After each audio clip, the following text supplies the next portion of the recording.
Hey guys, welcome back. It's episode 3 of our Thorek Ironbrow campaign, and today we're gonna reclaim the holds. At least that's what I hope we're gonna do.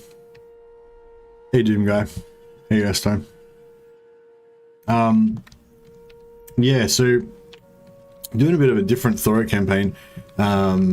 Instead of kind of, well, I'm not really sure what a standard Thorek campaign would be, but instead of kind of systematically, I guess, working our way up here and kind of expanding out and consolidating what we've got, and maybe you know, getting Confederation on Azul and you know, and we're going, we basically just abandoned our starting area, and left it down here. We haven't like abandoned it, but we're not defending it or anything. We just kind of took armies and left, and then we've just been kind of like rampage around, you know, just attacking weak stuff. Hey Christian, and you know, just sacking and raiding and stuff. So we got a good war chest now, 44,000 gold, 45,000. Yeah, we were waiting for turn 30 to confederate Thorgrim, and then Thorgrim, you know, just got weak enough, just as he was like losing, he lost Karaz-a-Karak. I think he just had like one minor settlement left somewhere. Yeah, we just kind of swooped in at the last minute and confederated him. So we've got Thorgrim and Grombrindle now. But Grimgor has basically taken over everything. So we've lost, you know, Karaz-a-Karak, the seat of the Dwarven nation. You know, we don't control Black Crag, we don't control Karak 8 Peaks, we lost Karak-Azul.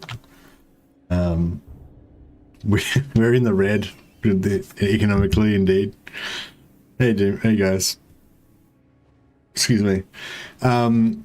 Yeah, so it's all looking pretty grim, in a sense. So, you know, I was where we left off last time, I was sort of thinking, you know, what can I do now? Should I try to sort of defend Myrmidons and, you know, slowly build up from here? My original kind of plan was relying on getting confederations and confederating the other Dwarven factions once they had, you know, fairly high-level entrenched settlements. Karak is tier 4, which is pretty good, but the chances of us getting confederation with Belegar is, you know, anytime soon is not high. So yeah, so it was a bit like, what should we do? Hey Jesus. And yeah, it just kind of hit me last night that you know, what we should do is attack. We should go full on aggressive, and we should kill all of the orcs. That's what we should do. We should kill all the orcs and take back all the holds. So that's what we're going to do. We're going to take back Barak Var. We're going to take back Karaz-a-Karak. We're going to take Black Crag, Karak 8 Peaks, Karak Azul. We're going to take back the holds. So if anyone's, you know, unclear on that, if anyone's got any questions, just let me know. I don't think we can really do much else here. Probably should have quickly turned before I did that big monologue. The grudge must be repaid in blood. Exactly, no supply lines, you get it. Kill the Wazuks. Exactly. What brings you to the halls of my ancestors? Out of the hold march the brave Dwarven host. Exactly. No, we need a bit of alliances. I have a question. How many moons away is the sun? I don't know.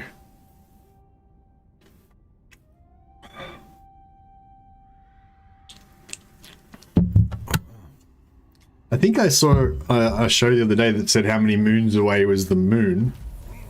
No, how many Earths away was the moon? And it wasn't very many. It was like 20 Earths or something like that. You know, I think that takes about like, I think it's like 2,000 miles to circumnavigate the Earth. I don't know. 2 or 3,000? 4,000? I don't know. Yeah, and it was like if you lined up like 20 Earths next to each other or something, that was how far I was to get to the moon. And I can't remember how many it was, but it didn't seem like that many. Like, it was like, shit, you could like drive to the moon in a few days. Okay, so basically Gotrek's just trying to get to the coast without dying. And if he can get over here without dying, then we can potentially... so we're currently paying through the nose for Thorgrim's army, sorry. Just to have this extra army.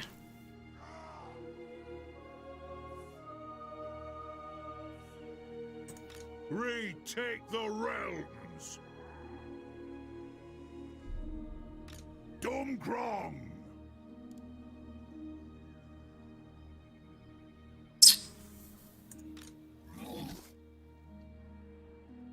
If you want something done right.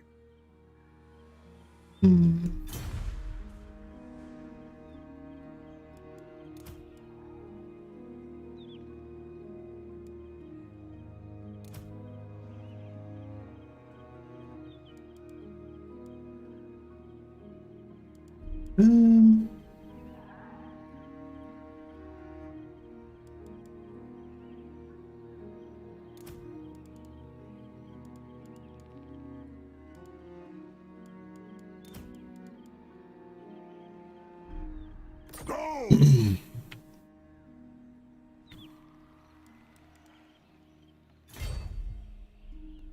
Come on! I refuse such orders. The runes are ready. Agreed. I've cast the runes. I don't know if we should take Zvorek or if we should just... Lord of the Burrow. Yeah, maybe we should. Very well. The High King moves.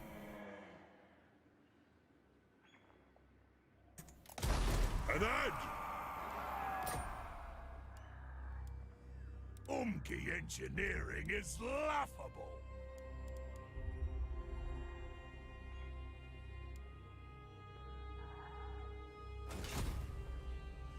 Use ambush to your advantage. Yeah, probably should have tried to use ambush to our advantage, but the time to be sneaky's past.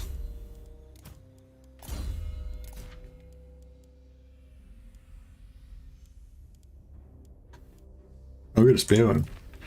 Nice.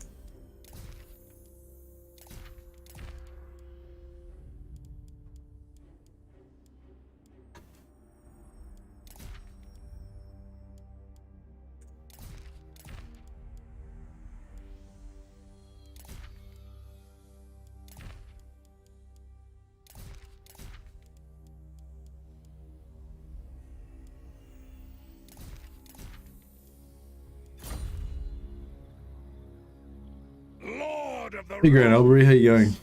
Did Malagard blow everything up? Yeah, I think Malagard did a bit of damage to some stuff maybe. Or one of the beastmen did. I don't know which faction that is. Harbinger of disaster. Jesus says, take back every grudge for Karaz-a-Karak. Exactly. Fucking damn right we will. We're gonna just murder everyone. Not everyone, I mean, we're gonna murder all the greenskins. Yeah, I think we were just... I was thinking too, like, cautiously before. There's nothing to be gained by being cautious. I kind of want to get rid of these kilns. We'll be right. Alright, I think we're good.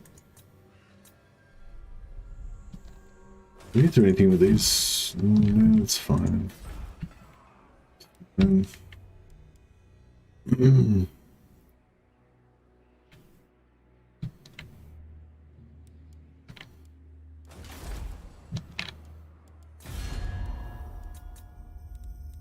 Onward. Aye. Let's hear what you have to say. We'll hear it before Oath Gold. If we can actually get an agreement with Karak and they don't backstab us, I'm not sure. No way I'm going to give them 2,400 gold. They can screw up. They're just going to betray us anyway, so there's no point. Like, Karakhan betrays me every single game. Like, even if I'm not allied with them, they'll find some way to betray me. Be it everyone without a murder. Exactly. Excuse me. Your trusty Mitsubishi has made it to the moon and back with a single engine, so I love it. Ah, nice.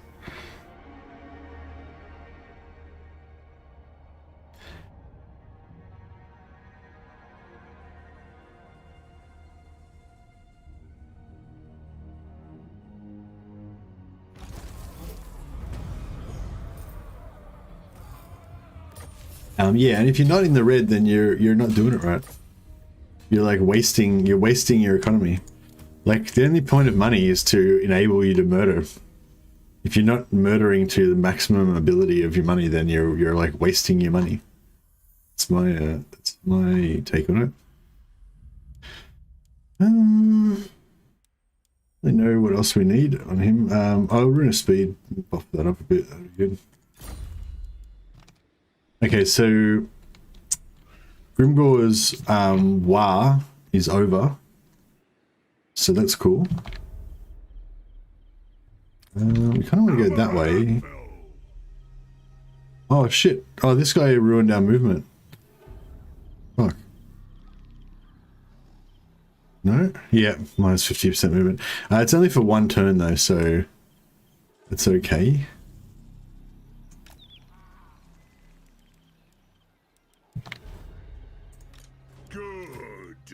Grimnir's axe thirsts.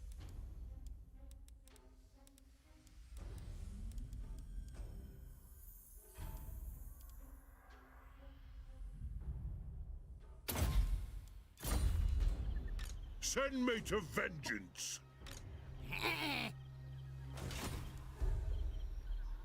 Throne bearers, let's march.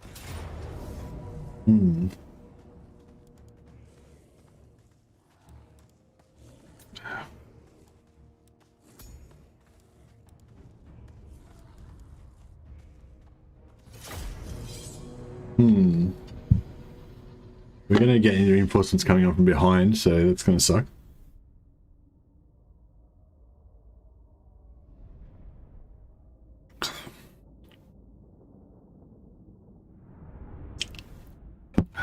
Actually, yeah, that's a good call. Karak Norton's usually pretty easy to confederate as well. I didn't think of that.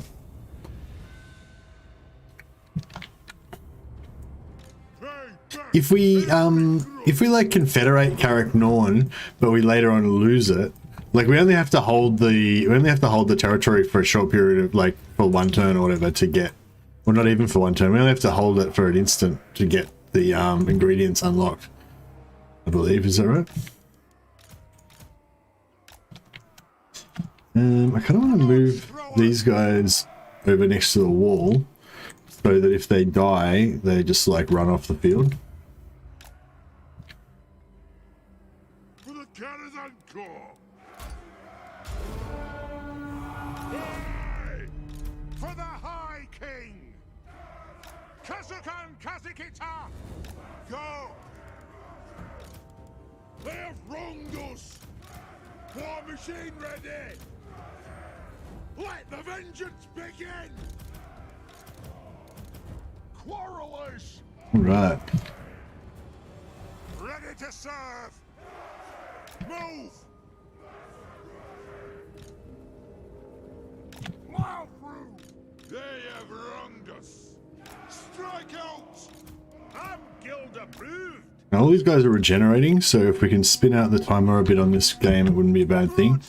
Get more health back. For the Karaz-a-Karak! We are relentless! Move off! Wattox, move! For the High King! Ironbreakers! Come on!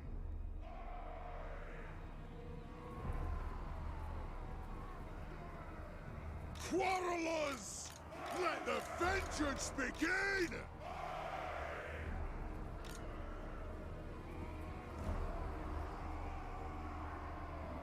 Step to it! Plow through! We could actually waste their ammo if we really wanted to. Stop fighting!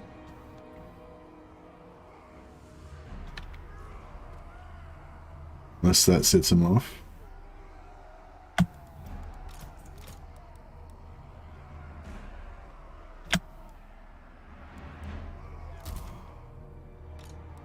We stay put! Quarrelers!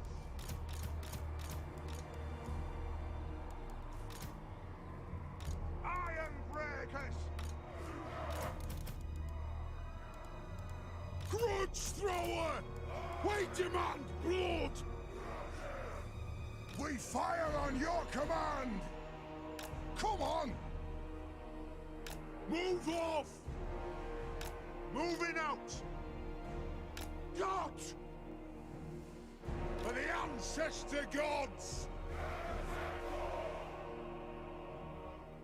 Actually, we could probably bring these guys all the way around and reform them up with this army. I don't think these guys will. I don't think anyone will attack unless we shoot. Yeah, looks like they're going to stay passive. Okay, that's cool. That'll be a lot better chance of Thorgrim's army kind of surviving. We can group them up. So we'll just be patient. No need to rush. No need to be hasty, beardling. As I said, we want to spin this out as long as we can so that we can get the full regeneration on the Thane here. Looks like the Runesmith will get his health back. Everyone else is full already. So yeah, it doesn't hurt us to spin this out a bit longer.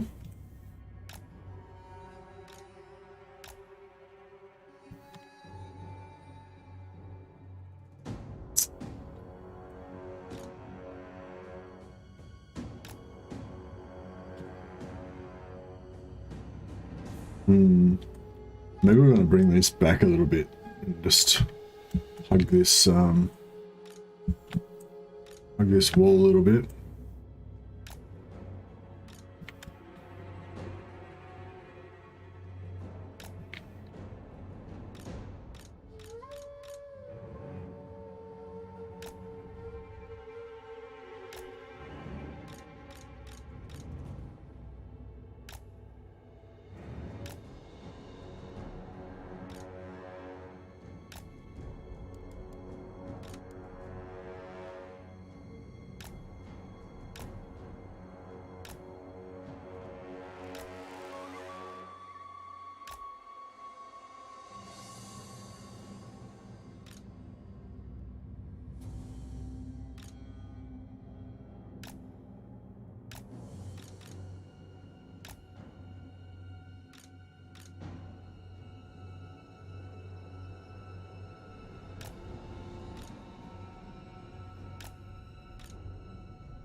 Excuse me. So he's still got replenishment. Is he regenerating? Oh, maybe I didn't give him a... Yeah, okay, so he's not regenerating, so we don't want to take any damage on him. I think Tom Phillipson's pretty healthy.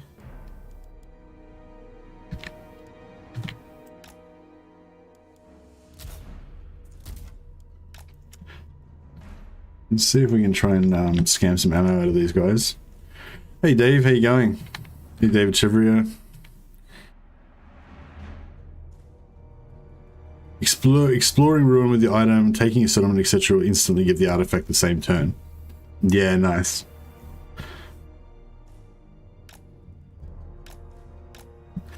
Yeah, that's a good call. So we could just like confed Carragnorn, even if we lose it straight away to like Skarsnik or whatever, we'll get the item.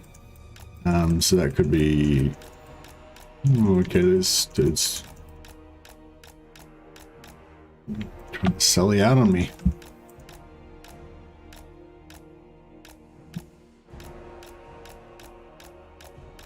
Alright, we're getting a good ammo waste going on now. How are you finding my favorite Dowie? I'm actually really enjoying it. I don't know. For some reason I had like a bit of a mental block against Thorek. I felt like he wasn't like a proper dwarf because he starts off so far down in the south and everything.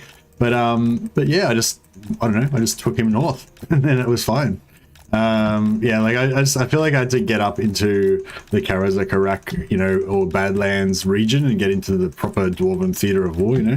I felt like being down near Kalita and excuse me, and Krokgar and stuff, it's just like, I don't know, it's just irrelevant, you know. It's not, I don't know, it's just like, I don't know if other people feel that way or if it's just me, but I've kind of got a thing about the old world and the kind of game one areas, you know.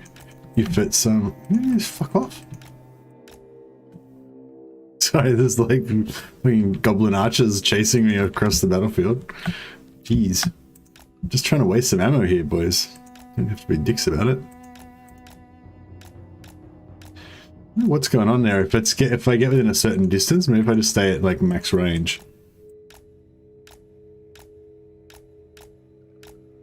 Okay, that seemed to be alright.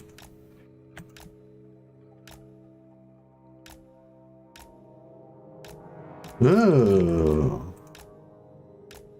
Alright, we might have to give up on that whole ammo wasting concept. Jesus, are they not gonna go back? Yeah.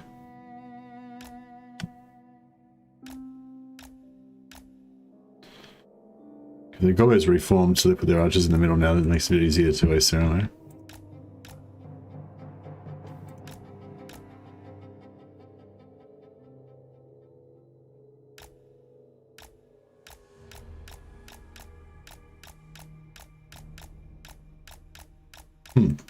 I don't know, it seems like it's going to be too much fucking around. We may as well just forget about it. Actually, this tree line here is not great for us, is it? Yeah, sorry to fuck you guys around, but maybe now that I realize, like, I only put them there because that was like the best spot, you know, that was close to where we were starting, and I assumed that we were going to get them that were going to aggro on us. But if they're not going to aggro on us, then there's no reason for us to set up behind those trees. That's just going to screw up our artillery. So we may as well just chill, take our time, redeploy on the other side. Yeah, the other day we were playing and somebody said some really mean comment, like something like you know, the fact that you're slow to set up or slow to engage the enemy or something like that shows that you're bad at battles or something. And I was like, no, it's the fact that the AI is not activated that's why I'm being slow. Like, if the AI was attacking me, then I would be fast, you know, I'd be as fast as I can. But if the AI is just going to sit there and do nothing, then I may as well take my time and set up as nicely as I can. It's pretty straightforward, I think. If you ally with them, you also get the item. Yeah, nice. You have to be military alliance, so defensive alliance won't do it, will it?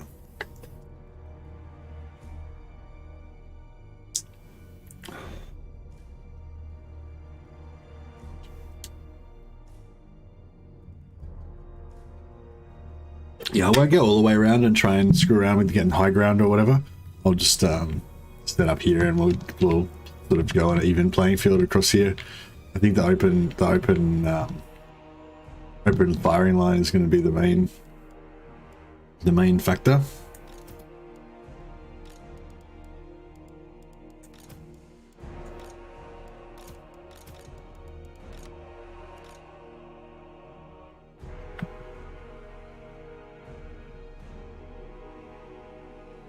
Yeah, we'll just set up around here.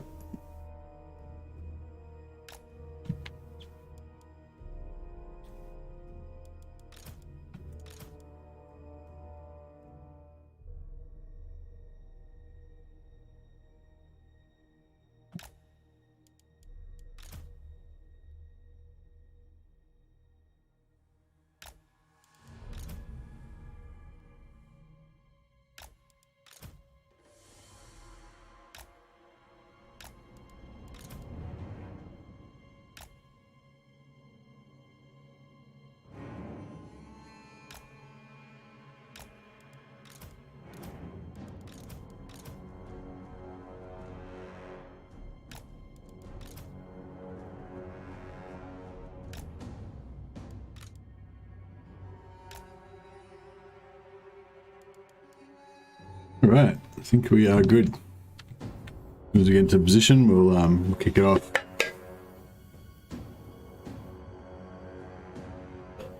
People love to hate kind persons. Maybe, I don't know. For some reason, defensive alliance with Dawi factions gave me the items. I don't know if it was a bug, but yeah, other factions I had to get military alliance with to get it. Oh, really? So you're saying like with other races that aren't dwarfs, I need military alliance, but with dwarfs, maybe you just need defensive alliance? Well, I'll grab a defensive alliance on the way to getting a confederation with Karak Norn, and we'll test it out and see if it works.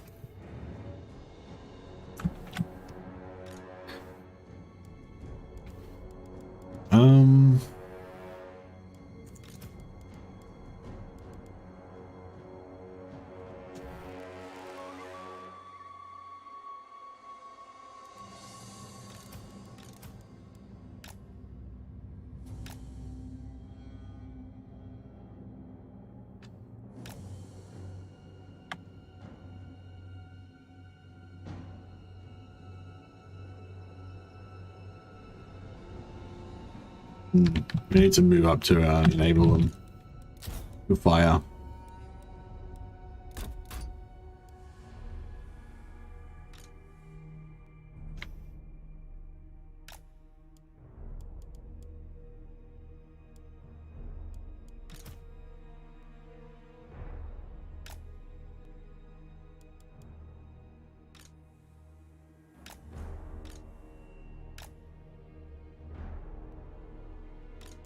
Right, let's see if we can activate these activate these greenskins.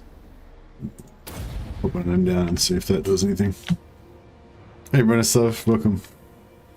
Hopefully we can get back. They don't really have any cavalry, so hopefully we can just turn around and run back before they get us. Anything that speeds after us is going to get a shitload of grudge throwers on them, so...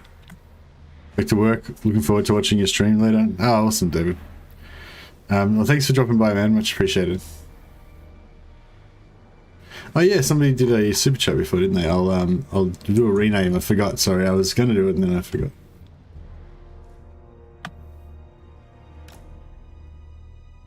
Run! Alright, nice. Get him back up here. I'm pretty sure some of these do outrun him. Yeah, they're quite a bit faster than him. But they'll be in range of artillery soon and that will slow them down a bit. Actually, these ogres are 50 speed, aren't they? Shit, they're quite fast.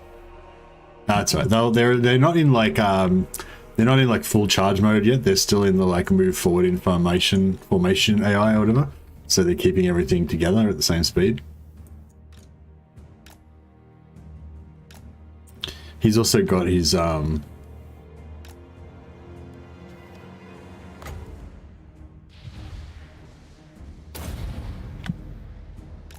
really?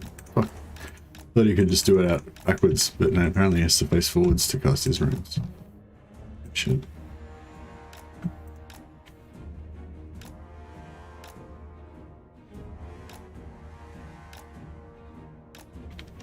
Look how fast that goblin's going. I feel like he's just running at superhuman speeds.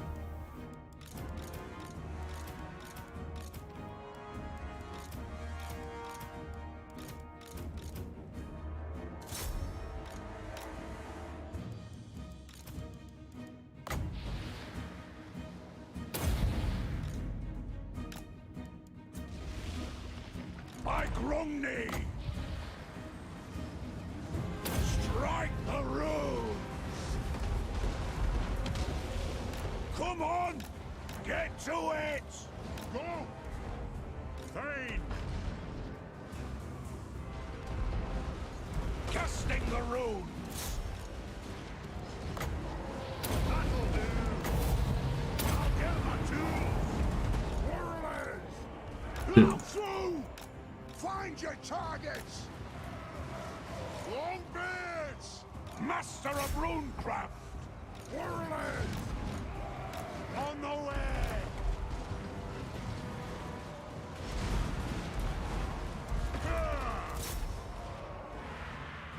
Gears of Zufbar! What?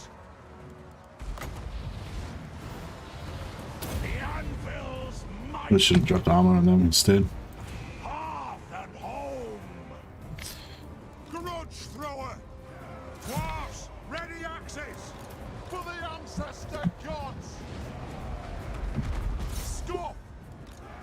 Understood. Quarrelers. Attack. Vengeance. Thunderers. Pump those dwarven legs. Move. Go. Got.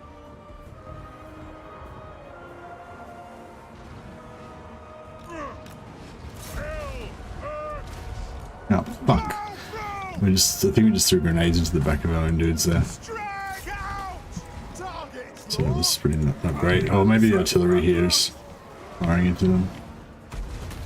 We're getting some flame. We're losing from frame rate here, I think. Attack! Grudge thrower! Will do! 38, yeah, they got slaughtered.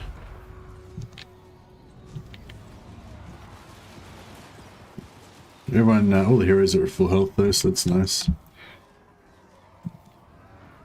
Let the vengeance begin! Shall we attack?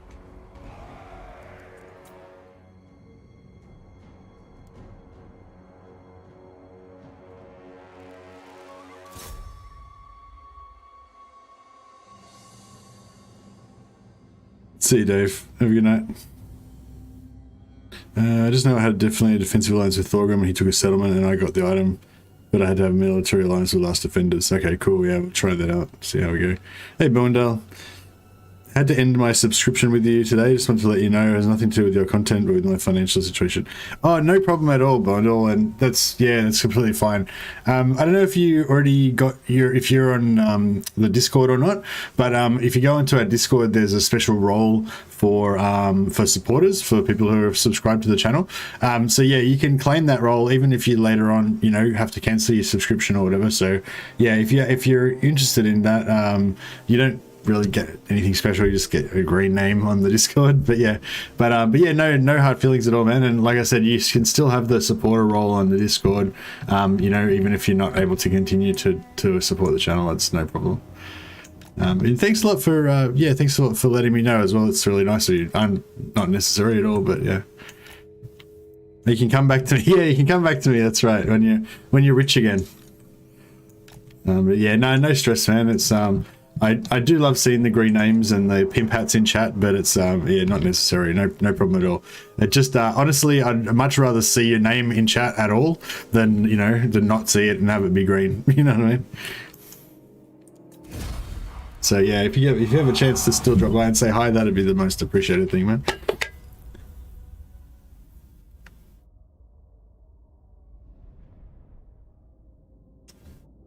Well, we gave them a good flogging.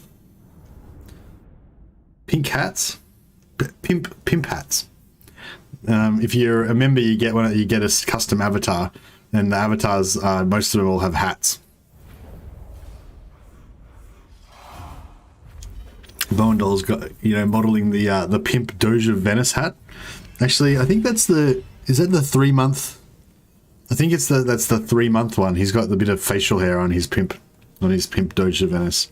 I think the first one you get has no facial hair, and then the second one's got a mustache, and then the third one's got like little mutton chops, I think, or something like that. And then I think if you get to 6 months, then you get the veteran Kruber head.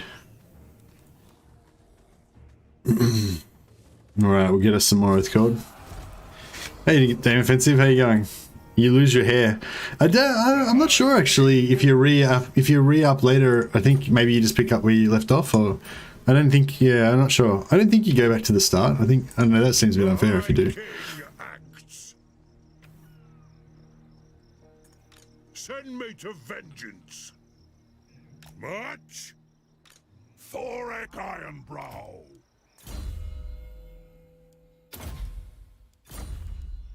I'll just score us another Iron Warden's tankard. We potentially might lose Myrmidons at some point, so we just want to keep pumping out those Iron Warden's tankards as often as we can until we lose it.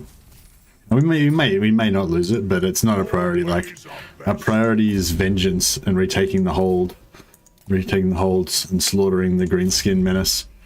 If we have to abandon Myrmidons in order to achieve our goals, then so be it. Bruce wants me to stream and she's in your way. She wants you to stream and she's stopping you from streaming at the same time. She doesn't know what she wants. For the ancestors. Oh. Yes. Alright, well, we'll finish these guys up. I can really just auto-resolve this coming. I'm just worried if I auto-resolve, somebody thinks going to randomly die. Probably be fine, but yeah. She's good. She's good at attacking the keyboard.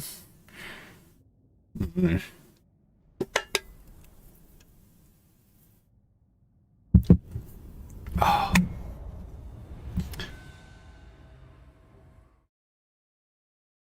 Oh yeah, congrats on overtaking me in subscribers, by the way, Dave. I think you've got a strong lead on me now.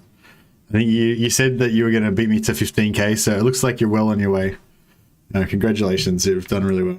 The might of Karaz-a-Karak.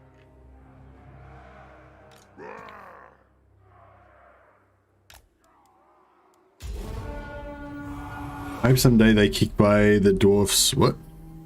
They kick by the dwarfs this Carno out and give us the shard dragon or a golem. Oh right, get rid of the yeah, okay. Yeah, I don't know. I think it's I don't know. I don't really I don't have any strong feelings about it either. You never know with Warhammer 3 coming. Oh yeah, no, I think you'll do really really great when Warhammer 3 comes out. I think you're I think you've just done it all right, you know. I feel like, yeah, I feel like kind of bad because like I remember like ages ago you were like asking me what like for advice and stuff, and I'm like, fuck, I don't know. Just do, you know, make videos and shit. And yeah, I know that probably sounded like not very helpful advice, but that was pretty much all I could really tell you. Like that's all I know. And it seems like you did that and it worked out well, so I claim all the credit. It was my good advice. I was the one that said make videos, so you probably wouldn't have thought of that without me. It is a reckoning. On the way. Kazook! Charge! THOREK'S! Pump those dwarfen legs. But yeah, no, you've I feel like you've like found your kind of thing now, you know, like yeah, like not the like the videos you were doing before were fine, they were great, but now I think you've got your own like kind of unique thing, you know, which is really cool. Range far, range fast. Iron breakers. Feeling you're exhausted? No wonder you're exhausted. You've been just like smashing out content non-stop. You've been doing like a video a day, or maybe even two videos a day sometimes. So yeah, I mean, I think that's, you know, that's definitely a big, you know, a big factor. Just making lots of videos is the shit. That's where it's at. Nobody ever won YouTube by not making any videos.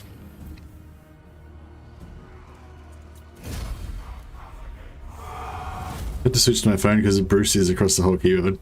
But thanks. Ah, no worries. Credit where credit is due.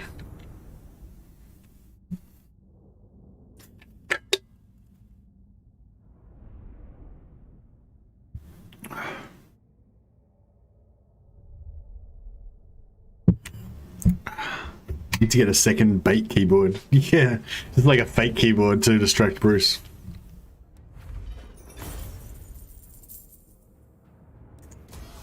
Move in. She can't attack two keyboards at the same time. That's right, you can outsmart her. THOREK Ironbrow. That fucking goblin actually really screwed us. Arcane wisdom. I wonder if I could attack from... no, that's right, I'll just... Dwarves never tire. I won't get too crazy on it. How are we going with public order over here? 38 minus 5, it's not great.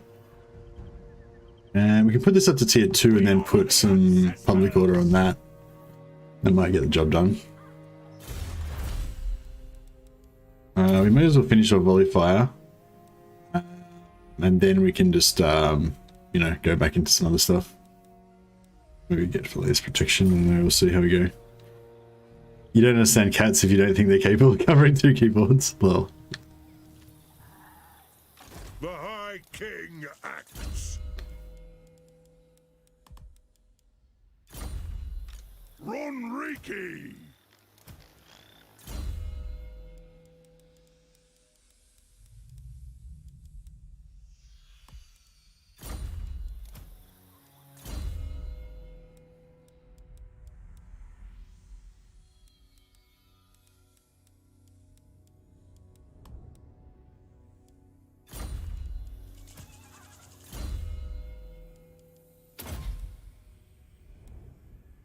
I'm kind of thinking we need this replenishment, hey? I kind of, like, I want these runes, but I feel like the replenishment is really hurting us. And we also need to, actually, yeah, we need to switch out Thorgrim and switch in Grombrindle. We don't really need Thorgrim for anything anymore, we just needed to get these 3 skills. They're the only global things that he has. Yeah, I should have switched him out before.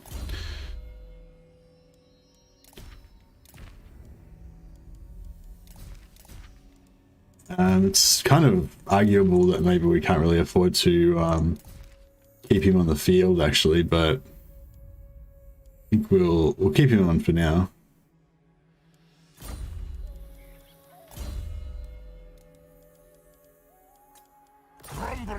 Yeah, we'll just we'll keep Grombrindle on at least long enough to unlock the movement and the replenishment. So I think we figured out the replenishment does work. Now? Yeah, I can't remember, we tested it last time. I think we figured out the replenishment does work on all characters. Yeah, it does work on all characters, and it like works on all units and stuff as well.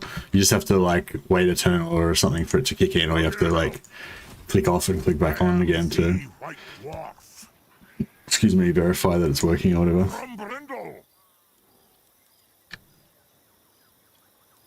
There's no bother, I'll do it.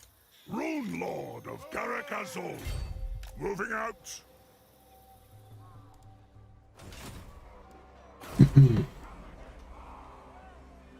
It's kind of a shame this has got a port here. I'd really like that extra build slot, and but I don't want to drop the walls.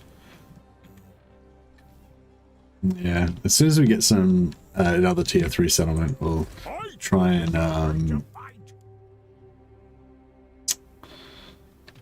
I don't, maybe the attrition doesn't really matter because like, are we at war with these dudes? No, I guess not. Born Hmm. die. Come on!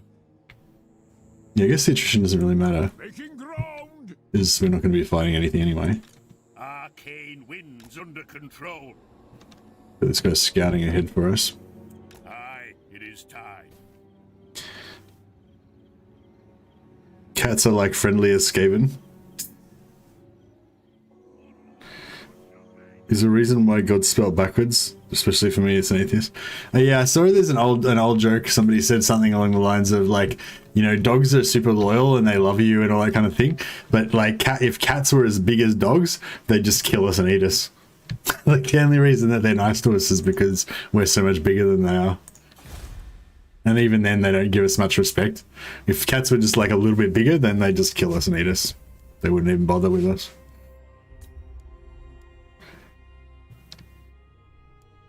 I'm not sure if that's true, but it sounds right. It's got that ring of truth to it, you know?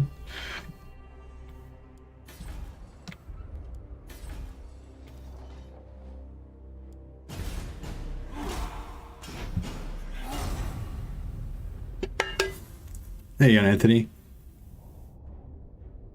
Nisbet.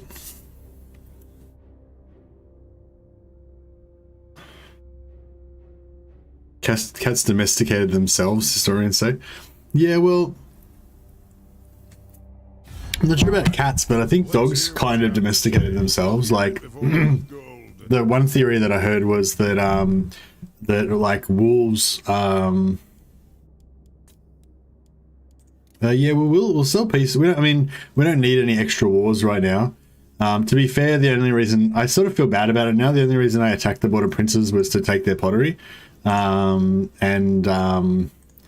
You know, like that, we didn't really have a good reason. We didn't really have a good like casus belli or whatever for attacking them. They had some stuff that I wanted, and so I just attacked them and took it. So I kind of feel a bit bad about it now. So yeah, we'll stop mindlessly murdering the Border Princes. We don't really need any more enemies now anyway, so yeah. The dogs went, oh, free food. Yeah, basically, yeah, the way I don't know if this is like the only theory, but the theory I heard was that ancient wolves were like scavengers and stuff, and they quite often lived off carcasses of other people's kills and other animals' kills or whatever. And so near humans camps, there'd quite often be rubbish piles basically with kind of stuff that they'd thrown away, and there might be some things in there that are edible to wolves, and so the wolves would sort of just by a process of natural selection kind of thing, is saying that the wolves that had the normal sort of hyper aggression and paranoia and stuff that a normal wolf would have trouble approaching close enough to the humans' camps to get at the garbage piles, and to be able to eat enough of it and all that, whereas the ones that were slightly more chilled out would find it easier to come close to the humans' camps to get the rubbish piles. And that, the theory was that that's what started off that initial domestication over thousands of years.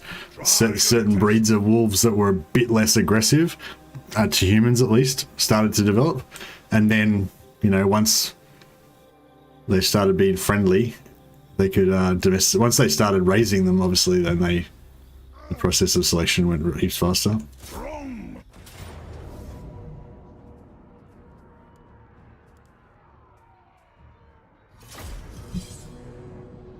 But yeah, I don't know, that's just a theory. The one problem with that theory that I thought was, but like, I imagine the ancient peoples would have used like pretty much every part of the animal. Like they would have used all the gut and the, skin and like everything basically, even every little bone would have been carved into something or whatever. But maybe not. Maybe they only use like the good bones, and the crapper bones they would just throw away. Or maybe it depend. Maybe like with larger animals it'd be true they'd use kind of like every bone, but maybe with smaller animals they wouldn't really bother using all the little bones in like a squirrel or something like that. So yeah, so I don't know. I guess it sounds kind of feasible that there would have been edible rubbish there that edible rubbish there that like a wolves could use. I kind of wanted to get some side camp going on, I think.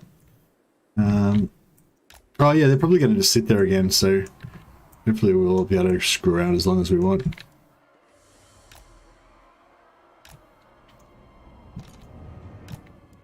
Show us the target, Lord! For the Karaz-a-Karak! They attacking, or are they... No, they are being defensive by the looks of it. They're going over that way. I feel like the AI's got a tendency of a bit of a left side bias. Oh no, they're not being passive. Fuck, they're attacking. Alright, cool. Well, we'll just try and get organized over here. On the way! Bring them down! Moving out! Change formation! It is a reckoning. Quarrelers! Let the vengeance begin! Go! Charge! Sharpish. Nothing can stop us! Nothing can stop us! Gears of Zafbar! Oh, are they coming? No, they're not coming. No. No need to panic. It's fine. Thunderers! Rage far, rage fast! Put those dwarfen lights! Grumbrindle! Faster! Grudge thrower! Get moving! We are relentless!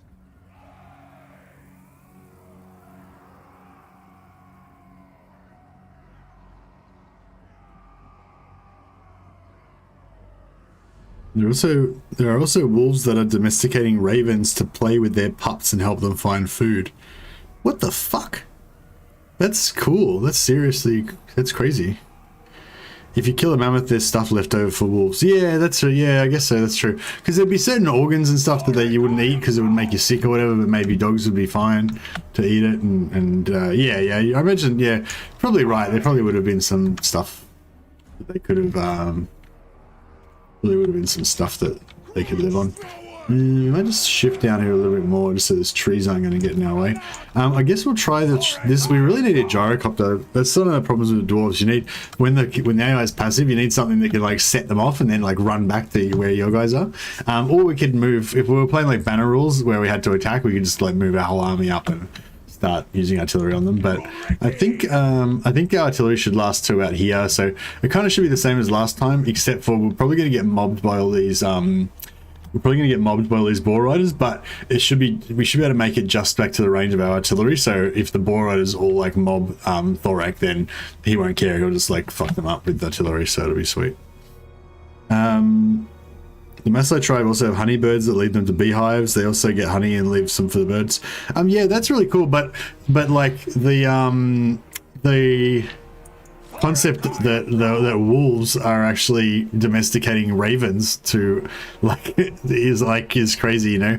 I actually had a little bit of an epiphany the other day. I was just thinking about it because I was watching this thing the other day that was saying about this neuroscientist guy was talking about how dreams, different parts of your dreams are designed, like one part of your dream cycle is all about memory storage, like long-term memory storage, like going through your memories of the day and kind of deciding which memories are important for your, I guess, long-term survival or whatever, and sort of storing them. And also another part of it was like saying how you have like where you have the actual dreams, your sleep cycle, yeah. And when you have the actual dreams, that's like when your brain is kind of like playing out different sort of like fantasy scenarios, maybe that you're worried about or whatever.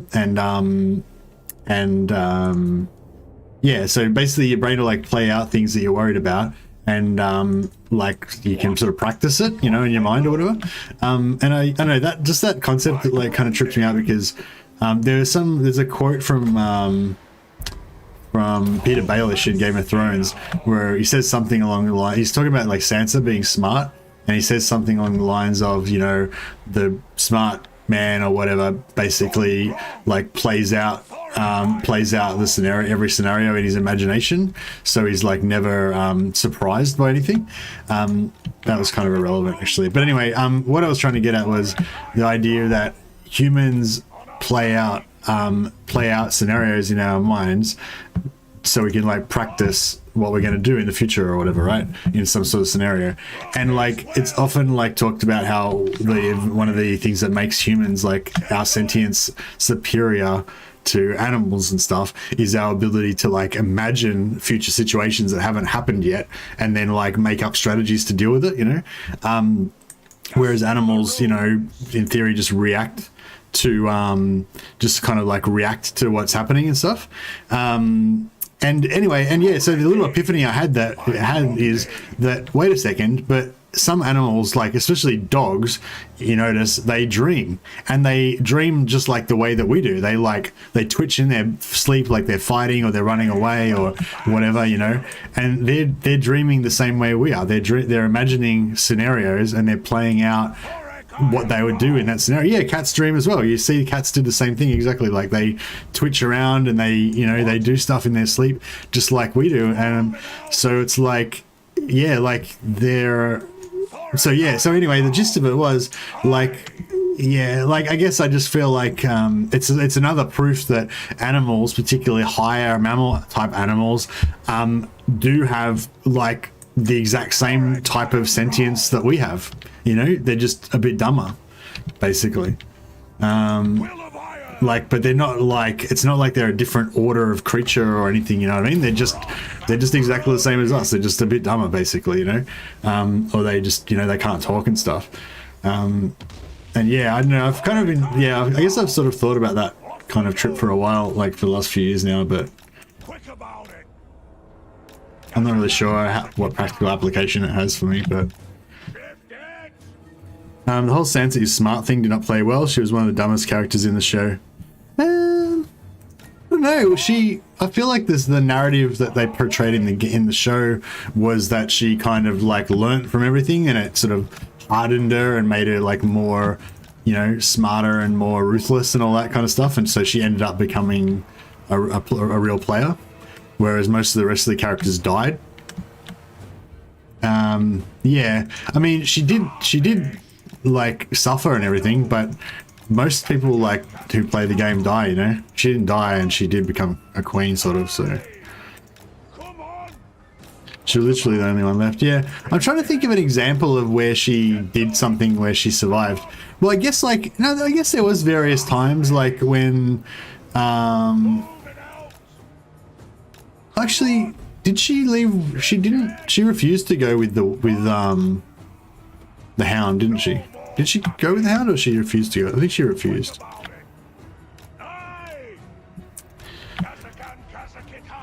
She didn't bother to come up with real strategies. No, she was very much like a Cersei type character, really. I think that it was implied that she kind of learnt a lot from Cersei, and she was kind of inspired by Cersei. And Cersei's like wasn't really like, she wasn't like a chess player like Peter Baelish or Tyrion. She was a power player, you know. I still think it's one of the best moments ever.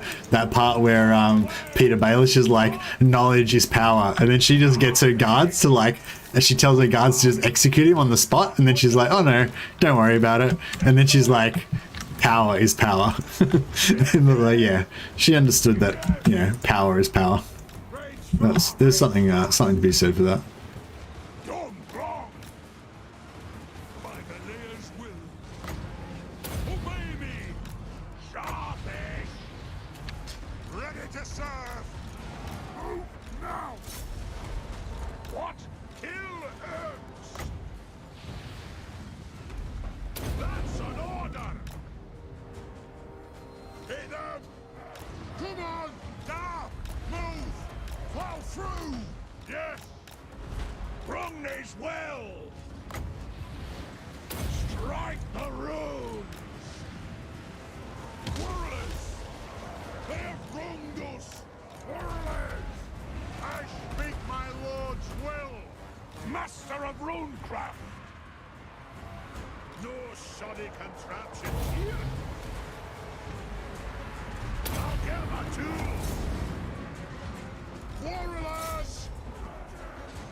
All right, I think we got this. The mountain and home. Understood, Lord. Yep. There's nothing I can't fix. Hump the urge.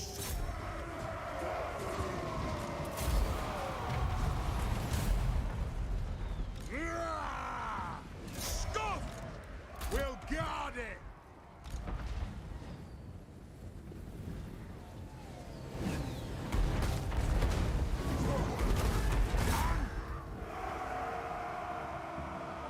Thrower! Fight! Trying to take out all those black orcs so they don't come back. Oh wait, this is a settlement battle, isn't it? So nothing's going to come back. We've wiped everything. Thorek is regenerating. Yeah. just run down the clock then.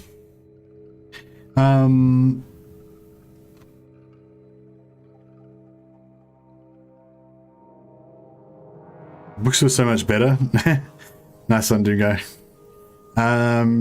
Yeah, the books were better, I guess. Less so at the start of the series. The start of the series was amazing. It was pretty. I mean, it was. I feel like the first season was the best season of all of them. But the first like 3 or 4 seasons were all really good, and I thought they were, you know, doing justice to the books just as much as you could possibly could with the TV series, you know. Even though they started to change some stuff towards maybe, yeah, after the first season, things started to get changed a little bit more and more as they went on. But it wasn't really until like seasons like 6, 7, and 8 that it really just went completely fucking off the rails and just went fucked. But yeah, up until then it was really good. The show's still good. I just really don't like the last season. Yeah, the last season, it's like an exponential curve. It's like, you know, or maybe it's like, yeah, it's been an exponential down curve, I guess. It was like, you know, it started off like perfectly, you know, the best possible version that you could have of a book converted into a TV series. And then the second season was still good. The third season was still good. The fourth season was still pretty good. The fifth season was still okay. And the sixth season was, yeah, and the seventh season was blur. And then that exponential curve kicked in on the eighth season. And it was like, it just, the eighth season was fucked. It was completely fucked. It was just like, not even, like, it's not even real. Like, the 8th season is like the end times. That shit is just retconned out of existence. Just forget that shit. I can guarantee that the books will be nothing like what happened in the 8th season at all. Assuming he survives long enough to write the books. I don't know if he's a very well man, George R. R. Martin.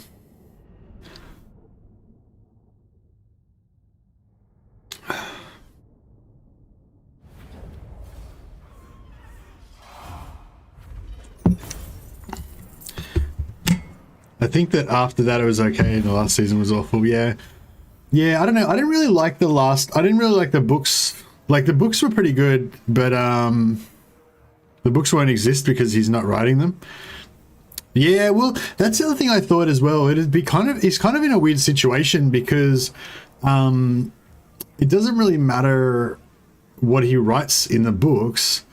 Then like 99% of people aren't going to read them, and they will already remember what happened in the series. Like, the series, because the series is so popular and like so many people watched it, and it's so much a part of the zeitgeist, is that the right word? Like, the zeitgeist of our culture, you know? Like, it's just, you know, like, if he writes the books and the books kind of correct everything, it won't really fix it because the amount of people that will be exposed to the books will be so much less than the people who already saw the show. So it's sort of like the story's just been fucked now permanently, you know, in a way. Scrunge. I'll see it done. Rune Lord of Karaz-a-Karak. I don't know if I should, like, I like these units, you know, and I kind of want to keep them and keep them leveling up and stuff. I guess I could get rid of... How can I help? I didn't really... Who calls me? So yeah, I'll get rid of this. Oh shit, I should have done that differently. Oh, well, whatever. No, I'll keep, I don't know, how much does that cost me? 219 gold.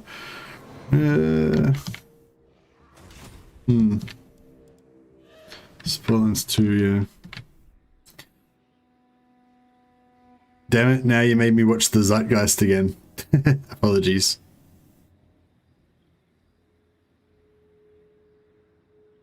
He's taken over 10 years now, and I think he still hasn't released book 6. Yeah, he hasn't written a book since, like... When did the last book came out, like, just after the first season or something, didn't it? And then he hasn't written any more books since then. Or was it before? Did the last book come out before the first season? To be honest, I didn't really like the last one. Well, not that I didn't like it, but I didn't like it anywhere as near as much. Like the first 2 books, I can't even remember now, it was so long ago I read them, but like the first 1 or 2 books or whatever, or 3 books maybe even, I can't remember now how many books it was, that I really liked. But then once when that, you know, the 2 books where it sort of splits, like up until a certain point, the book like is covering all the different characters all over Westeros, and then I think when it gets to like book 4 or something, it basically splits, and like book 4 is covering all the people like in Westeros, and book 5 is covering all the people that are over in you know, like those other places, you know, Dothraki and slave cities and all that. Yeah, and once it split into 2 separate like 2 separate parts, I didn't like those parts as much.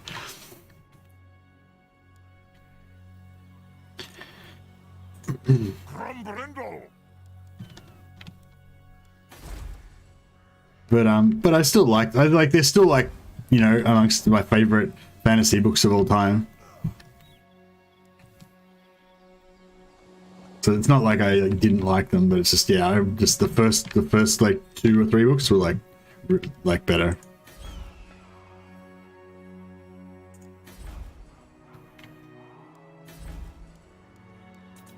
Oh yeah, with Carrick Norn.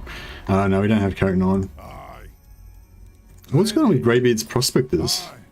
Let's hear what No, they're not keen. Yes. We should. Why are we not? Oh, we've only just met them, right? So they're on the way to becoming positive with us. So that's cool. Honor to you. Carrick Nolan's still going up as well. Come, kin. Let us feast, I suppose. I don't know why I'm bothering. Like they're just gonna backstab me and No. attack me when I'm not ready. True king. Dicks. Oh, these guys like us attacking Grimgor as well. They don't like us attacking the Border Princes, but they do like the fact that we made a treaty with them. Okay. What brings you before the end? As long as Bellegarde doesn't declare war on us, then I think then it's all good. We've got to reclaim the holds.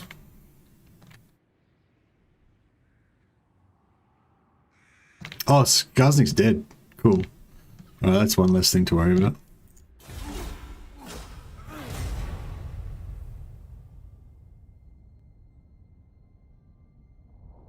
He's rich, so now he doesn't care and is just boozing his life away in Florida.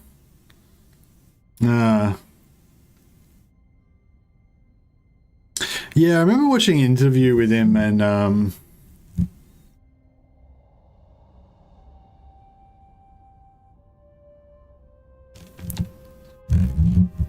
watching an interview with him and it sort of explaining how Game of Thrones was sort of, I don't know, like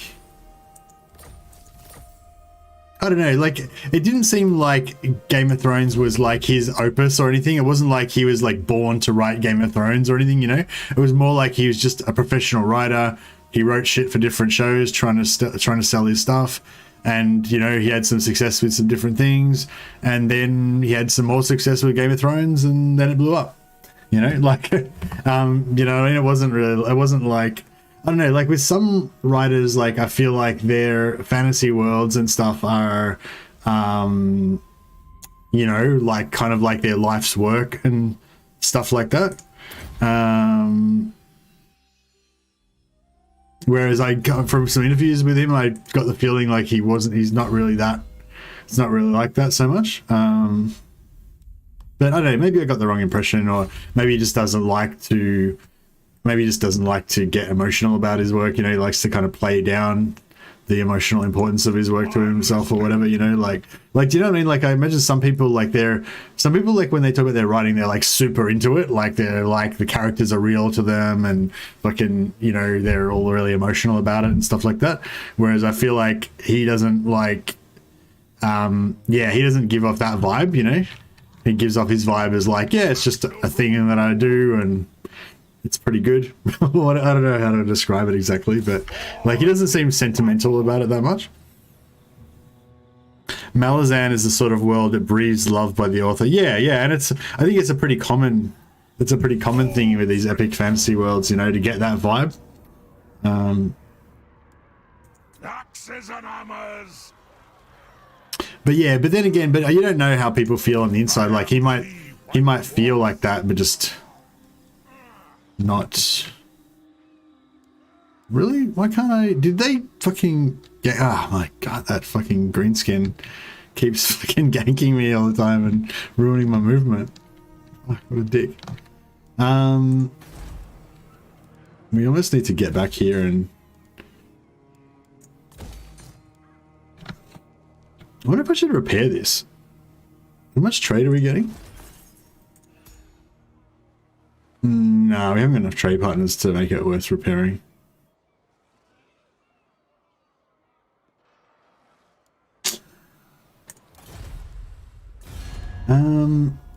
Yeah, this is the problem with having Karak Norn as our starting position. Until we finish our crusade against the Greenskins, we aren't going to have much decent trade.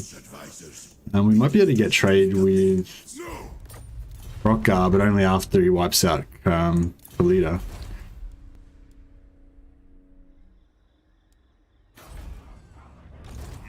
Alright, we'll start moving this guy slowly across. I'll do it. I'm leaving. Even if he's only going to go at like quarter speed or whatever. Retake the holds!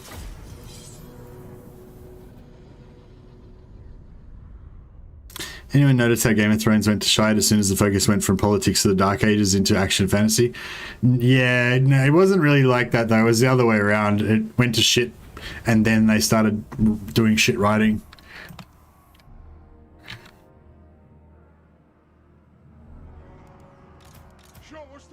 I don't know, the version of the story I heard, it was, yeah, more about like the showrunners just taking over the writing and like getting entirely rid of George R. R. Martin, so he didn't have any creative input anymore. But to be fair, I mean, from what you guys are saying, I don't know if what you guys are saying about him being like disinterested is correct, but yeah, I mean, if he was not really interested, then maybe that contributed as well. Like, I hope that that's not true. I mean, not that any of you guys suggested that it was, but like, just, you know, you guys sort of saying that he doesn't seem that interested.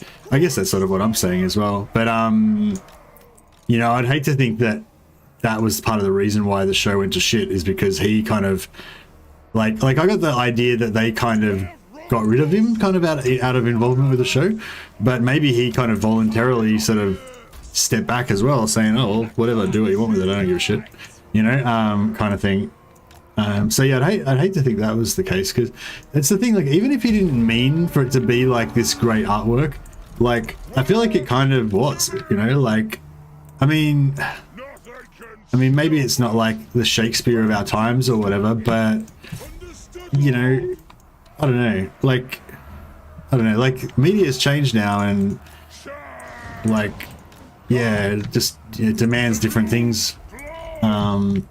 You know, and I think, like, if you were going to have a Shakespeare of our times, then it would have to follow that kind of Game of Thrones, HBO Rome, Spartacus, you know, that kind of formula of like tits, swords, and you know, ruthless politicking and backstabbing and shit, you know. You kind of need that, you know, that's what you need to have a success, you know. So yeah, so anyway, my long story short is I kind of feel like it was kind of the Shakespeare of our times in a way, you know. And it's, yeah, it's just a real shame that it, as a sort of artwork, it kind of got a bit destroyed.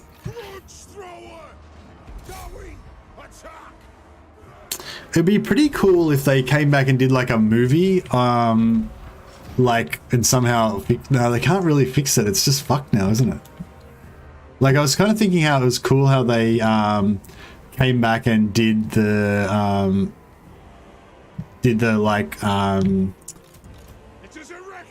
Firefly movie, you know, or how they come back and did the Deadwood movie and kind of like finished it off with that extra bit of you know, extra bit of storyline and whatever.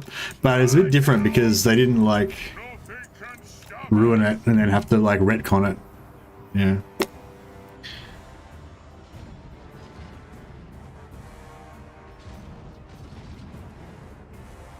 Didn't they run out of books midway through? Yeah, they did run out of books midway through. Serenity, yeah, it was the movie about Firefly. Yeah, they did run out of books midway through, but I think George R. R. Martin was still consulting on the writing. So, like, maybe the showrunners were writing it, but he was kind of like telling them, you know, or assisting them, or, you know, whatever. But then I think at a certain point he just stopped consulting altogether. And I always got the impression that was because he was kind of, you know, maybe not disgusted, but, you know, kind of disappointed with where they'd gone with it, and kind of decided to just wash his hands of it and try to separate the books from the movie, from the TV series. But yeah, I guess the series will be remade in 10 or 20 years. Actually, that's pretty cool. That's a cool idea, Clock Monkey. But that will only work if he actually finishes the series and writes the rest of the books. But yeah, that's a nice thought though. Like, if he does actually finish the books and do them well, then like 20 years from now they redo it with like all new actors, you know, from that generation, and they basically do a scene by scene reshoot of the first season with Sean Bean. Maybe Sean Bean's still alive when he gets to be in it, you know. But then and then as the seasons go on, they, like, you know, they fix all the shit that was fucked with them.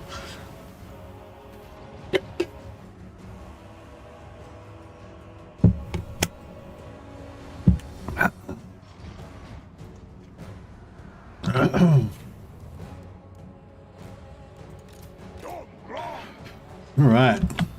Oh yeah, we should be like ruining these bastards, shouldn't we? Rune bomb them. Oh, we can't do that. We got yeah, like get those dudes. Come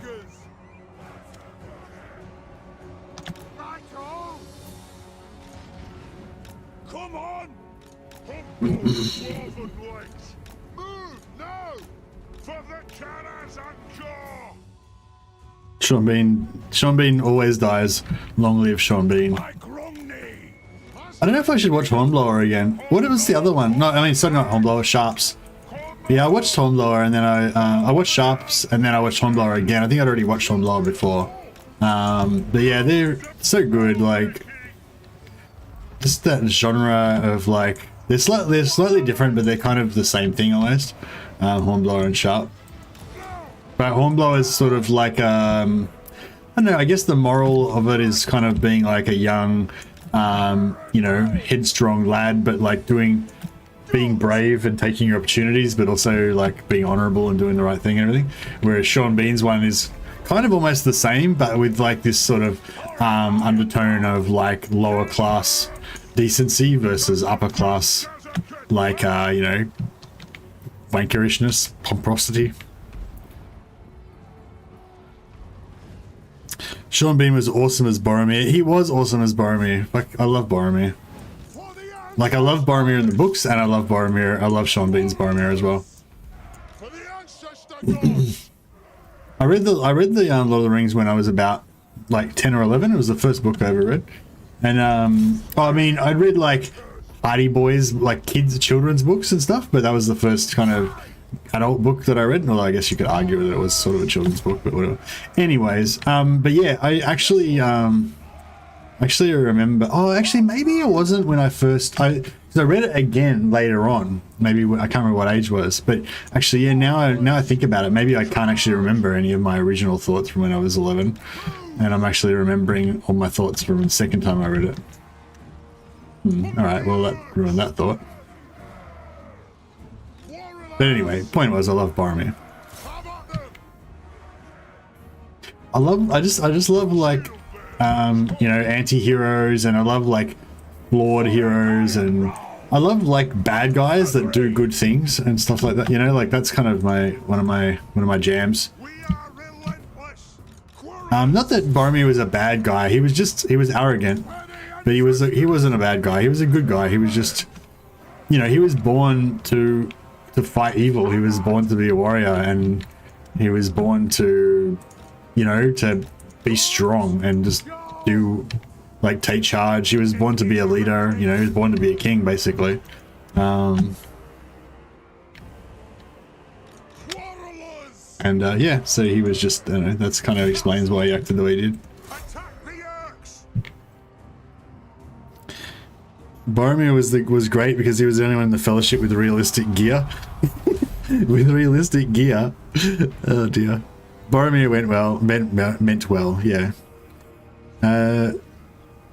There's a YouTube channel posting Sharp clips. You can just watch all of the Sharp episodes on, you can watch the whole episodes on YouTube, I'm pretty sure, Zaviori. I think maybe there might have been like a couple that I had to like download or something, but I'm pretty sure you can just watch the full Sharp, like all of it. On YouTube, somebody's reposted it all. I'm not sure if it's completely legal, but look, I guess if YouTube doesn't take it down, then I'm not about to argue.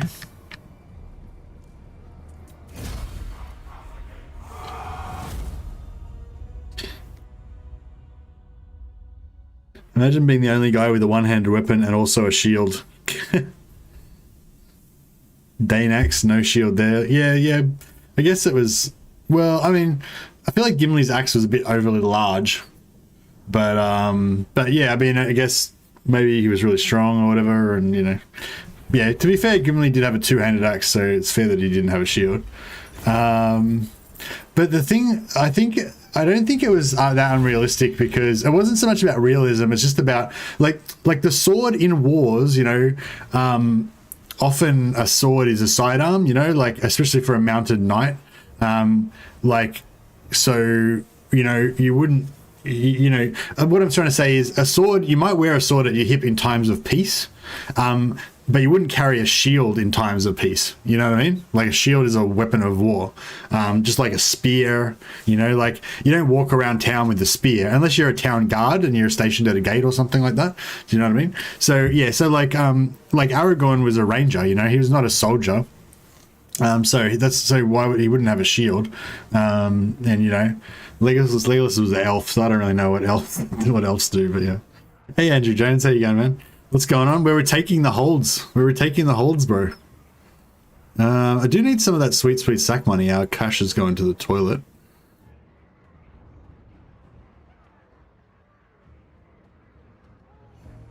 I'll teach them.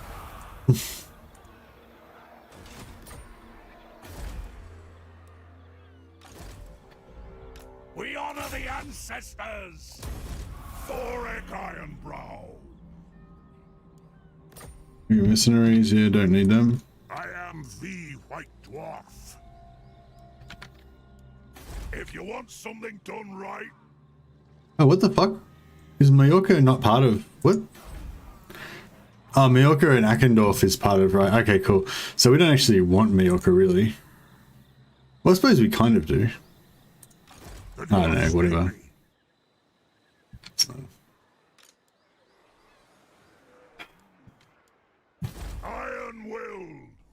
It'd be good if our income could go up to the point where we could actually support our armies and stuff. I kind of regret taking that 3,000 for the Chaos Corruption now.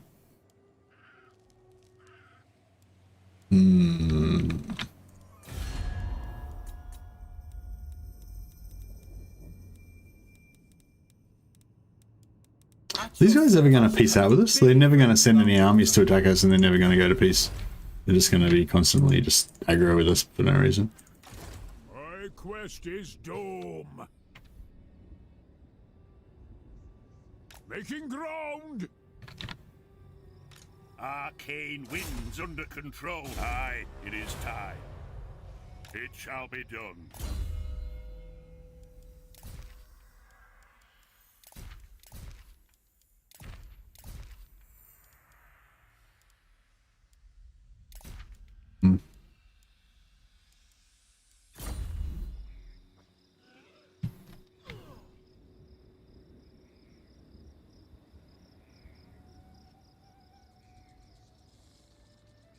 Dwarven holds must be retaken. It's the only way. Exactly. It's the only way. We have to slaughter the foe. No, that's not what I want. That. Okay, we've got maximum damage on them.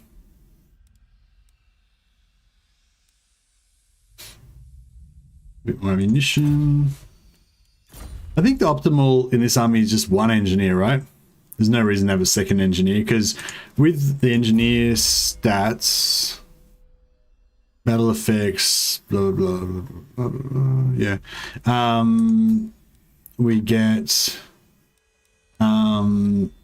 yeah, some ammo restock. He's got extra ammo restock. We get extra ammo. We get extra missile strength. But both of these things don't stack. I'm pretty sure you can only get one lot of those. I think the speed does stack. Is that right? Can't remember. I thought there was like one part of one of these that did stack, maybe the speed, but it looks kind of the same as these. So I'm guessing either all of them stack or none of them stack. Maybe none of them stack. They used to stack, but I don't think they do anymore.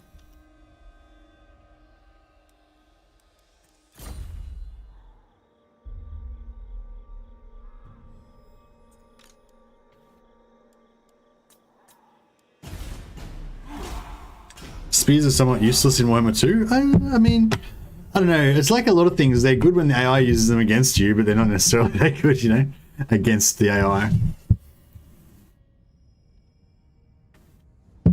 How good was that map reveal the other day? It was pretty good, I thought. I mean, I don't know. It was just, yeah. Was there another reveal that I missed yesterday? Or was the Let's Play map the other day the last thing that got revealed? How bad is that? I'm on like a YouTube channel and I don't even know what the most recent information release was. Raid prevented, raid remains. I might go for the public order plus. That could actually be really good. I normally go for the roleplay option, but yeah.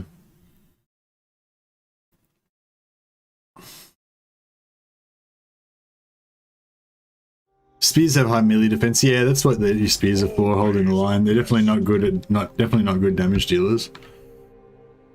Ah, fuck, how are we gonna do this? I don't know which way to go. Like, should we go like I feel like generally it's better to like start at one end and kind of go from one end to the other, but we're kind of right in the middle. So like, do we go south and clear down to Karak, or do we go north and clear up to Karaz-a-Karak? I feel like maybe we clear up to Karaz-a-Karak first, reclaim the holds, and then we sweep down from there and hope that we can hold, zoom directly into Black Crag. Don't even think. Oh yeah, actually that's a good call, because Black Crag will be high tier. It's tier high, it's only tier 4. We kind of want to wait till he hits tier 5 before we take it. Oh! Ooh, Belligar's taking back Karak 8 peaks. What a fucking dude. What a beast. Oh, that's cool. That's awesome. Good on your Belligar. What a Chad. He just beast moded it in there and just taken back his homeland. He's on board. He's retaken the holds. Belligar's a true Dowie. A true purebeard. Go around in a big circle. Yeah, like we could like march all the way up north, wipe out everything up here so that he's exterminated completely, and then like come back down again. We still don't know if... Oh no, we do. Karak-Kadron's gone. They don't exist anymore. That's right. Bam. Get rid of his Black Orc spam city, aka Black Crag. Rush to Belligar's aid, Delhi unite. Yeah, nice. The thing is that if I take Black Crag, I'll only get it tier 3 right now, whereas if I get it later on, it'll be tier... If I get it once he gets tier 5, then I'll have it at tier 4. But, yeah, I don't know. I kind of want to take settlements as well, so I might just take this for the sack. I didn't actually see what the sack was going to be on this. Hopefully it's good. Black Crag's easy to defend. Yeah, screw it. Yeah, we'll take Black Crag, then we'll go up to Karaz-a-Karak, and then we'll go back down again. I don't know, I think, yeah, I'm kind of digging the idea of breaking his back. Like, I feel like that's quite often a good strategy when you've got a fairly large-sized enemy. Just go straight for the heart, rip out the heart, and then, like, just clean everything up. And just try and gobble up their settlements as fast as possible, like, is then you kind of remove their ability to come back, and just kill any armies that you run into on the way and all that kind of stuff. Oh, actually, we don't need to be that defensive about this, do we? Because we're quite a lot stronger than they are. Trying to keep these Ironbreakers out of trouble. Fuck, where are they? the High King!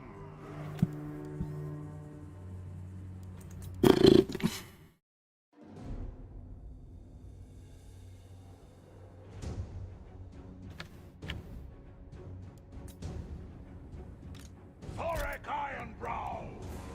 If I must, I'll do it.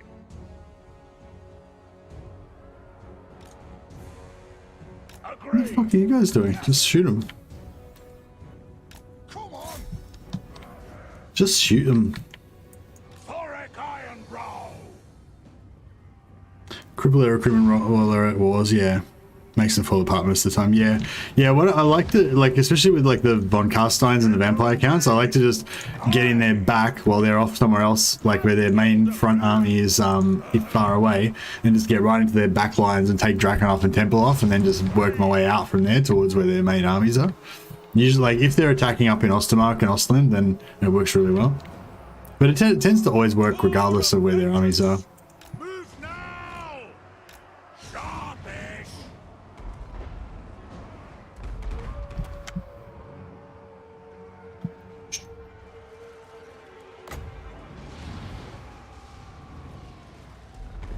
Strike the runes! By the Lear's will. Hey! Let us a reckoning!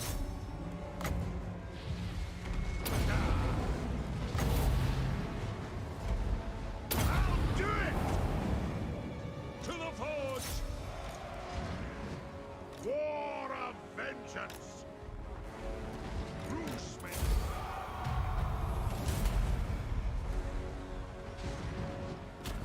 Usually raise their big cities, they rush back to ruin, dwell it, and weaken themselves even more. So AI also likes to focus on their lost capital. It draws most of their armies back to retake it. Oh, really? Yeah, I didn't know that. I never really noticed that.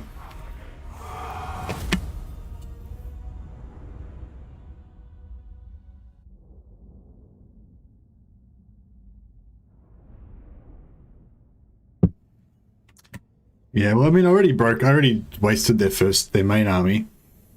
But they could have now recruited an even worse army because they would have gone back, probably have Black Ark recruitment capability, and have like a full army of Black Arks or something, Black Orcs or something. Raise them mad, takes forever to grow a tier 4, tier 5 settlement. I'd never raise a tier 4 settlement, but it's only tier 4 at the moment, so we'll only get it at tier 5. No, tier 3, sorry. There'll soon be no Yeah, so we'll just sack that one. And if you could hurry the fuck up and get over here, that would be really good.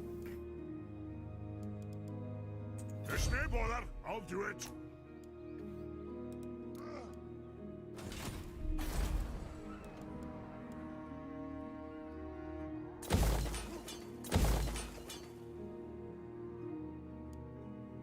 Thorek Ironbrow. I wonder if I go like right on the edge here, if I'll actually be able to make it to there. I don't know. Maybe I'll just recruit some miners just to make sure. Hammer and anvil.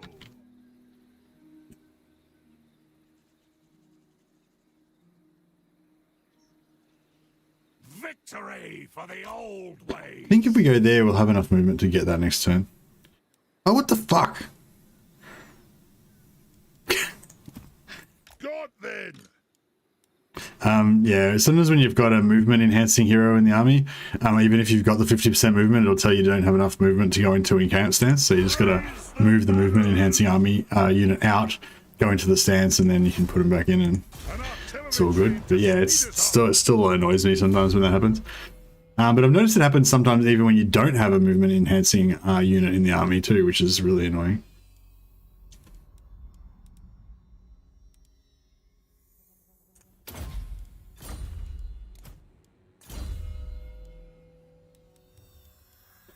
Public order. I wonder if public order could be good. I'll keep going for a bit longer. Alright, we've got some pretty good replenishment bonus on now, so hopefully next time we occupy a settlement, we should get back up to full health. Send me a champion. What's all this stuff? Which Skaven faction is like occupying all this shit? You summoned me. It shall be done. Oh, that's actually ruins. Oh, because the beastmen. Oh, the beastmen are taking everything. Shit. Okay, cool. Well, if there's so many ruins around, we should just go and loot them all for sick items. Because then we can, hopefully get some really unique items, or we can, this one's the same one that's red too. This one's red too, isn't it? I think so.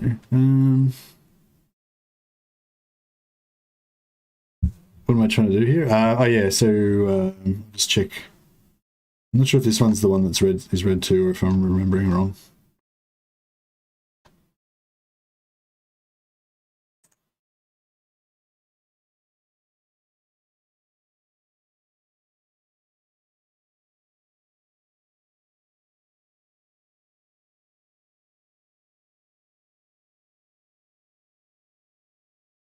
Yeah, red too.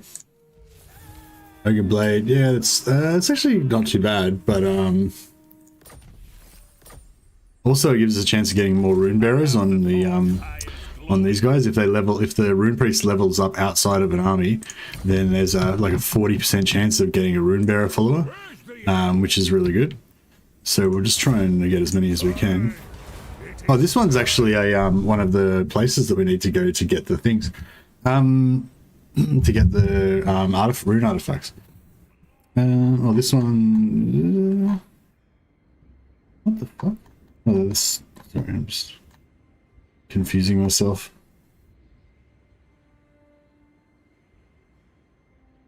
I could actually figure this one out super easy, but I'm just going to cheat anyway, so I don't have to. Failing banner. That's a pretty good banner, but we haven't got room for any banners, so we'll just break it down. Actually, I don't know if we can melt down. Can we melt down banners? No, it doesn't look like we can melt down banners. That's alright. We can melt that down so it'll be 60. Don't want to melt that down. Yeah, no, just 60. What are we up to? 54. No, if we had enough to get, if we could melt that down and get the 200, then I'd go for it, but. Boromir was just a man.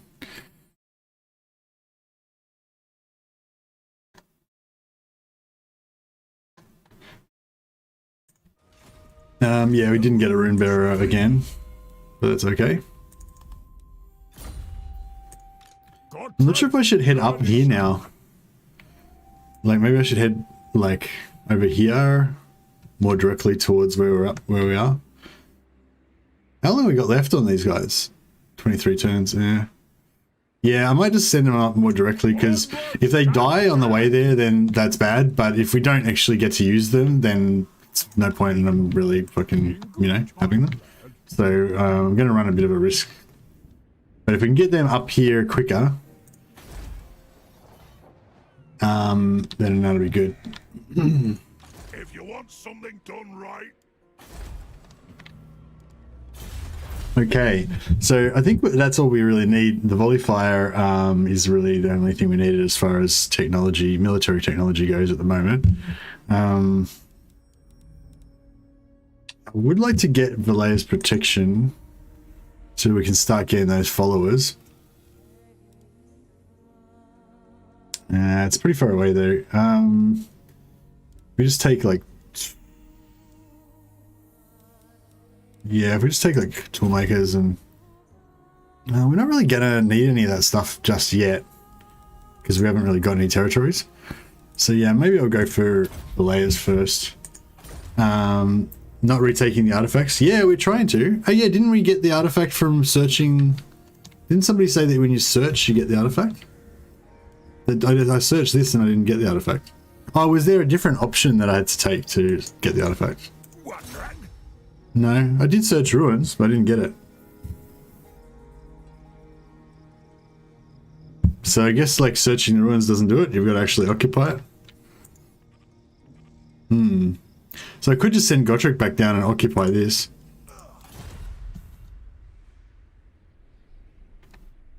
But yeah, no, that is kind of one of the points of it, that we're trying to get the artifacts. Might be just search with the Lord then. Oh, you can search it with the Lord. Yeah, true. Oak Slayer! No, I can't test it this time. I have to wait till his movement comes back.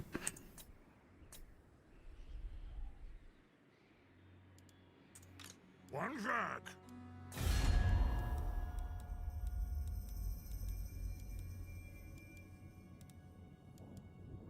Attend your welcome.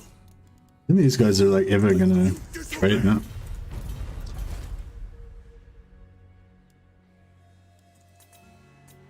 Okay, I'll send Gotrek back down to search it. It's a bit of a waste because it'll take him longer to get up there. But yeah, are you gonna declare war on me? No, non-aggression pact. It's tempting, but no. THOREK'S an old school purebeard. There's no way he'd ever make an alliance with the Gaven scum.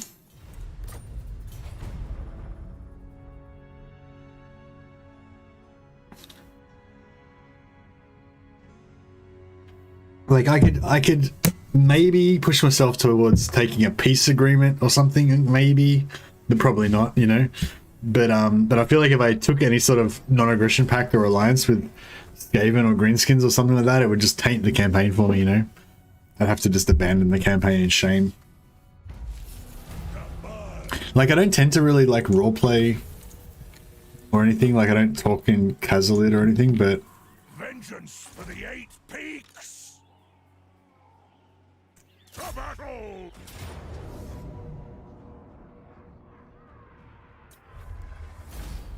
did I just take damage then? Fuck.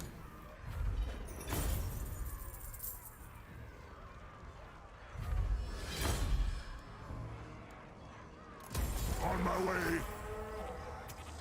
Nice one.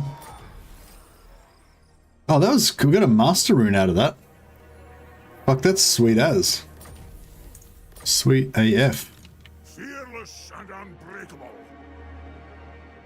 Orgets. I'm leaving. I wonder if I hope there's no more orcs in range to get him or anything. We'll get those global bonuses happening.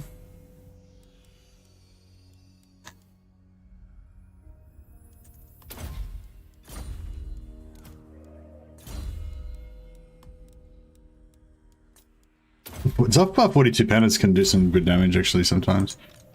They're not bad.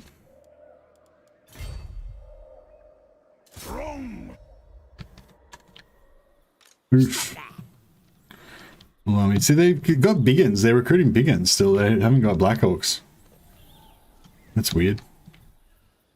Gotrek, Gurnishan. Okay. Eat Oh. Making ground. No. Gotrek, Gurnishan. Shit. Troll Slayer. Fuck.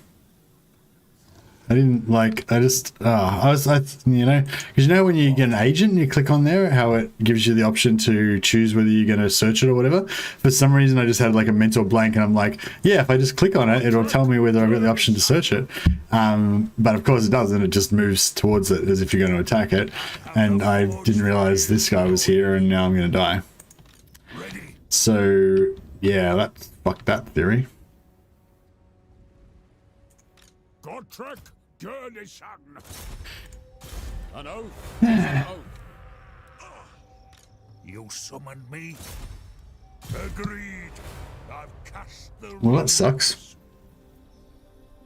But I mean, I guess that's I mean, if playing really shittily was not rewarded with death, then it would kind of devalue the whole game. So, you know, in a way, you know, losing is fun because if you didn't lose when you sucked, then you wouldn't feel any satisfaction when you were victorious. At least that's what I'm going to tell myself to make myself feel better. Runebearer, there we go, finally. So we'll whack that onto The dwarfs need me. Grumbrindle.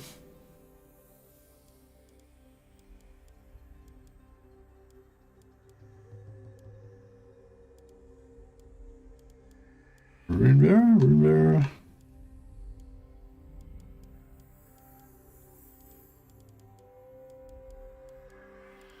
Runebearer, here we go.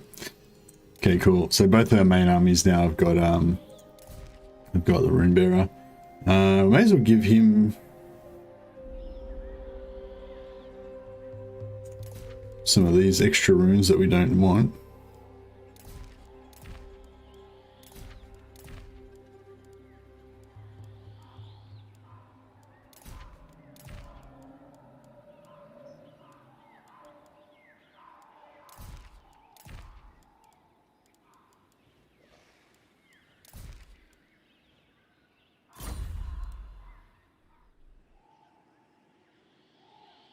I am Yeah, we should give him a rune of smite as well. Rune of smite, sorry. Rip Gotrek alone versus a horde of vampires is a good death. Yeah, that's true. That's true.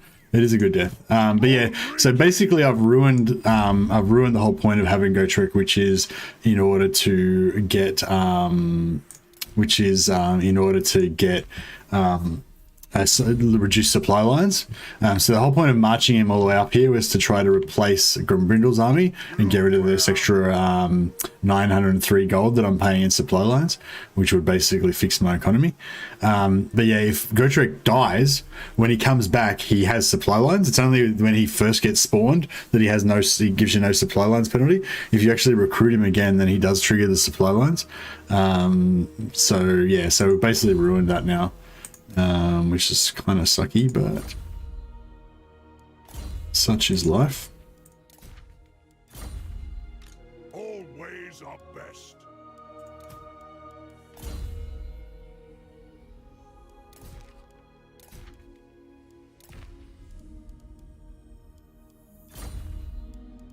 Oh yeah, we should be cancelling our technology every time we go into battle so we can get some more archivists as well. I've missed heaps of opportunities to get archivists, but it's okay. I'm a writer, not a fighter. I don't think we can peace out with them. If we could peace out with them, that would be amazing, but I seriously doubt that they're going to do that. You dare. It is an imbecile Nope. thing to bother me. Maybe if we can draw someone else into wars with them. Ancestors.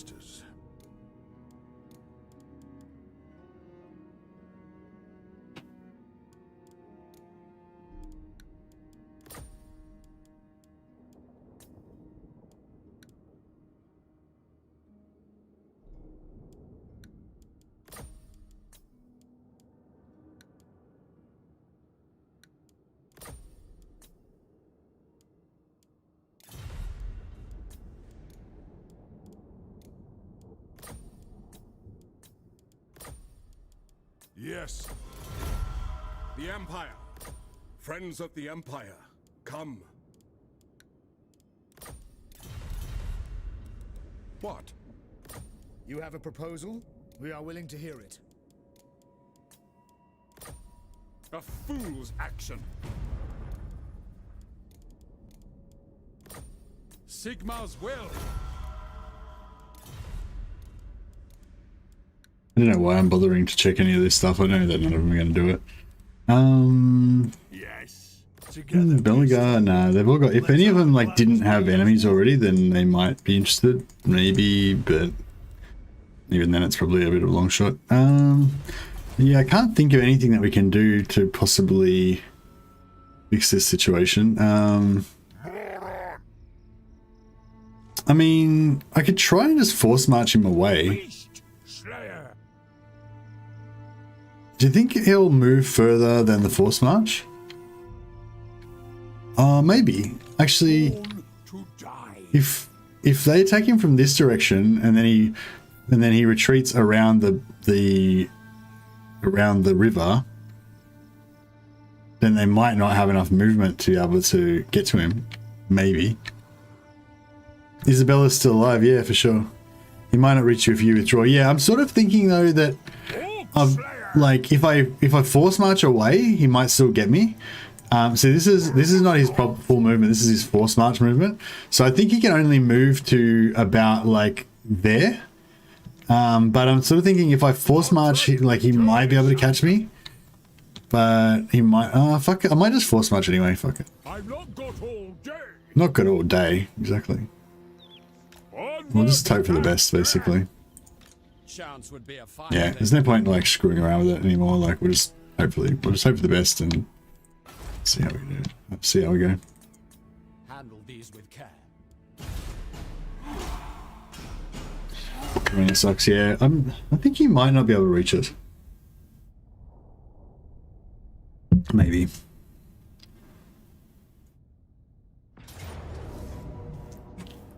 Azag.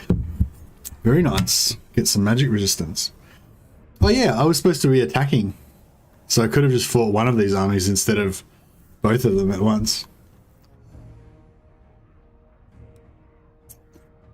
And I could have been attacking, so they would have been passive instead of defending. Oh no, this is the same army I was going to fight, isn't it? Maybe I'm confused.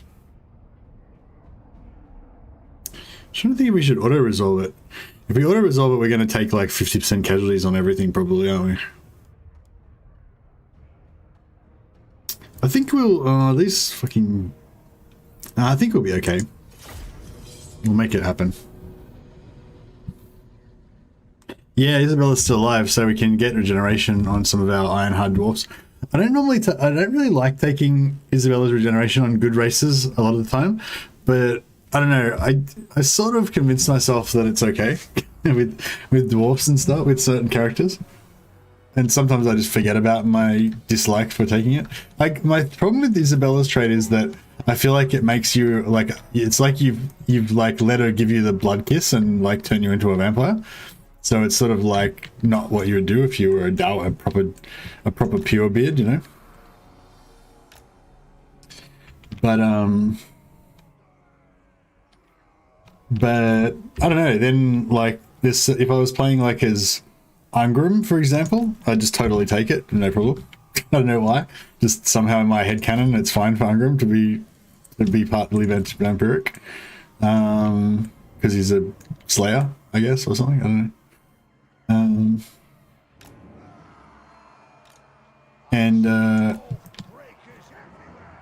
But yeah, like I sort of don't like taking it on Karl Franz.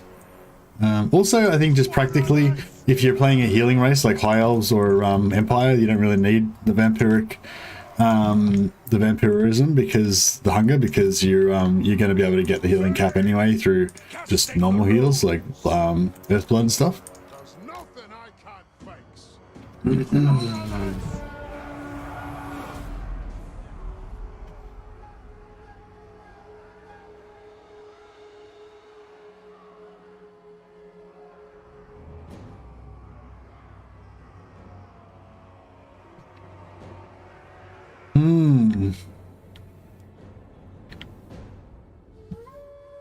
Oh, they're setting up. Actually, maybe we should just go for the 4 corner camp. Fuck it. Let's not deny ourselves a good corner camp. Through, you know, because of pride or whatever. Let's just camp that corner.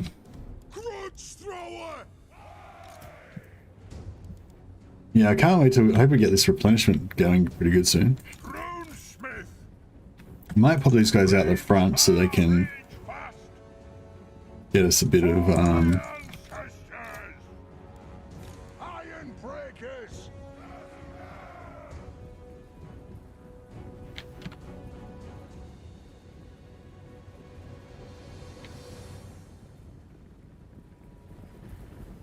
Thorek Ironbrow.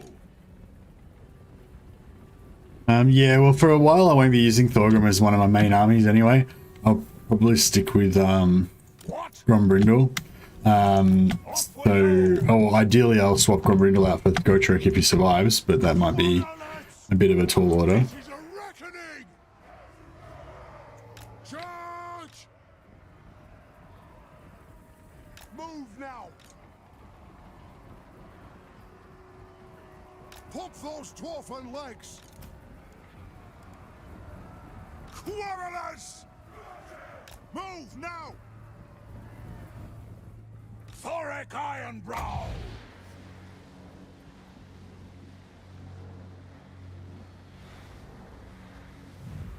By Grungni. It is a reckoning. Quarrelers! For the ancestor gods! We demand blood!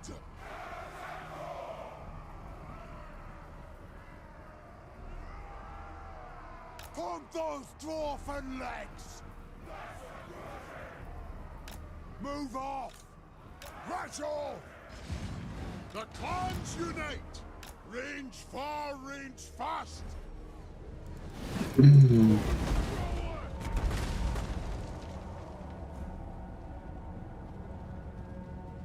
Dwarves, ready axes! I thung these Oi. hammer! How much damage does that do? Ah, fuck all. Sharpish! Will of iron!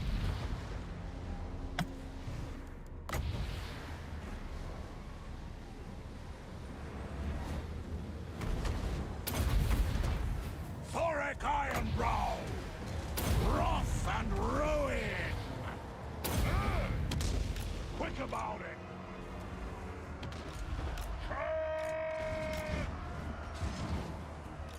On our way! The clans unite! Strike out! Plow through! Bring them down! Plow through! For the High King! Hunt those dwarven legs! Aye, lad, I'll do it! Strike the room! Ready to serve! Move to attack! Charge! Aye! Engage! Thorek Ironbrow! The anvil's might! That'll do! Plow through!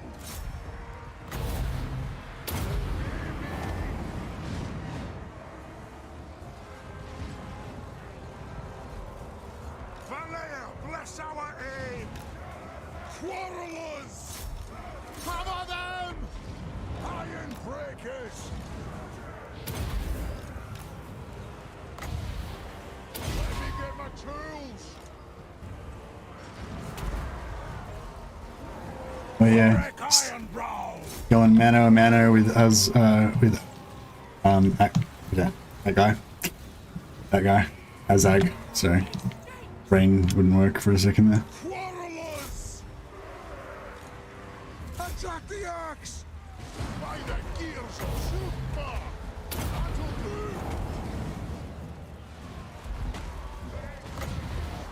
The runes are cast! Path and home! Vengeance! The ancestors watch! Iron breakers! Let the vengeance be! All right, first wave down. For Cazador! The runes glow! Attack the axe! No more fapping! It is a reckoning! Hey Liz, how you going?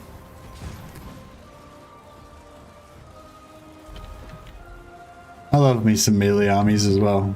It's just so fun and refreshing, just kind of like wheeling around your blocks of infantry and stuff. I'm kind of looking forward to this Attila Space Marine campaign that I was telling some of you guys about the other day. It's probably going to be really unpopular, but you know, look it. Yes, Lord! Strike out! They have wronged us! Nothing can stop us! Cool. All right, we'll see if we can. Where's Thorek not regenerating? Oh, he's regenerating. All right, we'll try and get him back up to his healing cap at least. Oh no, he's no, that's not his healing cap. He's fine.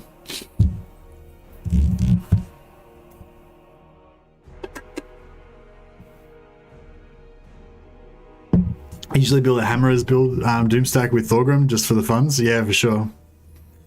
I'd watch an Attila stream, to be honest. Hey, Nikolai. Yeah, I'm sort of starting a new thing where, well, I didn't really do it intentionally, but on the weekends, I've got a lot more time, obviously, so I can like do my normal stream, which is 4 a.m. for me, and then have a little bit of a sleep, and then get up in the afternoon, maybe about 2 or 3 o'clock in the afternoon, and then do another stream. So I do like 2 streams a day. Last time when I had time off for the DLC, I did that, and I played 2 different campaigns, one in the normal slot and one in the other time slot. But what I've been doing the last few weeks is on the Saturday, I'll play a different game. So I'll just keep the Warhammer streams going most days. But then on Saturday, I'll play on my other time slot, not the normal Warhammer slot, but the other time slot. I'll actually play a different game just to try it, first look, try something out and stuff. I figure it's a good time for people to check out other games while they're waiting for Warhammer 3, and maybe some people are getting sick of Warhammer 2 or whatever. I'm not getting sick of Warhammer 2. I'm still loving Warhammer 2. There's still so much I've got left to explore in Warhammer 2, like so many different races that I haven't still mastered, and different builds and everything. I don't necessarily think there's heaps of new stuff that the world in general is not aware of. Like, I don't know if there's heaps of new stuff to discover that we haven't discovered yet. I'm sure there is, but yeah, it's not so much about new stuff to discover or just more new stuff for me to experience. You know what I mean? Like, there's strats out there that other people are familiar with and they've played to death that I haven't even tried out yet. Soonish we're all going to play Warhammer 3 non-stop for sure. I hope so. I still remember when Warhammer 2 first came out, how I kind of got bored with it. Like, I was just kind of getting bored with it when Mortal Empires came out, and Mortal Empires came out really fast for Warhammer 2. It was only like a month or 2 after Warhammer 2 released that Mortal Empires came out. And I was already kind of getting bored with the factions, because we only had like 2 legendary lords for each faction, and there was only 4 factions, I think, it's that launch, or 5 factions or something in the launch for Warhammer 2. Sweet, they didn't kill us. That's cool. Oh, but I still don't know whether I could have gotten that or not. Sit a while. But that's alright, whatever.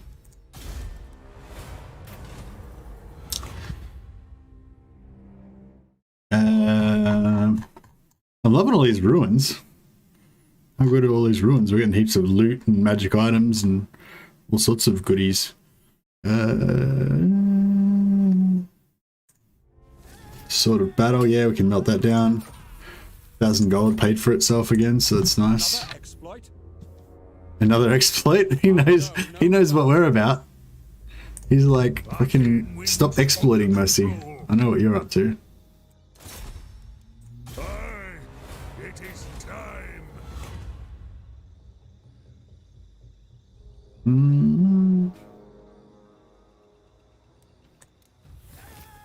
Luckstone, that's not bad. Maybe we won't melt that down.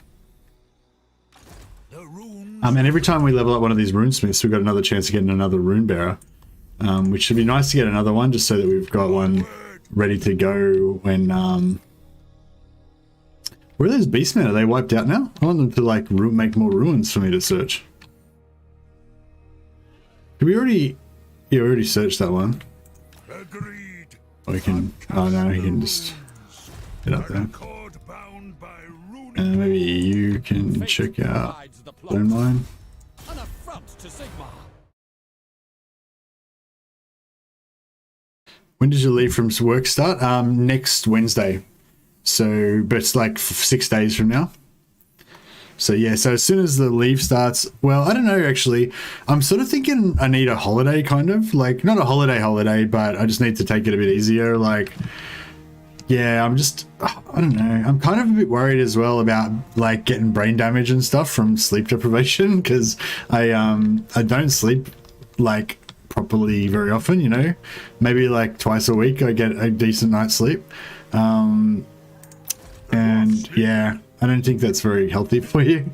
But yeah, I mean, I'm not like super worried about it, but I'm like a little bit worried about it, if that makes sense. So you reckon we should go for Black Crag? Oh, I don't know. Usually for some actual rest. Yeah, well, the leave is for Warhammer 3, so I'm gonna be doing Warhammer 3 stuff pretty much every day. But I won't be doing the Warhammer 3 stuff every day and have to work 10 hours a day at my actual job as well, So I should have like an extra like 10 hours a day more than what I've got now. Unfortunately, I really wanted to go hard on this last couple of weeks and try to put out a heap of videos and try to get a bit of momentum going on the channel before Warhammer 3, which would be really good for the channel. And I can see a lot of other YouTube channels doing that, like ramping up and starting to put out, like, you know, precursor kind of Warhammer 3 related shit, you know, even though there is no Warhammer 3 content yet.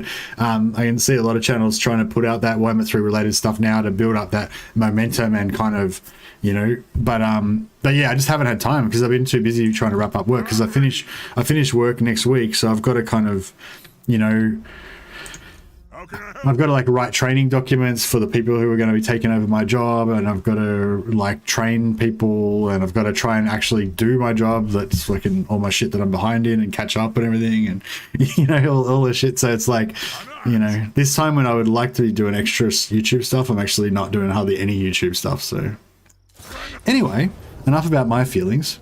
Fuck. Sorry about wasting you guys' time with that long monologue about my life story. Completely unnecessary and not relevant to retaking the holds, which is what it's all about. Getting a little bit of a Sack City action going on here with Grombrindle Chan while he levels up. So the main purpose of Grombrindle being on the map right now is to get these global blue line skills. The movement is the most important one, and the second most important one is this replenishment, sorry. It'd be also good to get this global recruitment capacity, although I'm not really going to use it very much. And then, of course, we just want to get Lightning Strike and start going through his own stuff.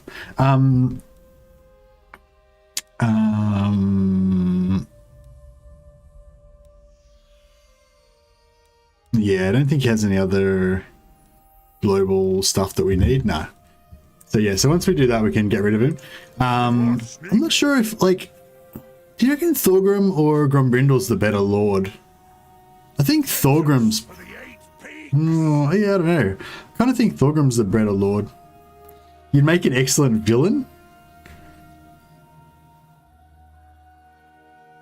Let me tell you my plan and give you ample time to defeat me. Yeah, I know. I am like that, aren't I? I always like give the plan away. Maybe I'd do better at YouTube if I stopped telling everybody my plans. I think one of my real downfalls with YouTube as well is like I tell everybody my plans and then I don't do them because I don't have enough time.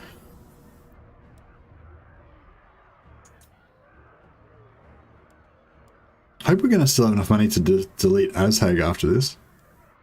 I'm going to fight this because I don't trust auto resolve. Thorgrim is better overall. Yeah, I kind of think so, yeah. Or... Wait up, no. Gromby is better as an army boss. Yeah, no, I'm talking about an army boss. Because we're going to already have both of their global things. We've already unlocked all Thorgrim's global things. We're about to unlock all Gromby's global things. So I'm saying after we've unlocked both of their global things, yeah, which one is the better one to lead my second army? That's kind of the question. I'll have to have a look at it more in depth, but yeah, because I mean, like Gromby's main good thing that he gets is his ancestor things, which we only get when he's your faction leader, which obviously we're not going to get. He does have the like defense of the beard thing, which basically makes his army go into supersonic mode when he gets attacked, like when it's on the defense. So that's very strong. Thorgrim doesn't have anything as strong as that, but yeah, I can't remember what else he's got. I think Thorgrim's got like a buff to buff to hammerers, but we're not going to use hammerers anyway because they're shit. I think Gromby's faction-wide replenishment, etc. is so good. Yeah, no, sorry. So we're already going to have all these faction-wide buffs anyway, even if he's like disbanded. You know what I mean? And same with Thorgrim. We've already got Thorgrim's faction-wide buffs anyway, even though he's currently disbanded. So I'm saying disregarding their faction-wide stuff, which one would just be the better to lead an army? I think Gromby probably. It might also depend what skills they've wasted points on.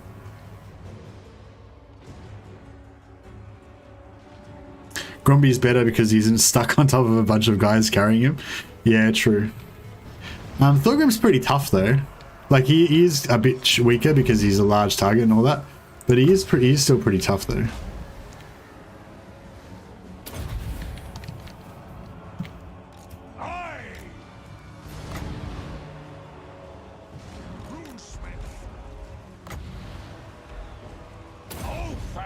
deal!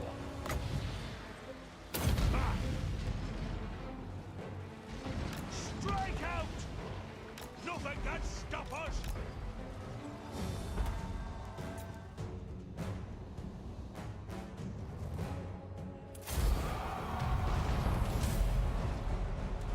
Foreigners! They have wronged us!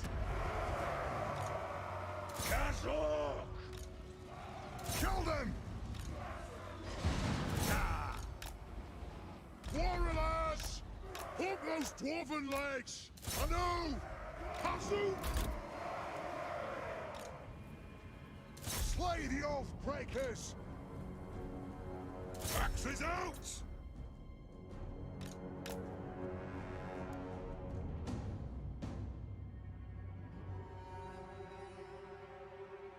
Program has extra chance of runes from grudges. That's all I remember. Nah, that's a faction bonus, Nicholas.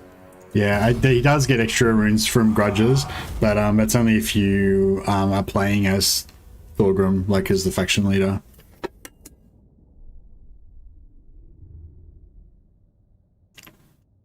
I do really enjoy all of the dwarf. Like I just love dwarfs. I love the dwarfs. Like I love all of the lords. Like even like Thorgrim, which is probably arguably the weakest out of the main good lords, and even Ungrim, who's like the shittest one out of all of them. Like they're all still dwarfs, you know. And dwarfs are rad. Dwarfs are awesome. And even even Ungrim that like has basically no advantages and sucks as a lord. Even he's like, because it's just another dwarf. Just another way of playing dwarfs. It's still really cool. Whereas sort of like Vampire Coast, I just can't get into them. Like no matter what version of them I'm playing, like they're kind of just not great. I feel like I should fight it. I should fight it again just to stop them from screwing me over. Bastards. They always screw me over. The traditional staunch line of crossbow spears. Exactly. I love Dowie 2. It was my first race in Warhammer 2. Yeah, Warhammer 1. Yeah, same here. Actually, I think I tried to play all of them. Like the first day when I first unboxed my Warhammer 1. Not that I actually had a literal physical box, but I kind of played all of, like I loaded up all of them just to check out what what they did and stuff like that. But then when I actually went to play a full campaign and play it out all the way, I think I played Empire first, then I played Vampires, and then I can't remember. I might have actually played Chaos before I played Dowie. And I think actually like successfully completed all their campaigns as well, or at least Empire, Chaos, and Vampires. Oh no, maybe not Vampires actually, because I think the Vampire one was really long and boring and annoying. Oh, this is what I'm talking about. Like I play the battle so that I won't take any casualties, and then I just am too lazy to actually play the battle properly, so I take casualties. Like I fuck it up and take heaps of casualties. This is like classic mercy behavior. I'm always doing this shit. I don't know why. It's just a thing that I do.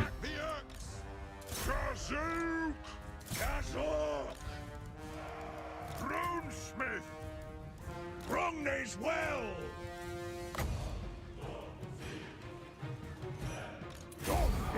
Alright, we'll just get a bit of regen for the end of the battle. I think we did alright. I don't think I actually took too many casualties. Ungrim's got Unbreakable. That's enough to not be useless. Oh yeah, no, Ungrim's pretty cool. Ungrim's just two manticores in a wig. Lol.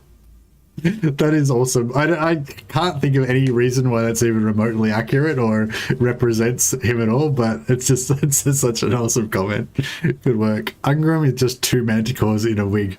Nah, Ungrim's great. Like, I mean, I don't know how good he practically he is, but I love like how he's got the death what's it called, death oath or whatever it is. Like when he's about to die, you can give him like the extreme version of it when he gets under is it under 30% or under 25% HP or something? He gets like plus 30% physical resistance. And I just love that, the idea of like stacking that with like other physical resistance or ward save, or stacking it with those other items that also give you physical resistance when you get below 30%. And so you can make him so like as soon as he gets below 30% health, he just goes into full Doom mode, you know. The Doom music kicks in. Extreme death blow, yeah, extreme death blow 20%, yeah. And you can also go into in here and get like when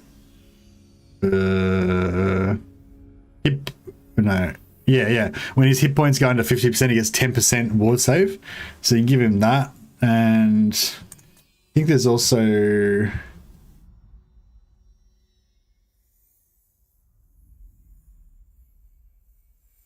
this one, when his hit points go to 50%, he gets melee defense. And then I think there might be one in here as well.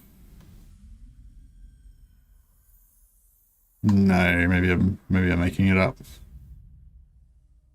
Yeah, under 20%, 40%. This one, yeah, sees you 40%. So basically it's like 40, 50, 30, so it's 80. Plus you can give him like either something else that gives him like 10% ward save probably or whatever. But anyway, yeah, so you just make him so like he's pretty tanky normally, and then, well, not really, he's a bit tanky. And then like as soon as he goes below 20% health, or when he goes below 50%, he like the Doom music starts playing quietly, and then when he goes below 20%, the Doom music kicks in and he just fucking kills everyone on the whole battlefield. Any tips for Ungrim campaign, and can we see his campaign on your streams? Hey Alexi, thanks a lot for the super chat, man.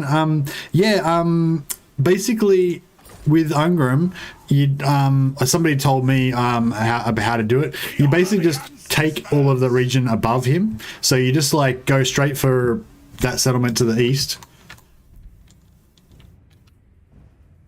It's really straightforward actually, but I don't know. Yeah, basically you just go straight to Grashnak's lair, you know, like kill this army, move here, recruit, move here, then attack this, then move here, then attack that, then move around here, take that, and just take this area as fast as you can, and then it's all right after that. You just kind of keep going from there.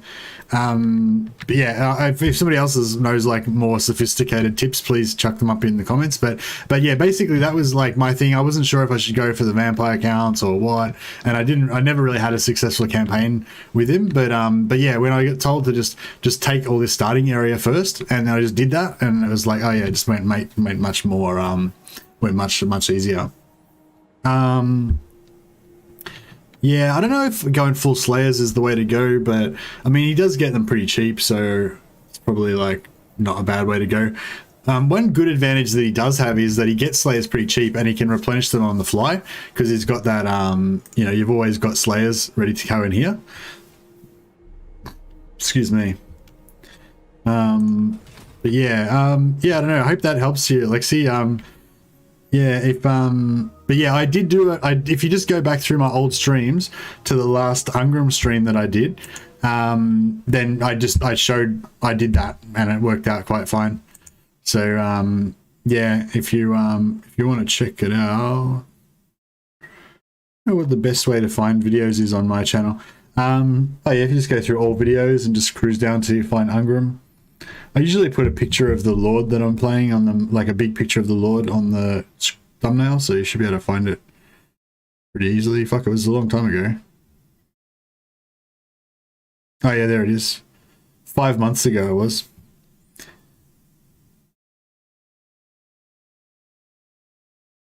Yeah, basically I've drawn it on the map. You just go to the right and then go up and then go down. You just go around and take everything. But yeah, basically my plan is to take everything and then take out the vampires and take over their lands, because I love this area here. Like, this is one of my favorite areas in the whole map, because you've got Zufbar, Drakenhof, Templehof, and Karak-Kadron, all walled settlements, like 4 walled settlements, all basically within 1 day's march. Like if you're in the middle, you can march to any of your borders within 1 march. You know, and they've all got walled settlements, you know, so if you like, one army can basically defend this whole area. You know, so it's just, I don't know, it's just a sweet area basically. You can have all these walled settlements in the one area. So yeah, so basically my plan for Ungram is just take this, go up here, take that, you know, wipe out all this, and then wipe out the vampires and take over their lands and confederate Zufbar, and then you've got this like sick land, all this land. Hopefully that helps. And yeah, and he's fun. Like I love playing Ungram now. Like now, once I got told how to do that, and I actually had a viable start for him. Yeah, it was good. Have you already got a rename, Alexi? I feel like you already did a super chat this campaign. Alexi Redax, yeah, you're already in there. Sorry, I would have given you another super chat, but I mean another rename, but yeah, you've already got one. So I think somebody else did a super chat before that I forgot to do a rename for. I'll quickly look it up. Sorry guys, we'll get back to the campaign in just one moment. Super chat. Jesus, yeah. Jesus, you've got a really unlaw-friendly name. Cheesemakers Guild? I don't know, do dwarves eat cheese? I kind of feel like they should, but I feel like cheese is kind of more of an empire thing. Glory for Azul. Maybe cheese sack, cheese socks, cheesegrim, cheesegrim. Oh fuck! It's just such an unlaw-friendly name. I don't know how to make it into a dwarf name. It just doesn't. Oh, maybe that could be a surname. What about Grom Cheeses? Fuck it, that'll do.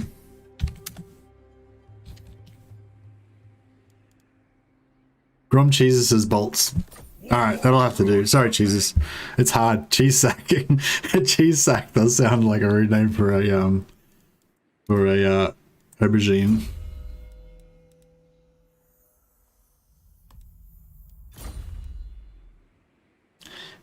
What is the campaign mechanic for Cheeson? Yeah, Cheeson would have been good. The campaign mechanic for THOREK is that he gets all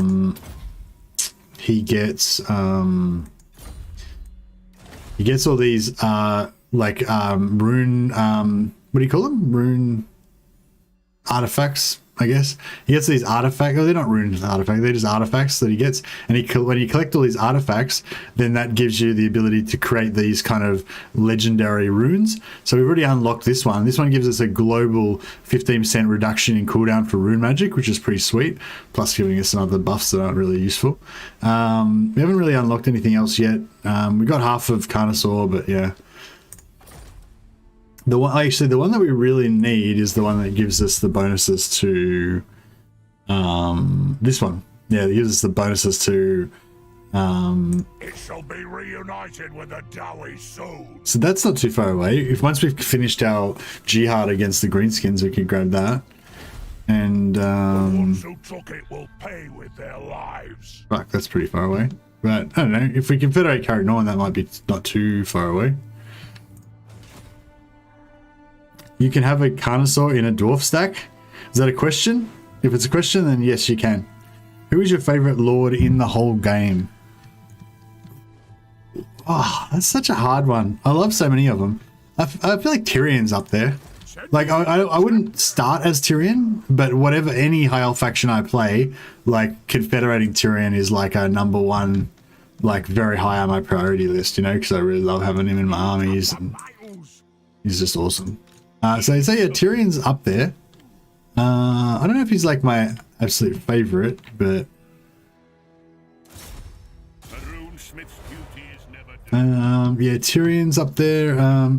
In terms of favorite lords to play, I'd say Lockyer is definitely up there. Lockyer Fellheart. His early game campaign is just really fun, and yeah, it's pretty awesome. Isabella's got to be up there as one of my favorite lords. I love the vampires. Volkmar's obviously got a special place in my heart.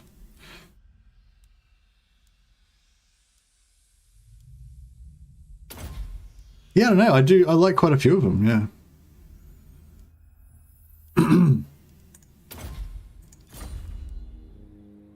Yeah, I'd say like Tyrion. Marathi's pretty awesome. Yeah, actually, yeah, I really like Malekith as well. Kind of in the same way as Tyrion. Like, I'd probably start off as Lockyer or Malice or Hellebron. I'd probably start off as anyone except for, yeah, I'd probably start off as one of those. But but getting Malekith is confederated is like a high priority. I'm not sure if I should go for Karaz-a-Karak or we should just.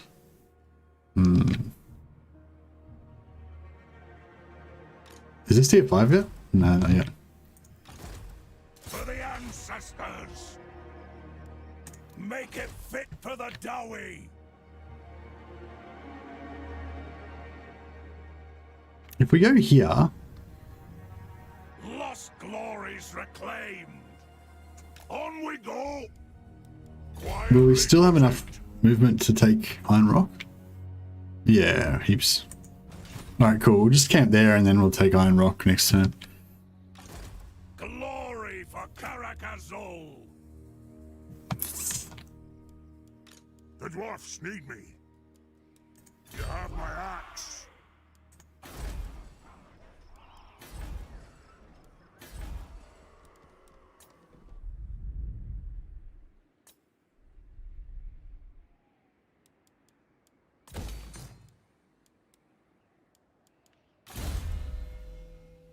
P.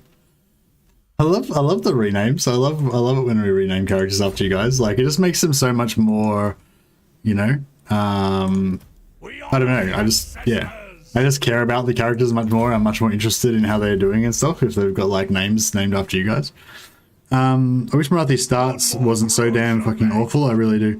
I find Marathi starts fine now since again that's another strat that I got from you guys.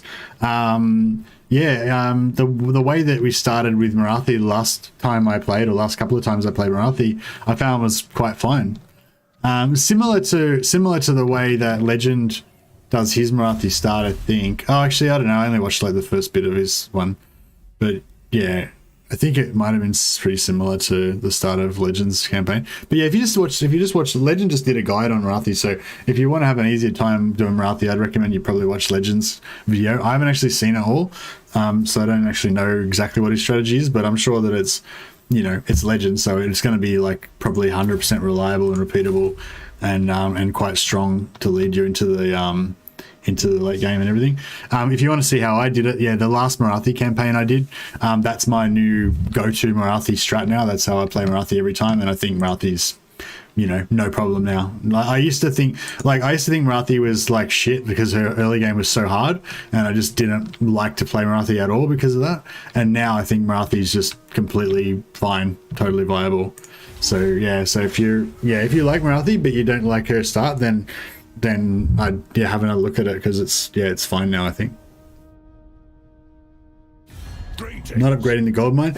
No, I keep thinking about it, but then I just keep thinking it's going to take me like 25 turns for it to pay for itself, so it's like not worth it. But if I had have done it like 25 turns ago, then it would now be paying for itself. So it's like, you know, it's like a catch-22. It's like, it's sort of like that sunk cost fallacy. It's like, because I've already wasted those 25 turns that would have paid for it, if I get it now, then it's like, you know what I mean?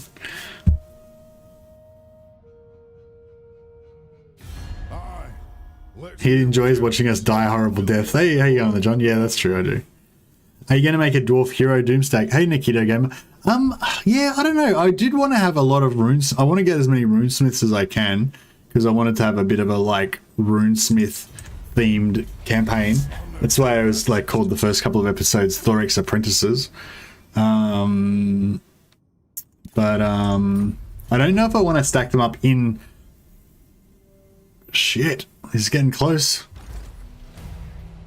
Like, he's after me big time, isn't he?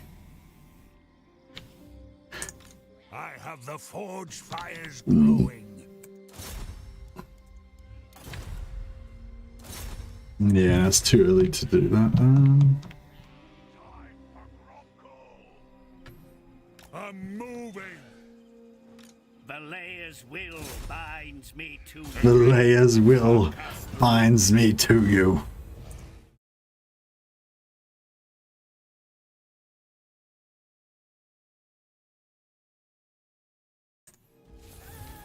Oh, nice. More shit to melt down. Alright, I think we can make another Iron Warden's tankard now. The runes are With all this crap that we've looted. your ignorance shows. The runes are ready. It shall be done.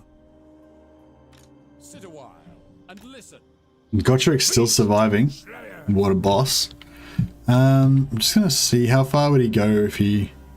Nah, he's gonna go further if he... boss marches. I don't know, I feel like I should maybe go over here, it might be a bit safer. Where's the slaughter? I'll get this guy to go up that way to check, make sure that we're not gonna... It is time.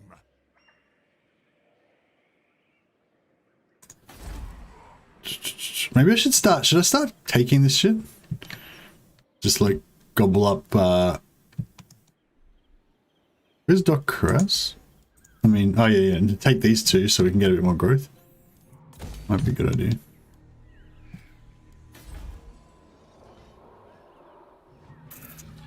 Fuck, we need some public order up in here, don't we? Might switch that up. Public order. This one's fine.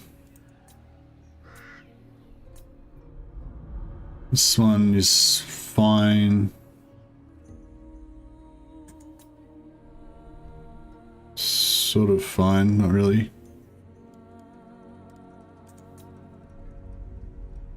One flag. How many more levels do we need on here?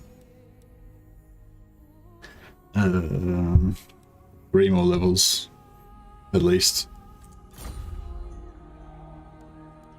I'll see it done. Okay.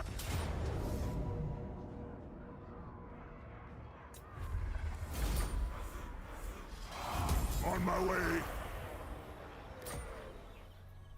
Who calls me? Heading out.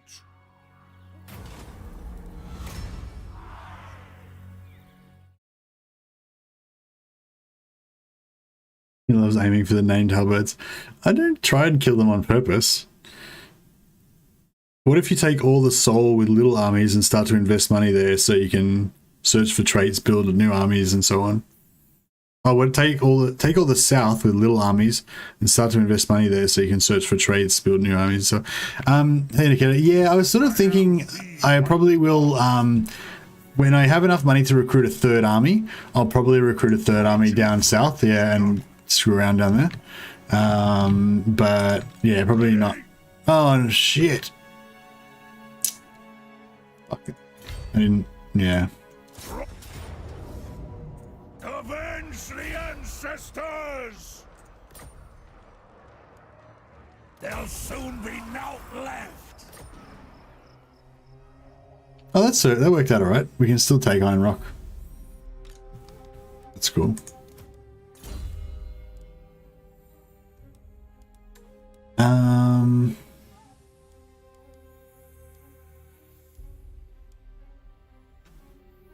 Oh yeah, we should grab that, shouldn't we? Just so that if they have a caster, they can get blown up.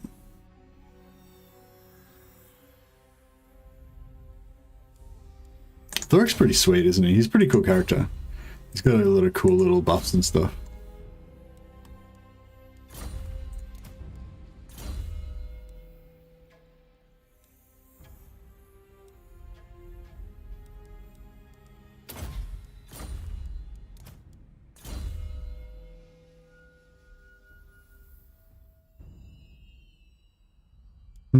If I could piece out with the vampires and the those purple greenskins, we could pretty much just send like an empty army around and just Glory's reclaimed. yeah, like if I could get peace with these guys and these guys, I could just send like a single lord around and just occupy all this crap. It'd be kind of cool. But yeah, I think we're gonna focus on Grimgor first, basically. Tried and tested. North Azul. Karaz-a-Karak will be tested.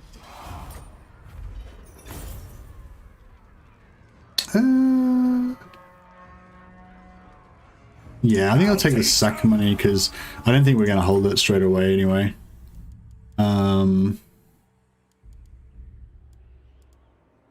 What did we just get then? Glory for Oh, no, it's nothing. Including scales is not bad though. If you want something done right, forged in battle, Rumney's will. I'm here. I wonder if we could actually occupy that. If we can make it up there and occupy that, and then come back and start sacking this again, that would be good. Gotrek Gurnison. In good And then as soon as that, as soon as we get that 3 levels on him, we'll switch back to THOREK'S. Good prose. These guys are kind of getting to the point where the levels don't matter anymore.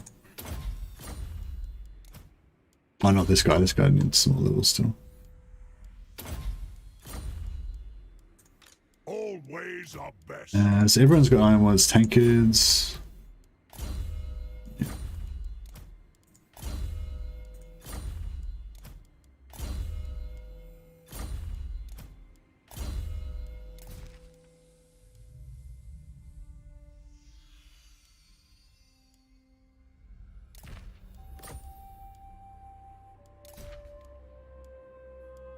I don't know if I should take the Ogre Blade or if I just melt it down. I'll just melt it down.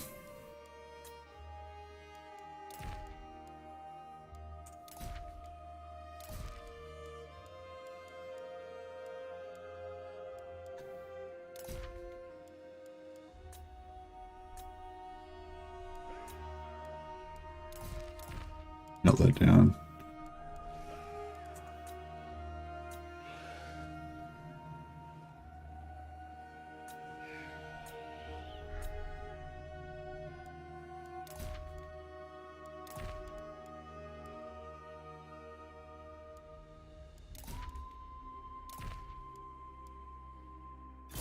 Cool. And then we'll melt this down. Melt that down.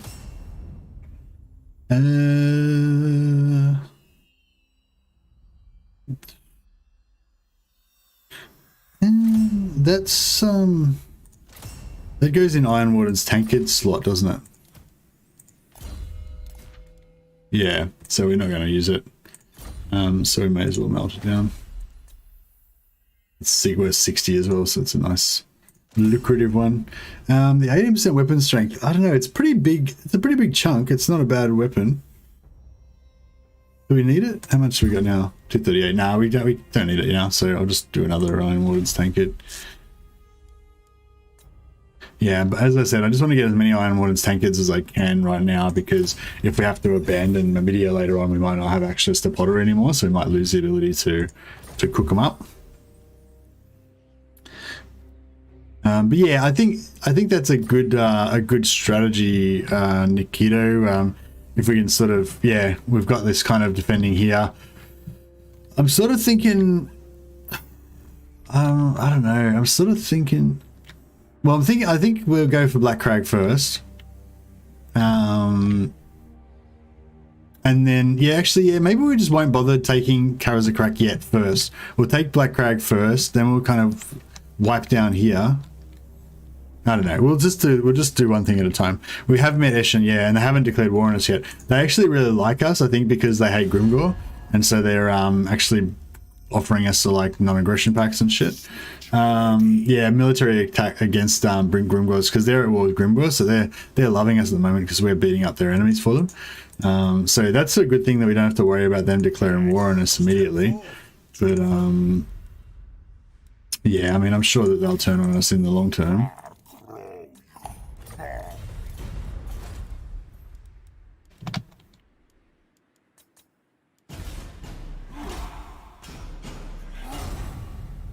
Gotta kill Gelt with Ungrim. Need that +6 armor on Slayers. Ooh.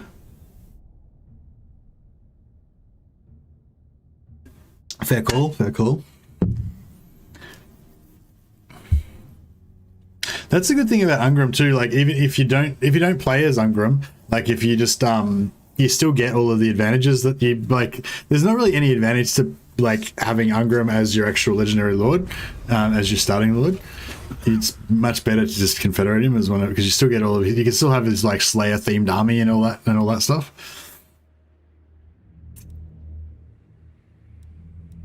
Doesn't matter. Doesn't really matter which option we go for there.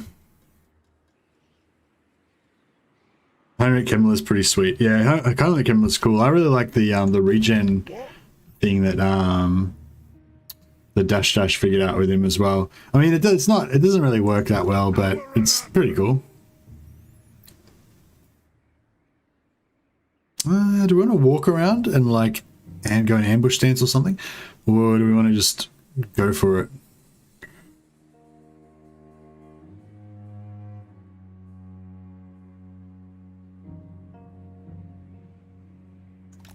Rune Lord of Azul. Motherfucker. Moving. Tried and tested. By Grugni the Severe. I'm loving that Belligar's just chilling here. He's my buddy. He's taken over Karak 8 Peaks. We're all friends here. Sweet ass. Is it time? Ahead! Ready. How can I help? No, we can't actually make it there. Okay, that's okay. We'll sack this. I'll do it. Bring 'em. We'll sack this. We'll get this guy into the oh, he can't reach. What a dick. Oh, whatever. We'll And a core Just- bound by runic law. Beards in belts. Aye. Beards in belts. Adventure ahead. so as soon as just send Felix across the scout, sort of keep him hovering around this area to give us vision. Attack!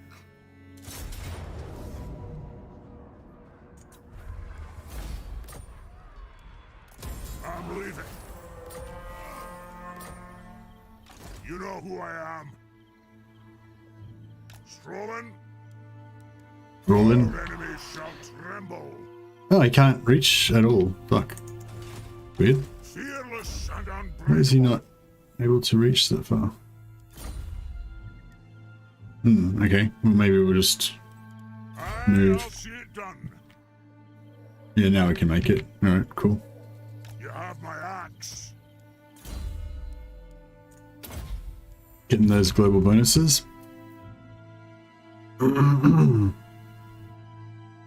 Infantry movement speed and Slayer recruitment cost, I think. Yeah, that sounds right, Yukiga-chan. Yeah, infantry movement speed is his his main global thing. That's good.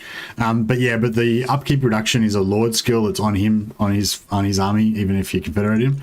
And he's like Journey's End bonus thing is a lord army thing as well. So you basically can have all the cool stuff about having like his Slayer army still with him. They just won't have that extra 5% movement speed, but it's not really a big deal.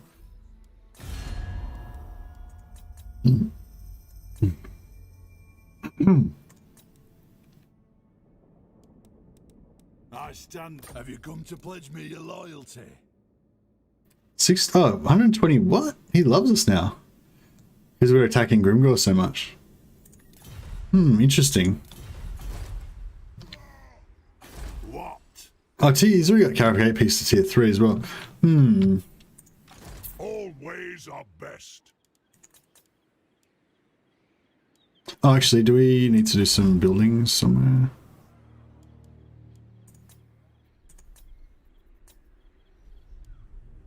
Yeah, we'll put some beer in here. That should solve the public order problem. 21 turns. Fuck, I should have just built them all up to tier 3, shouldn't I? But now I kind of feel like I have to wait it out. Or I could get rid of this and put growth.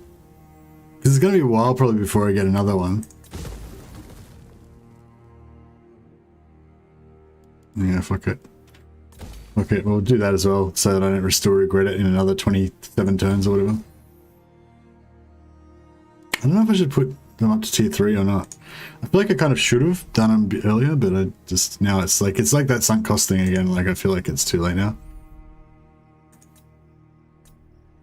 It doesn't really matter, like we've got good money going from the from our war efforts. So yeah, we can screw around a bit. Have you seen the beardless mod? It's actually hilarious. I think I have. I think Okoi, is it Okoi that plays around with that? I watched another Tariff video today, and yeah, I don't know. I feel like Tariff's got a bigger channel than Okoi, but I feel like I kind of, oh shit. Where the fuck did he come from? Well, I don't think I'd invested too much in Barakvar yet, so at least that's good. It's not worth trying to fight it a little bit, do a little bit of damage to them, is it? Nah, it would just replenish it all, but then over the end turn anyway.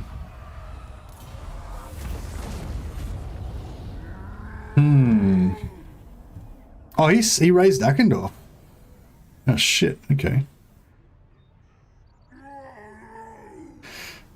Okay, well, that's okay.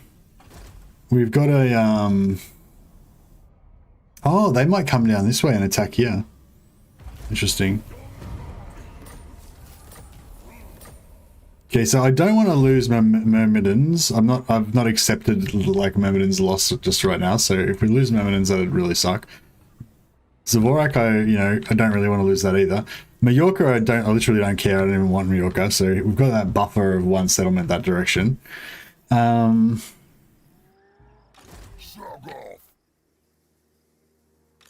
Monster Slayer. We really don't want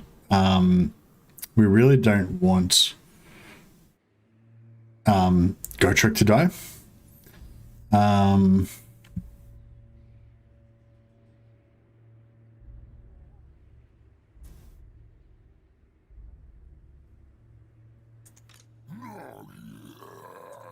Gotrek, So I might just like force march him over here. making ground. Hopefully that's not the worst idea. I am the And we'll occupy this. Fight. Although they have got another army here.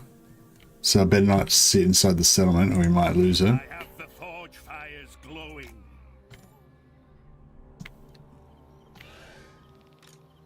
We need an engineer.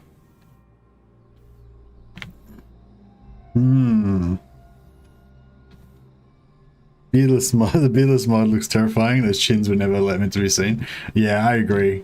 Like Grombrindle with no beard looks pretty, just, I don't know, horrific, doesn't he?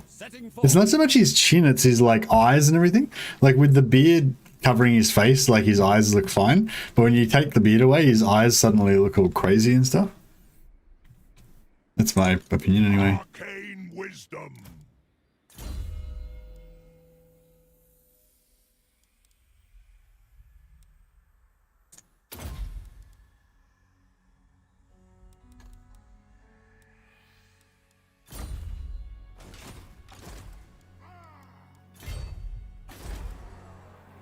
I wonder if he's like just about to hit tier 5 and we're going to miss out because we're attacking it too early. You want something done right?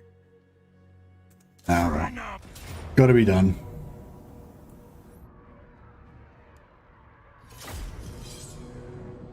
Did you get the ROR Iron Drakes, the one with the steam guns?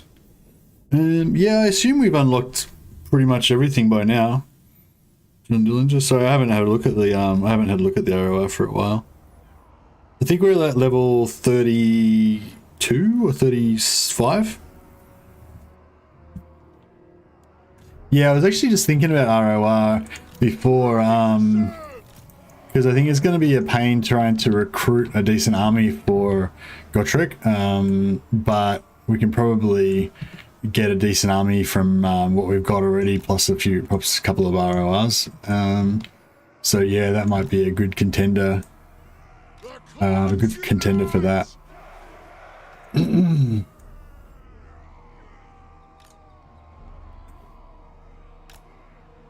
For the High King! Grudge Thrower! Thorek Ironbrow! The clans unite! Thorek Ironbrow!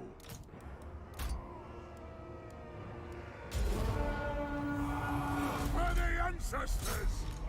On our way! Range far, range fast! Master Engineer! I always get them. They're on the level with ROR Plague Mortars.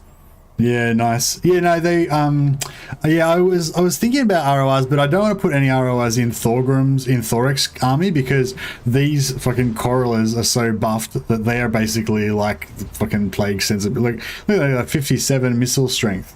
They've got really fast fire rate. And they've got shitloads of ammunition and just, yeah, they're just all good. Also their missile strength is like fairly high armor piercing, 12 AP. Actually, it's not really that high, is it? It's better than 6 or whatever they normally have though, or 9 or whatever.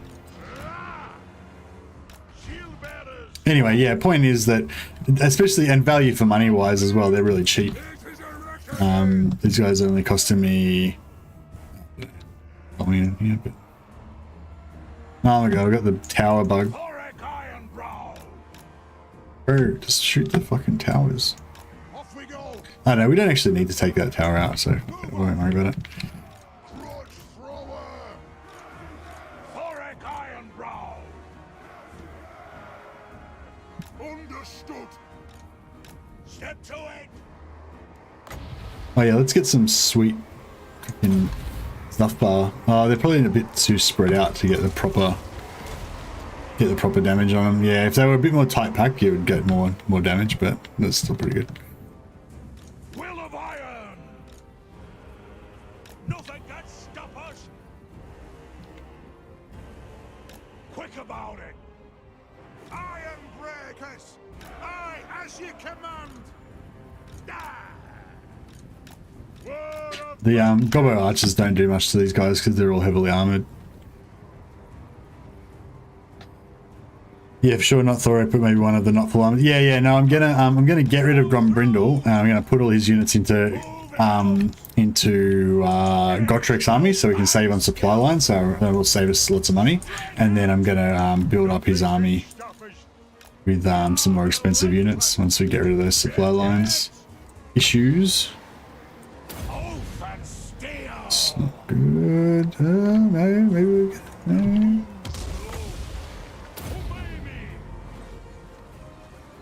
What? Karaz-a-Karak! Ironbreakers! Yes, yes! On the way!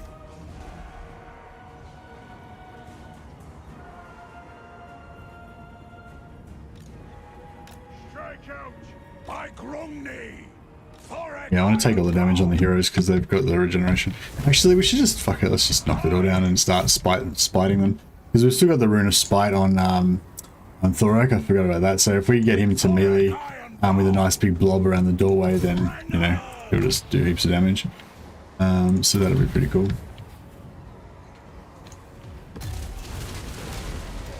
He cannonball to the face, Black Orcs. Like none of them died. They just ate that. They ate the cannonballs. Black Orcs are sweet. Look how cool they look. I love heavy infantry with great weapons. They're my favorite thing. Even though I don't really like greenskins that much. If I was going to like any greenskins, then you know Black Orcs with great weapons would be the thing.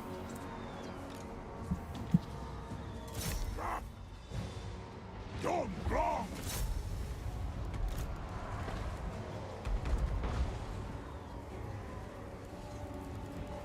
Thorek Ironbrow!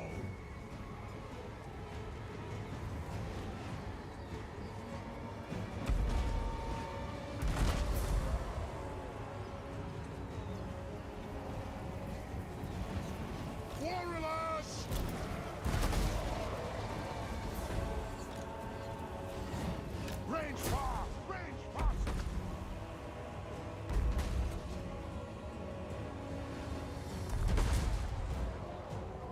Somehow managed to lightning strike my own army as a defender, which caused AI to fight nothing, and I won. Wow, that sounds pretty weird. Oh, whoa, they just would have gawked me? Oh well, my dude's just tanked it like a boss. I didn't even care. I took a bit of damage, but I don't think we didn't lose any models, so if we don't take any further damage, then we'll get it all back later. Ironbrow! Oh, I was going to send in the Ironbreakers as well, but... Charge! Brungnes well! Come and fight me. I like Volkmar's Flagellant ROR, he buffs them beyond belief. Yeah, I like the old Flagellant buffs better though, when they had the 50% missile resistance. That made them really, just, I don't know, really useful.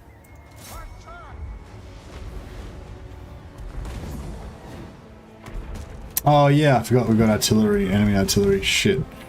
Maybe we need to hurry this up. Let's get these guys in there. Come on! God! Sharpish! Come on, fight me. Step to it! No more faffing! Hearth and home! The rooms are cast! Wrath and ruin! Ironbreakers!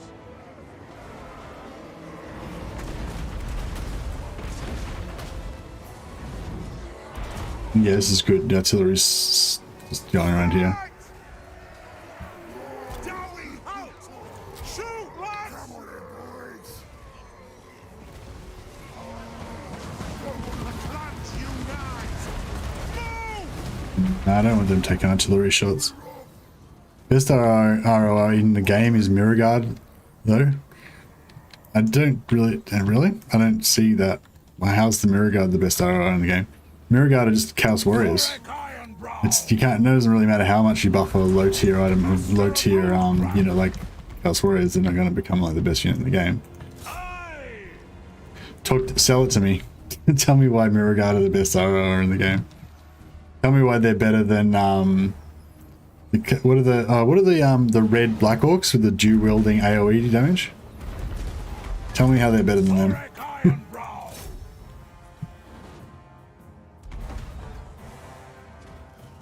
Like, I'm not like ruling it out. I'm just saying I want you to convince me. They're stylish and deadly. Okay, it's the style factor. Yeah, no. Okay, fair enough. Can't argue with that. They are very stylish. Crimson Killers, that's who I was thinking of. Yeah, the Crimson Killers are pretty cool. But yeah, no, the Mirror Guard are a really cool looking ROR. Yeah, in terms of theme and style, like, they're pretty sweet. Red Black Orcs aren't very stylish. No, that's true. Yeah, no, if we're talking about pimpness, then yeah, Siggy and his Mirror Guard are pretty strong contenders for sure.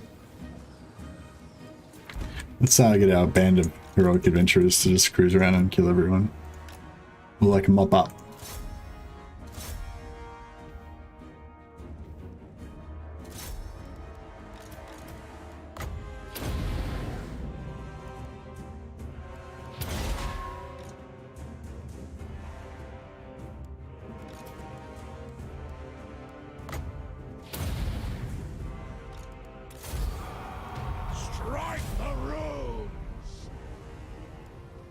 Cool. Stylish is enough, yeah. I wonder if it's worth playing another Chaos campaign. I can't really think of how another Chaos campaign would be any better than the last one. Like, I mean, we could just do it a bit more efficiently. Could probably follow Dash's easy guide to Chaos a bit more efficiently and actually, you know, just do it faster. But I feel like it'd just be the same campaign, basically, just a faster version. So, yeah, I don't know. I guess if I went faster to the point where I could actually invade... No, I don't think it's worthwhile. I think we'll just play a bit more of this campaign, maybe do a Greenskin campaign after this, and then loot and occupy for 8k. Ooh, that's pretty sexy. Do we need the 8k? Yeah, we always need the 8k. Runic keystone secured. Good, good. Hurry forward!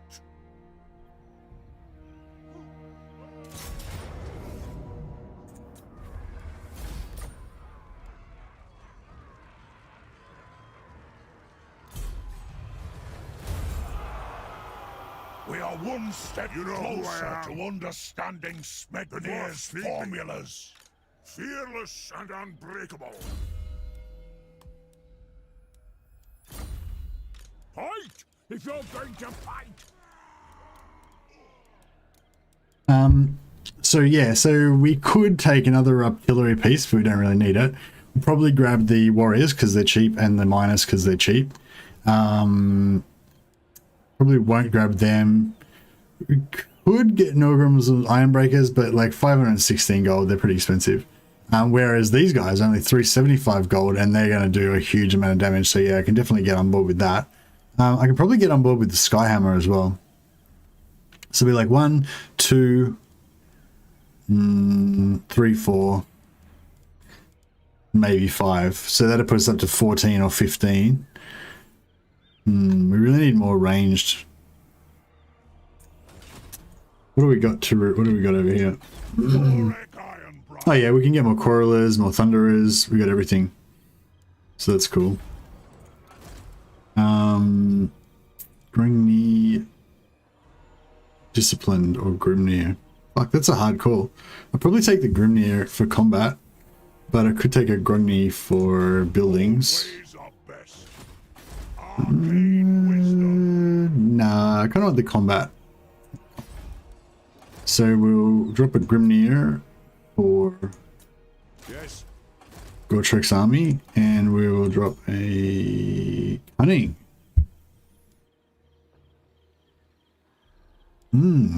Actually, yeah, I could go with Cunning. Get a bit of poison into the blob. And more ambush chance.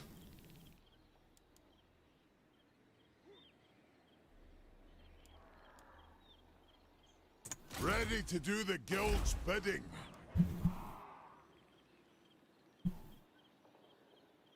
Nick Street. Well, oh, see you, Nikita. Thanks for your input, man. Much appreciated. Want a masochist run? Skarsnik, then declare war on everyone. Well, yeah. Well, Dane was doing a This Is Total War campaign, and I'd actually considered doing a This Is Total War campaign as well, and I considered doing Skarsnik This Is Total War. So then when I saw she did it, I was like, oh wow. To be fair, I wasn't like thinking about doing it, but like I hadn't decided to do it, but the thought crossed my mind. You know what I mean? Actually, gyrocopter with brimstone gun. Fuck, that'd be really useful. If you want something done right, But we gotta drop one of our sweet ass Quarrelers. I don't know, should we just do without it? I feel like gyrocopters with brimstone guns are a bit untraditional. Like, it's not really the sort of thing that Thorek would get into, if you know what I mean. I am the White Dwarf. But we could recruit one for. How long do they take to recruit, actually? Iron will. 2 turns.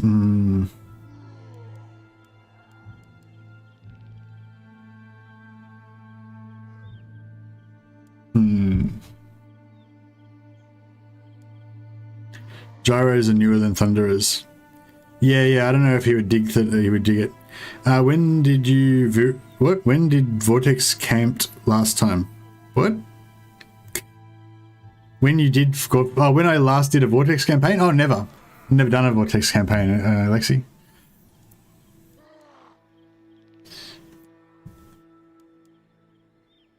See you, Nikita.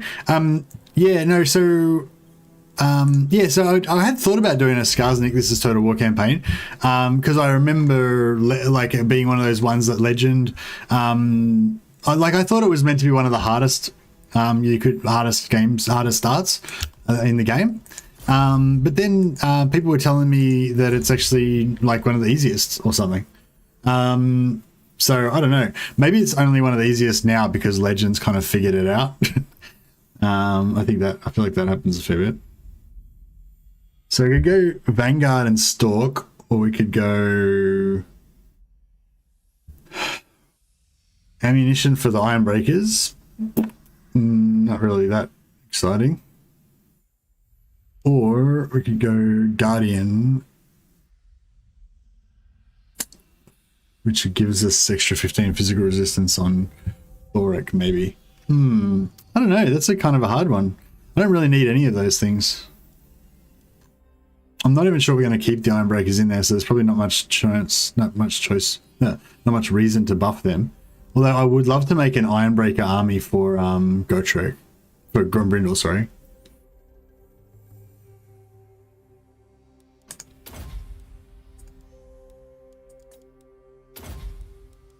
Keep that under our hat for now. Yeah, yellow's for flash gits and red is to make him go faster, yeah.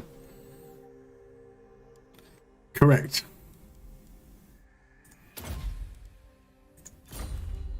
Yeah, I think we probably want to lose these Ironbreakers and put another unit of bows in there, because we don't really use the Ironbreakers. I mean, they do get a bit of work in here and there, but we don't really need them. I don't know. It's nice to have a good backbone to your army. I was thinking about this the other day. Just even having this one unit, like even though heroes are kind of the preferred tanks in most situations, having like one like rock solid infantry unit that you can just make a wall out of if you need a wall. Like heroes don't really make a solid wall when you really need a wall, whereas Ironbreakers do. What are we missing here?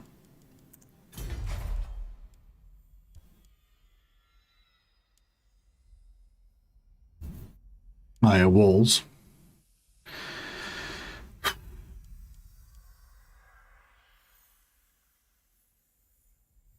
I think we'll just leave it as it is for now. And then we'll 728, what's this making? So right now it's making 600. But if we were,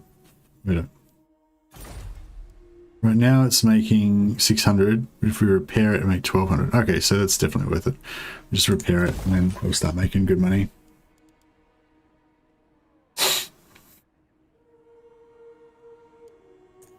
What?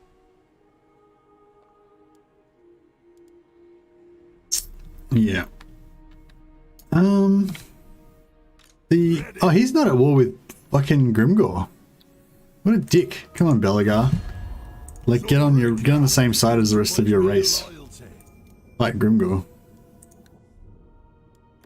No. What about if I fight Isabella? No. Idiot.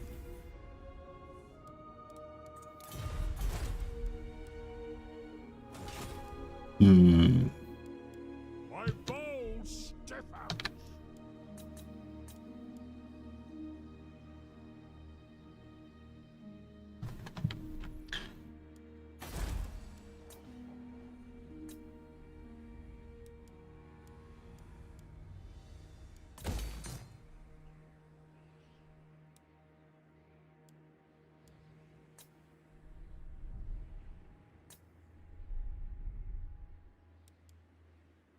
$724, 200, or 400 to make it go up to.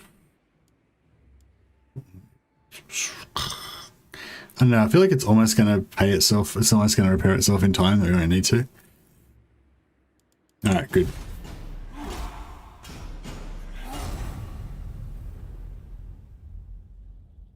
I like the Vortex map because it's not as squashed as the Model Empires, because you're limited to the New World part of fantasy. Yeah, yeah, I don't have anything against playing Vortex in theory, but I don't know, I just don't, yeah. Just like, I don't know, every time I go to decide, I'm like, no, but, you know, the full size campaign map would be better, wouldn't it? No, I just play Mortal Empires, you know. Now we from another hold arrive. 'Tis a great day.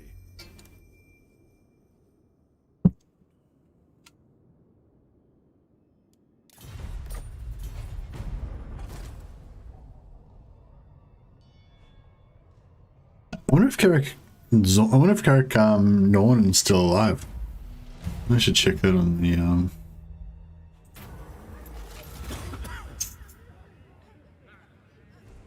Oh man, I want that migration, I want that growth buff, but I don't know if I can actually afford that public order.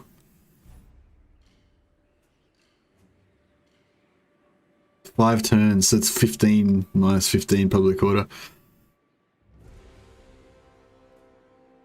Yeah, I don't know if we can afford it. Oh man, it would have been nice.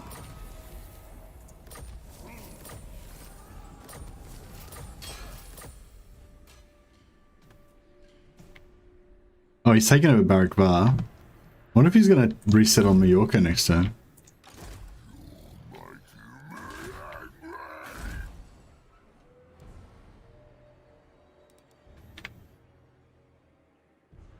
Yeah, I think it was a good idea not to take that. Is an oath. Poetry in motion.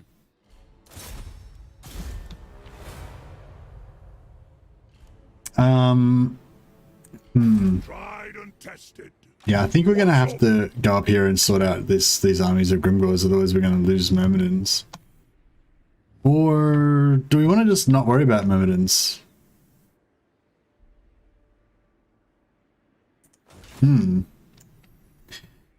Any bets on when we'll finally get the first Warhammer 3 streams from the content creators, CA content creators? I'm not sure if they've told me anything about that or not. I can't remember, but even if I did know, I probably wouldn't be allowed to say anyway. But yeah, but I don't want to guess in case I guess right and then it's like I told you or something, you know what I mean? So I'll just have to stay out of that conversation.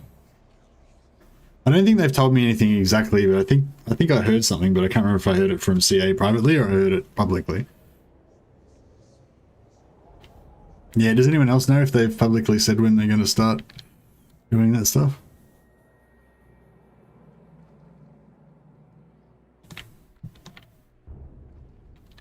Oh, I don't know. I'm a bit torn now. I want to go after... Well, I kind of want to exchange some units anyway, right? So I'll come over here. And then... Who I am. Ugh, can't quite make it. Roman? Ugh, alright, well, whatever. Close enough. Yes. And then... Where's the aim? maybe Gotrek can, like...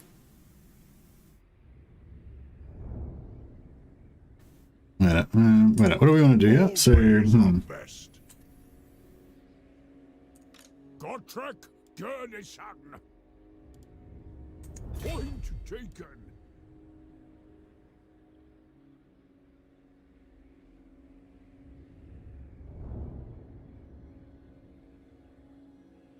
Where's the nearest tavern then? Aye. I think I need one more point, don't I? Fuck, I just need one more level.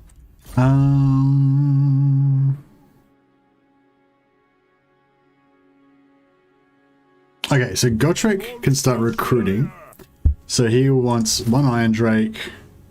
Should I take an Iron Drake from here, or should I just recruit the Raro R maybe? If I don't take that, and I just take...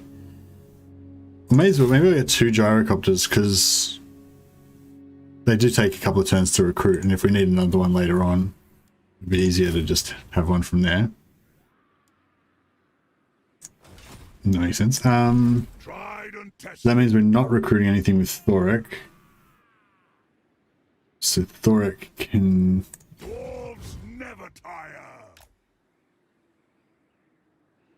get over here.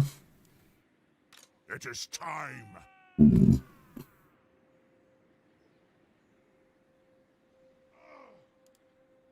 Yeah, and he can go over there as well. Our enemies shall tremble. Yeah, okay, so we're just... But I am needed. Actually, we could just head up here and sack that. That'll do it. There's no bother. I'll do it.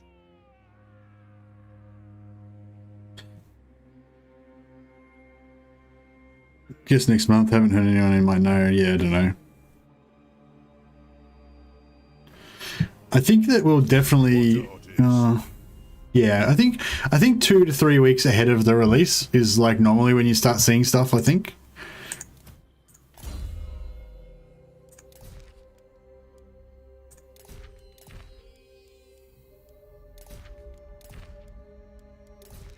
I can't really remember from last releases, they were too long ago. The dwarf speak. By Grunny, this had better be good.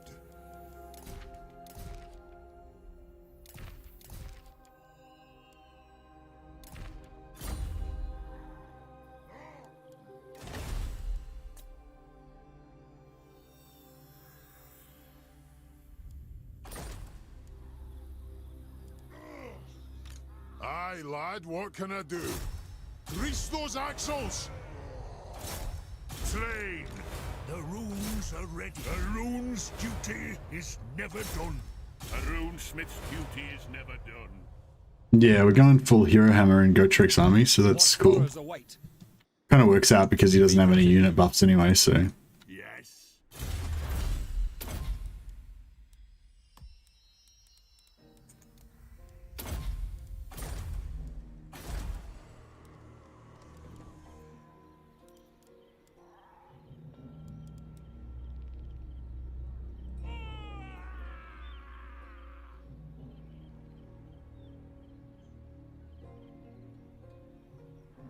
Yeah, somebody said that they heard that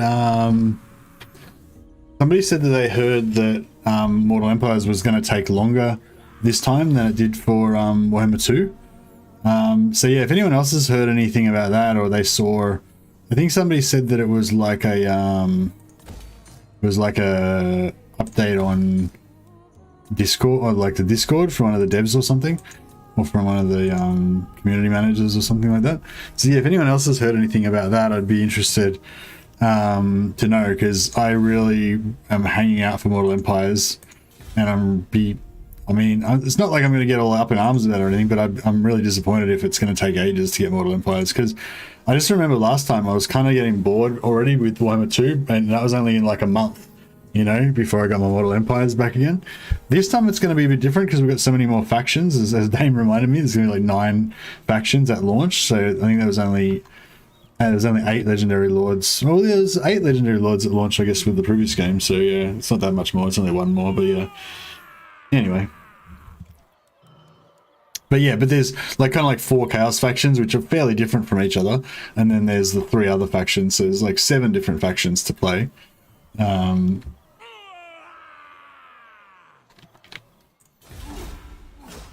But yeah, so I don't know. I think it'll keep me occupied a bit more, but it won't like replace Warhammer 2, you know, because it won't.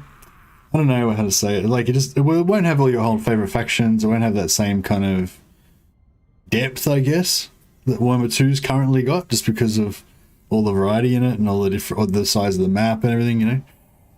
So yeah, I don't know. I mean, yeah, I don't know.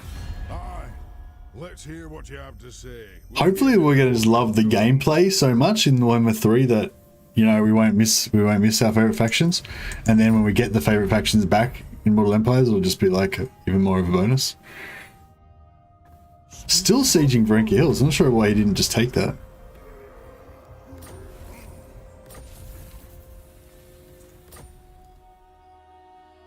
Gotrek, Gurnishan. I'm ready. Don't you fret, it's done. Scrunge. Rune Lord. I don't think anyone's in range to like assassinate Gotrek. I really hope they aren't, because it would really suck if he died.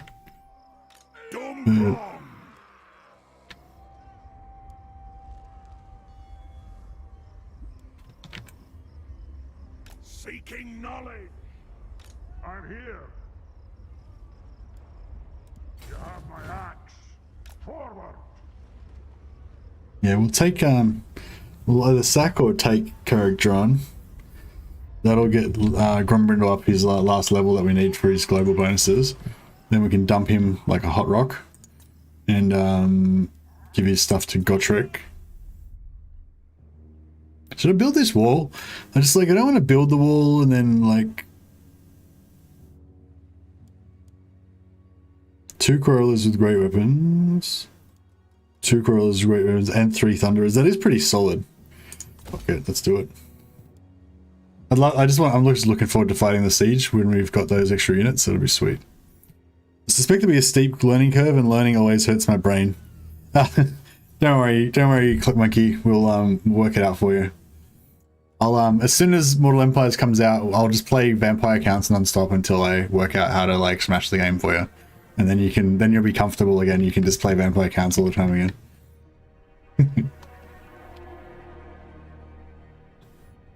Vampire, oh yeah, how cool is it going to be like playing as Vlad and going into like the heart of the realm of chaos to you know, steal chaos artifacts and shit because you just don't give a fuck because you're Vlad the Chad, and you just like march into hell and take what you want and then just piss off again.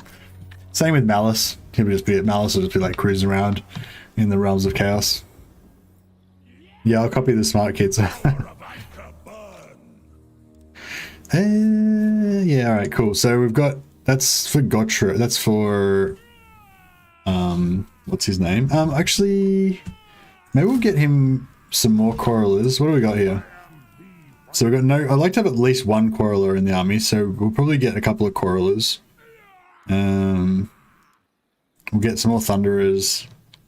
We'll get this Ironbreaker unit from here, we'll put that into that army. And yeah, I think that'll be kind of cool. It won't be like an endgame elite army, but it'll be like a pretty cool mid-game sort of army. We're not going to get any more engineers right now. But we need the engineer place to keep building the gyros. Yeah, as soon as he gets those gyros, we'll dump this.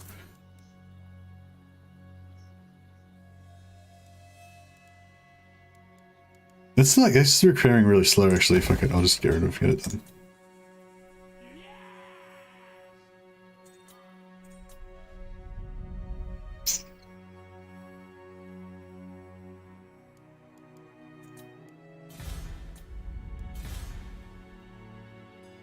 Oh, should we repair this?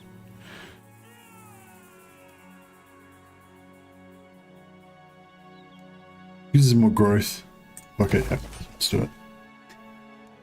I'd like to get some walls up in Blackcrag, I mean, especially before we leave. Kill all the elves in the name of corn, exactly. Playing high elves currently, and it's a struggle. Oh, really? Which faction are you playing?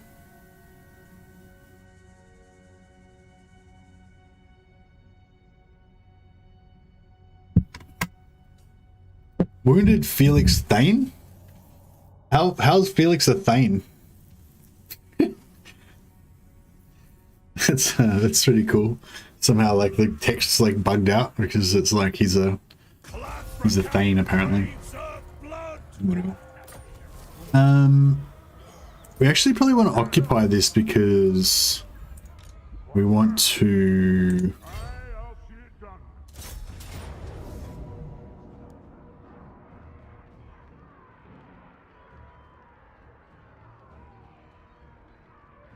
actually, no, we probably want to sack it, and then we occupy it with THOREK'S. Oh, nice, Armor of Fortune. Did you get the level we needed? Yep. Cool. Alright, so now we don't need Gromby anymore. It would be nice to level him up, keep leveling him up, but I think we might just save some money for a bit. 2 armies is all we really need. How far can you move? Yeah, cool.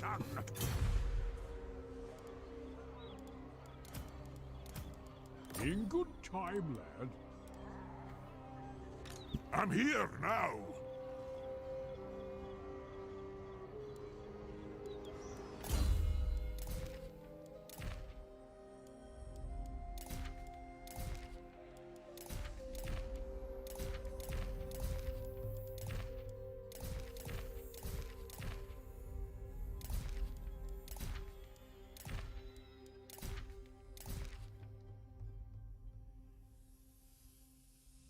The ones in White Illith something. What? Is that meant to be one of the Elven factions?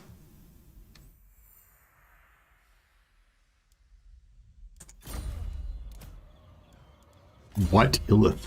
I'm not sure if I know which one that is, sorry.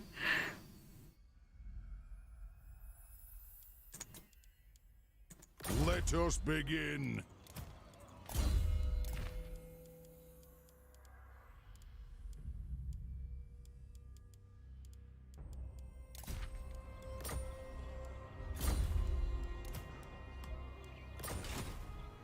Cool. All right, we're finally making a profit.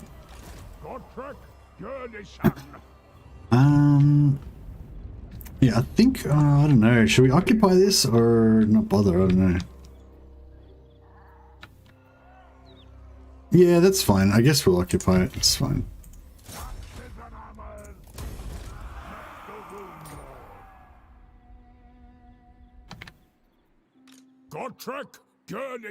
Okay. If you want something done right,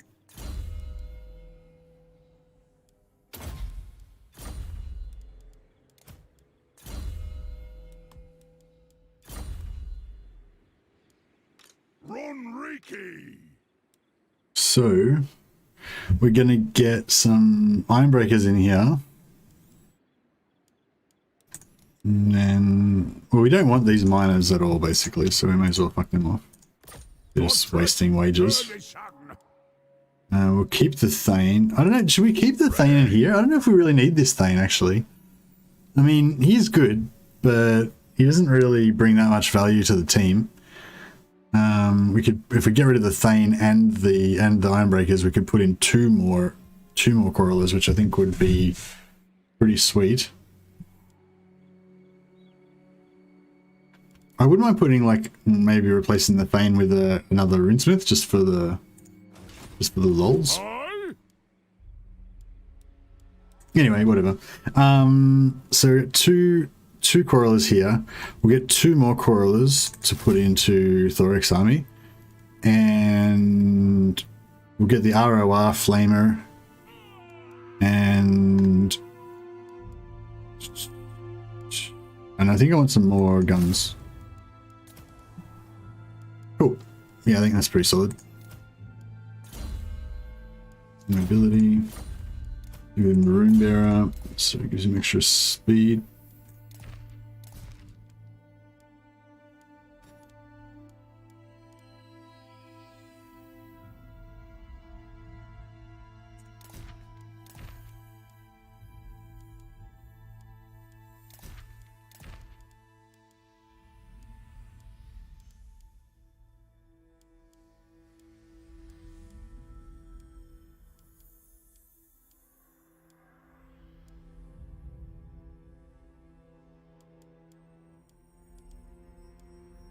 See if there's any other followers we can give him that are useful. I think we're good. Yep, just give him a couple more banners.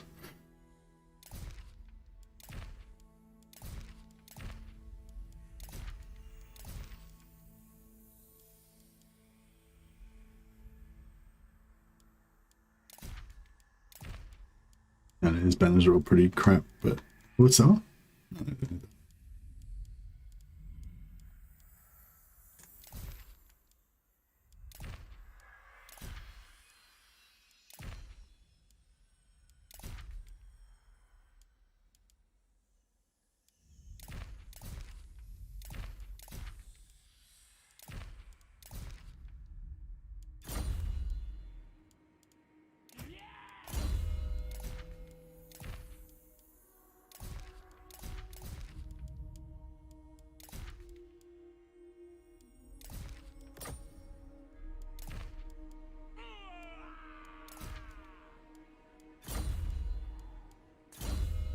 Just checked you're playing Tyrion. Oh, okay, cool. Yeah, Tyrion is not like, he's not the strongest, but he's probably the most like straightforward, I think, for a new player. And he's strong, like all the high elves are strong.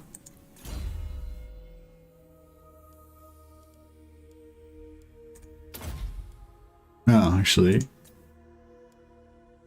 Maybe we want to go for hardened armor on one of them. Just for the fuck of it. Not that it really does anything, but...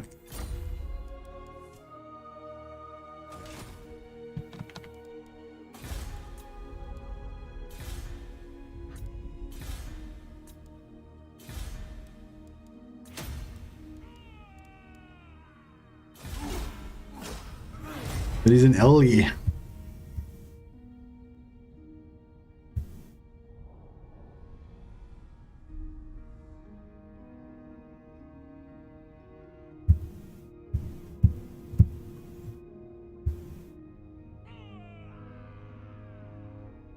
Tyrion's pretty fun if you play him as a single man stack from the start.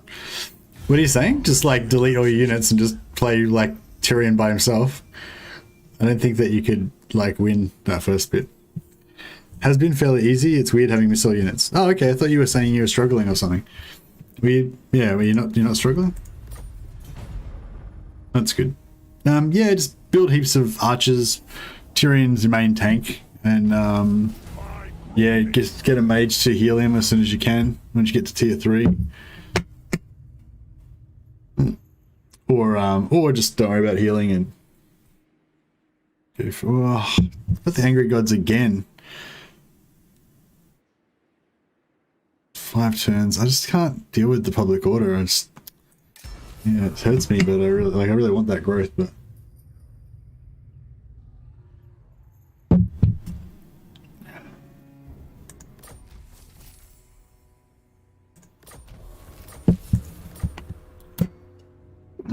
all right.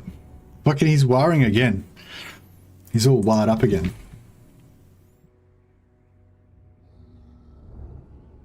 Monster Slayer, Rune Lord of Karaz-a-Karak. On our way.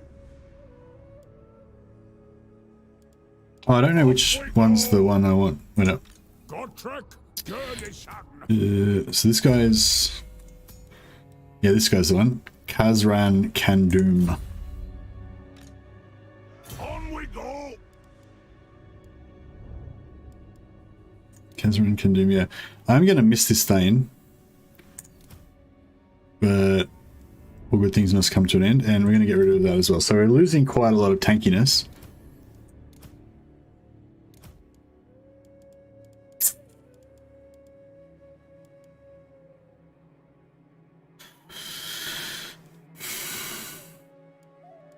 But we're keeping our traditional quarreler vibe, which is important. Battles are easy, the campaign mechanics are rather new though. Oh, okay, cool. That's good. Did you farm Kalita for extra ammo on THOREK'S bow guys? No, I did not. Got. Quietly does it.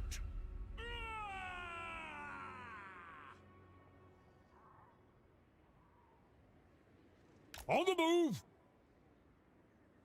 Come on. All right, we'll see if we can get a bit of a I feel like 4 fucking grudge showers is a bit excessive on this army, but fuck, I don't know.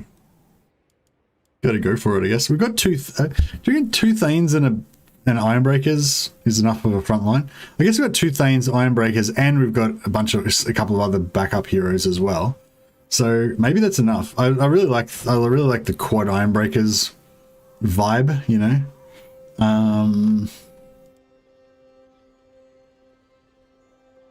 Yeah, I feel like 4 grudge showers is too much, and 2 gyrocopters is too much as well. You only really want 1 gyrocopter, but I just kind of keeping them as,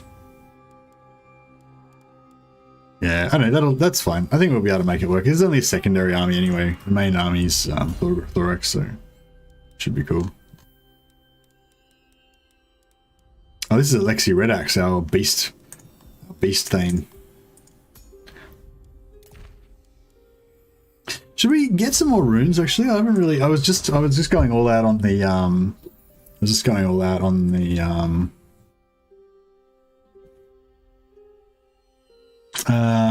Yeah, we could get the extra HP. Be good. Yeah, especially now that we've got regen. It's pretty useful. Don't farm Kalita, she's my waifu. Sorry, man. What else is good? Missile resistance is not bad. Oh, wait up. Reduced melee speed and melee defense. That's kind of good on tanks if we don't have anything better.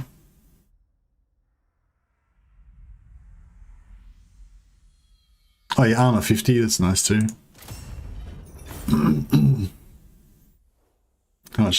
No, we're still fluid. We'll do like missile resist. Armor is also good. Frenzy is also good.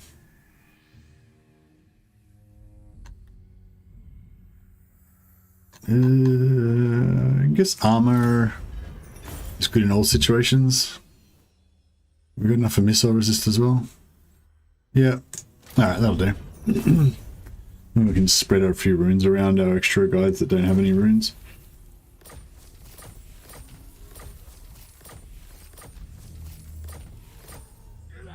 Unbending. What's he got? Fear, ward save, melee defense. Yeah, ward save, melee defense. We can get rid of the fear. Put that on one of these other dudes. What do we want, HP or armor? I kind of like the armor, just 200 armor, just so it's like, yeah, fuck off non-AP damage. I just don't have a non-AP damage. It's not something that we do. I like that idea. 70 melee defense is pretty solid, so we'll keep that. And the ward save is, you know, pretty cool. All right, he's solid. He's good. He's solid. We'll make sure these guys are feared up. Yep. He needs a rune of fear as well. And armor 163. Yeah, 163 armor's not bad. That, and give you some fear as well.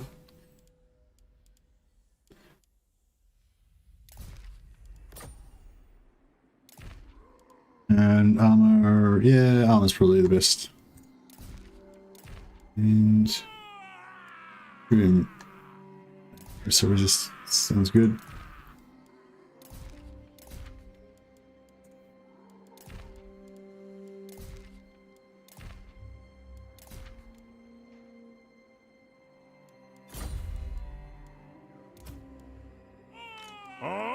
And Alexi, it's ward save, give him HP. Actually, maybe we should give Gotrek the HP. Might be a good idea. Actually, yeah, let's look at Gotrek first. Probably should have given Gotrek the 50 armor, maybe as well. Nah, I don't know, fuck it. Got Spite, give him HP. And armor or missile resistance? Give me armor.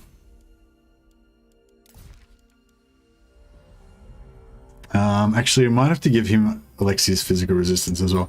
He's not very tanky and we need him to not ever die.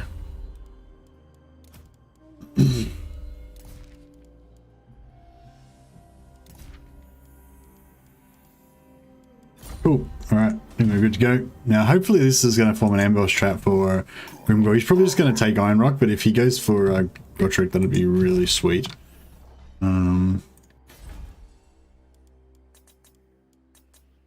Oh, what's rebelling? Blood River Valley. Oh, just that. Okay, that's fine. Cool. Armor and missile resist and dwarves are terror. Yeah. All the runes. That's right. We're taking all the runes. I would keep the Thane for tanking, St. John Dillinger. Yeah, I probably should have. I kind of need, yeah, you can go like Thorek left side, Thane right side or whatever, and that kind of works. Whereas, yeah, we're going to sort of struggle a little bit with only one side getting tanked. But, I don't know, we might be able to work it out. Hey, Wayne Train. The campaign is going, like, I don't know, it's like, it's a bit of a story kind of campaign, you know? It's not like your classic, like, win the game type campaign. I'm like role-playing Thorek, kind of wandering around the world trying to find these lost artifacts and stuff like he's supposed to in the story. But now the Dwarven homeland is in trouble. So,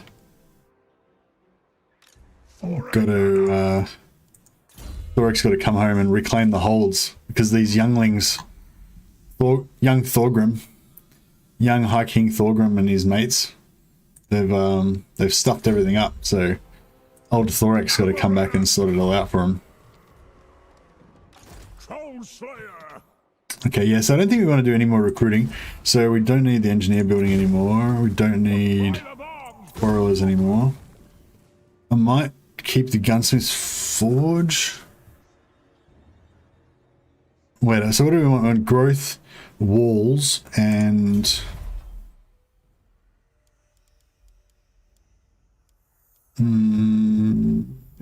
So growth and walls is all we need for now. We could later on drop the gunsmith's forge and build an armory if we want to start pumping out more.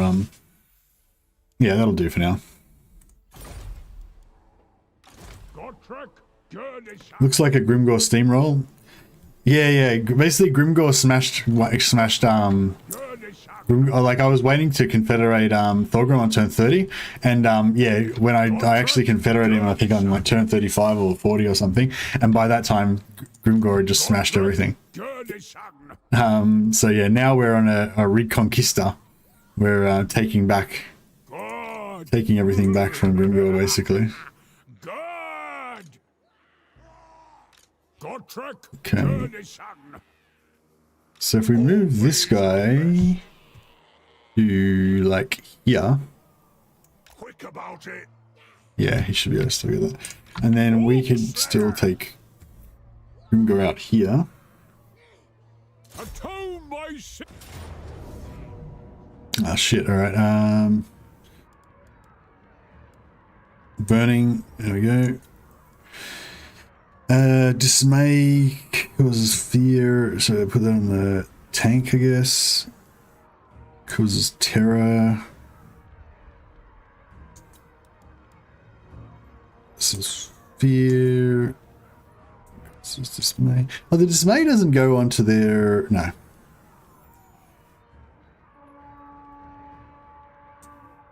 Psychology, yeah.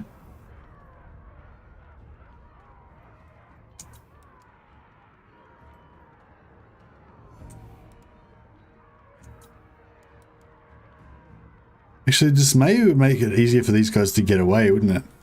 Because the dismay slows them down. So if we put them on that, it might just stop them from getting stuck in melee too much if we try and melee with them for some reason. Alright, cool. I think if we fight this, we should be pretty good.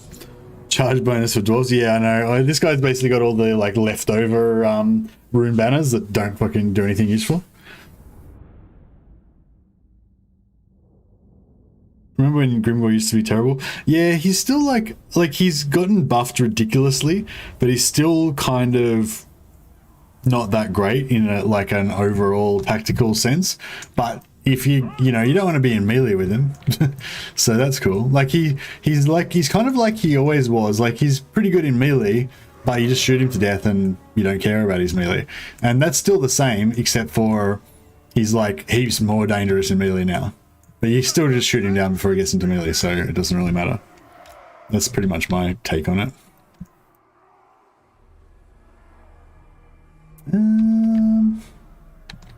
Wouldn't mind getting a bit of side camp happening.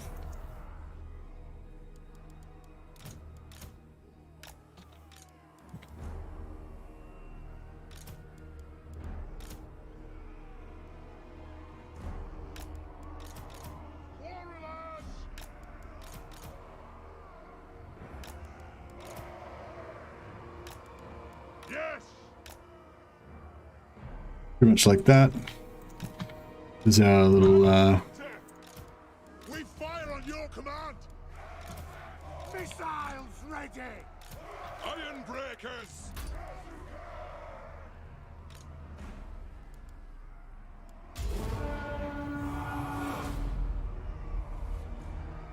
well, hopefully they're not going to attack straight away. Maybe they are going to attack straight away.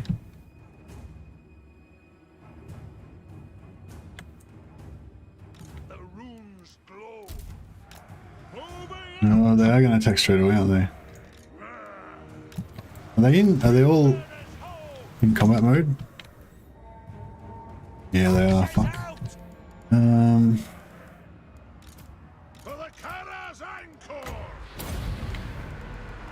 Yes, laddie.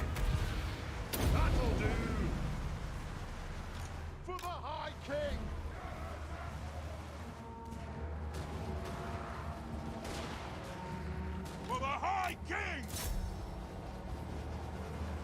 Runesmiths! Warhammer! Pop those dwarfen legs! Cut! Azul! Ready to strike! I'll get my tools!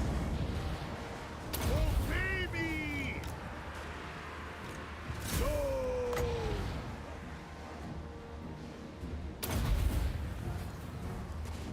Wrath and ruin! Nothing can stop us!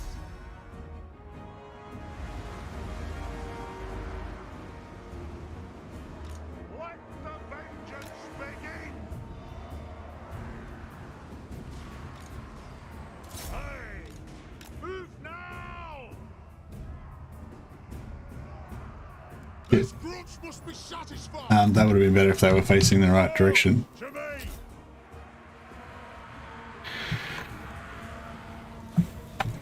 This is disorganized as fuck. Targets, Lord! The clans unite! Get moving! That'll do! No, crap. Nah. Quarrelers! Come on!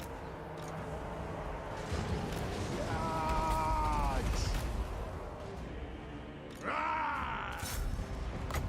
I'll do it! Aye! Azul! Strike the room! That'll do! The ancestors watch! Pump those dwarven legs! Ready! Rune of smiting upon them! God! Alea's blessing on us! Oh shit. Nearly lost the gyros already. I totally forgot about the gyros. Fuck. That's really stupid. Man, it's surprising they've still got 4 entities left. That's really lucky. They have wronged us! For the ancestors! Slay the Oathbreakers! It is an order! Thorek Ironbrow! Hearth and home! Get moving! Select target! Fuck. Ah!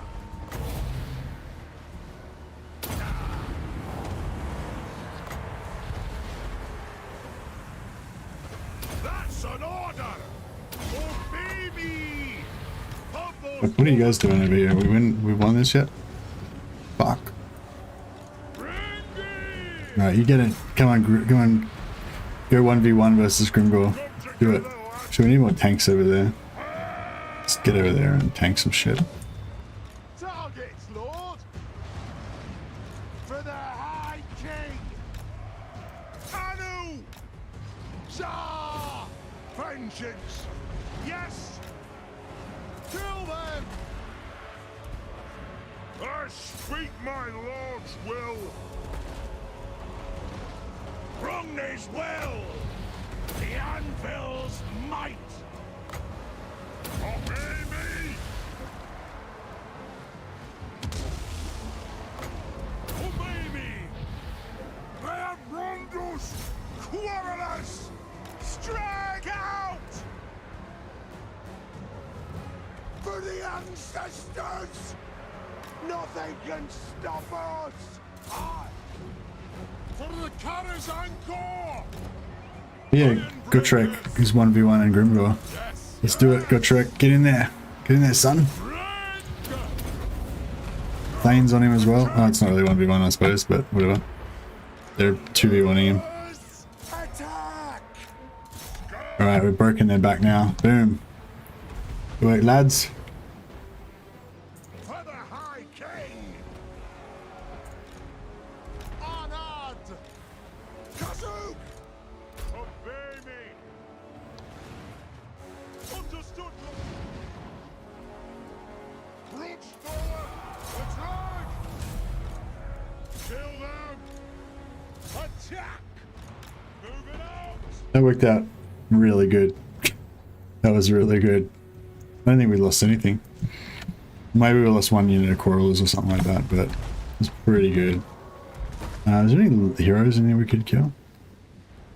Killing those ROR trolls wouldn't be too bad.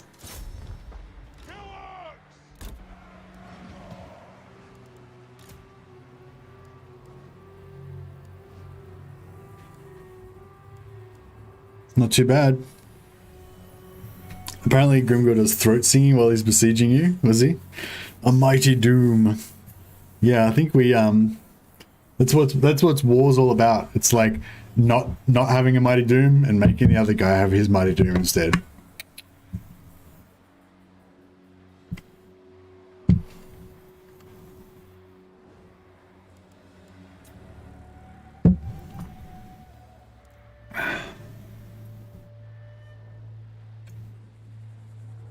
That was fun. I don't know if you guys could, you know, sense the fun that I was having, but I was having a lot of fun. That's like, you know, that's the only time you truly feel alive. When your lines are about to buckle, you're like spamming all those abilities, you know, that's what it's all about.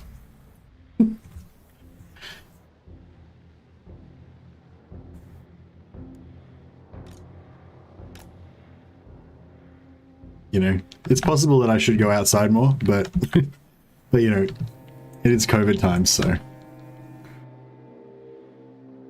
if there's one good thing about COVID, it's like you can feel more vindicated about being like a shut-in and just playing computer games all the time. Not that I'm recommending that as a healthy lifestyle choice or anything, but yeah, I'm sure probably most of us could go to the gym a little bit more. I definitely could. Actually, that's another thing I'm really looking forward to. Well, that's one thing I was really looking forward to.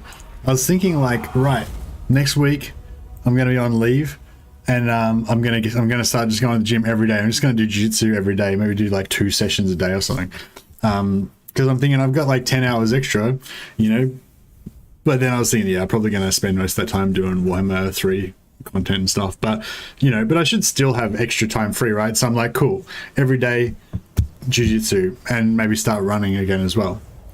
And then just yesterday, like my wife reminded me that, you know, the Omicron variant of COVID is like rife in Melbourne at the moment, and I haven't had my booster shot yet, and and then I'm like, oh, and then I realized that I can't fucking go to jiu-jitsu, because if I catch, like, I've taken leave off specifically for Warhammer 3, so I can get ready for it, so I can cover it as much as possible, so I can make videos for it for you guys, you know. So, you know, and I'm taking all my leave. I'm taking all my long service leave, all my annual leave, just every bit of leave that I've accrued over the last 15 years. I'm taking it all now, you know, specifically for Warhammer 3, right? So if I was to go and get fucking COVID the day before like Warhammer 3 comes out or some shit, then, you know, it would be all fucked. So yeah, so that kind of just totally fucking deflated that plan completely. Should I sack it or occupy it? Kill and plunder. But yes, I definitely am going to start running. I might try and start running even before, like maybe I might go for a run, not tomorrow, because I'm like, tomorrow's going to be super busy, but I've finally got an archivist. Nice. But yeah, I might start running tomorrow. Not tomorrow, the day after tomorrow. Try and get a couple of runs in before my leave starts, just so I've kind of already programmed myself, you know, to start straight away. Always our best. That's what I was thinking. And then, yeah, I might try and just get a habit going straight away, you know, just start running every day as soon as leave starts, first day, and just do it every day, no matter what. You do that like minimum increments thing. I think it's like a Japanese philosophy or whatever of just doing like the bare minimum, you know, like, so basically like every day I will put on my runners and I will leave the house, you know, and even if I just run around the block for like 5 minutes, that's enough, whatever, just do something, you know, as long as you do at least the bare minimum of just putting your runners on and leaving the house. You know, even if you hardly run at all, that's fine. But yeah, that'll be enough to get you started. And most of the time you will do more, you know, once you start running, you'll be like, yeah, fuck it, I'll just do another lap or whatever, you know. Is it normal that dwarves get plus 20 relations from small gifts like dark elves? No, I don't think it's normal. But maybe it's like, maybe with the dark elves, it's not really all dark elves that get it, is it? Like only certain dark elves get it depending on their personality. So maybe it's not a dark elf thing at all, it's a personality thing. And it's just that a lot of the dark elves happen to have the right personality. Good man, looking forward to the content. Hopefully we'll know the date that you can release it soon. I don't know when that's going to be publicized. That is a Beligar only thing. Plus 20 from small gifts on Karak-Norn. Oh, nice, yeah. And Karak-Norn is like pretty easy to confederate. Like I feel like Karak-Norn's extra easy to confederate as well. I wonder if that's related, like they've got a special easy to confederate personality, which also makes the gifts cheaper or something. Maybe that somehow relates.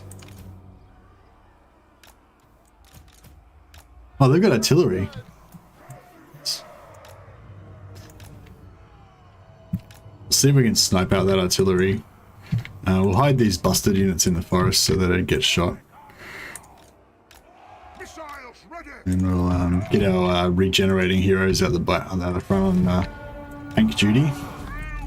Right, you guys just try and demoralize those fuckers. Yeah, these guys are regenerating, right? Yeah.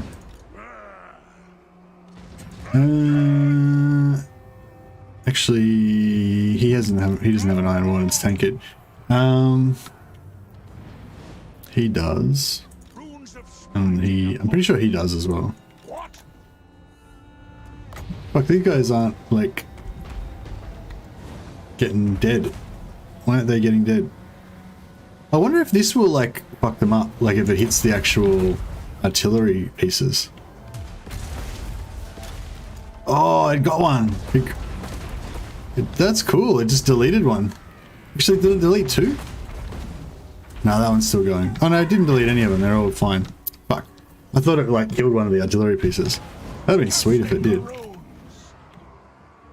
Get to it! Wrath and ruin! Wrong as well! Pump those orphan legs! Obey me! Up! Step to it! Oh yeah, the artillery's taking them out now. Ironbrow! Slowly but surely.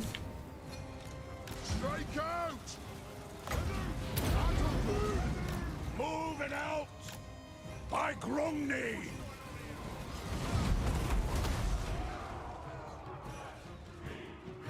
But yeah, I'm looking forward to it.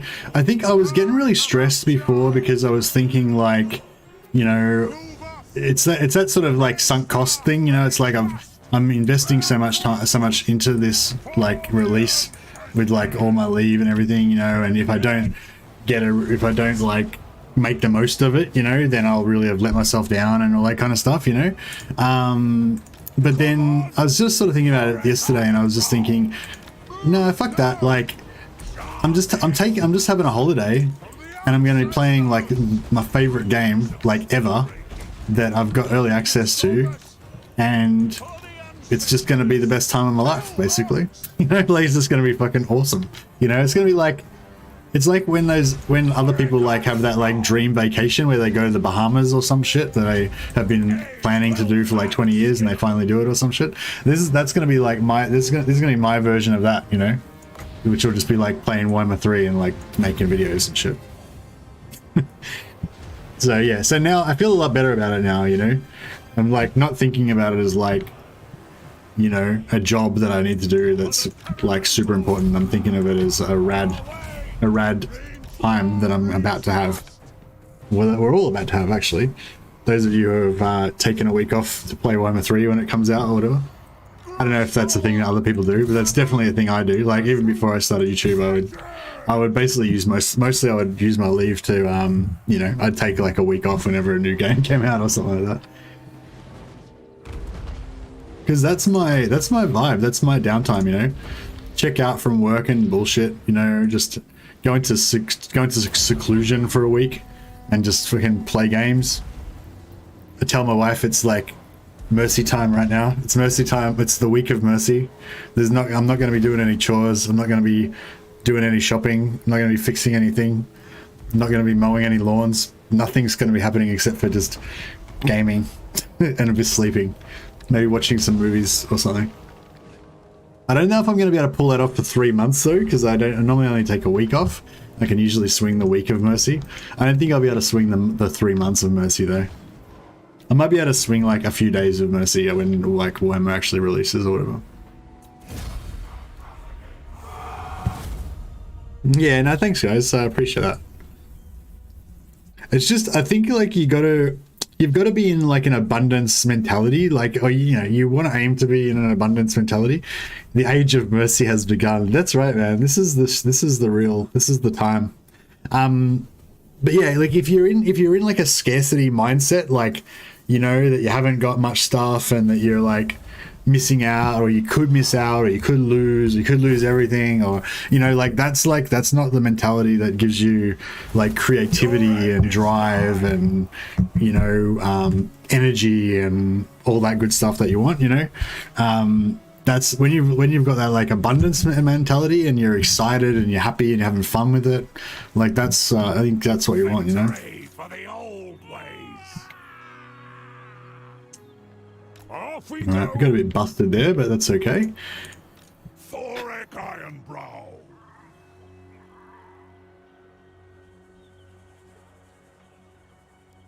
Dwarves never tire. Quick about it.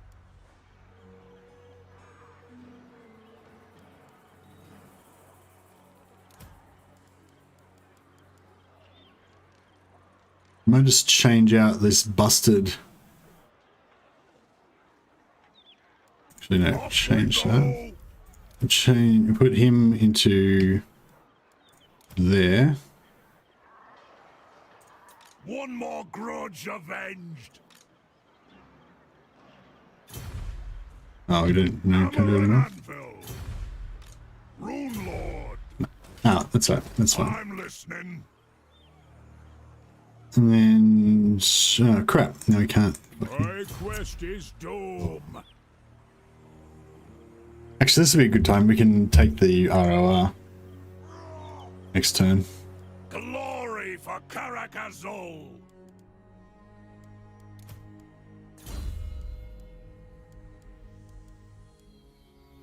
Should we go the shoddy or the sniper? I guess we should go the sniper, shouldn't we?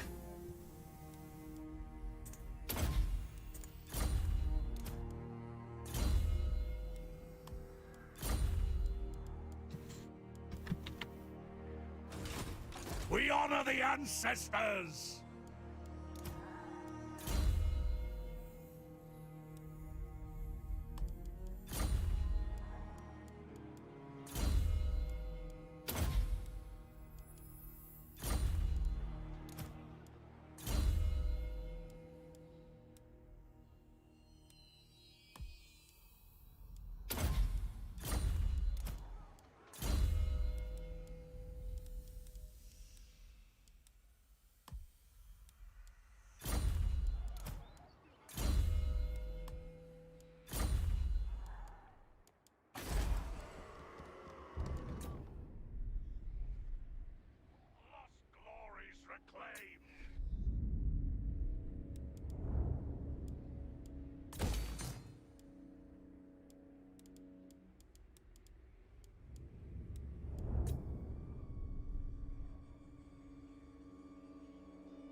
I feel like this is Karak Aura, like, has it got a good layout? I wish you could look at the layouts. I remember in Medieval you could actually look at the layout of the town even if it wasn't under siege or anything.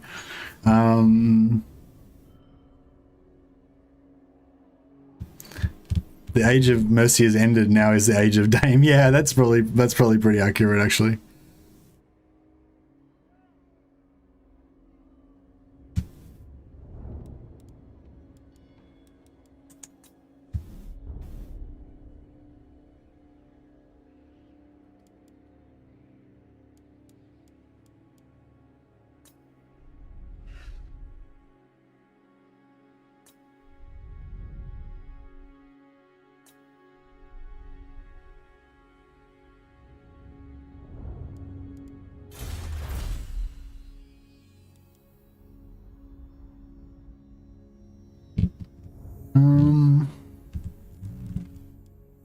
Yeah, we'll keep going for layers.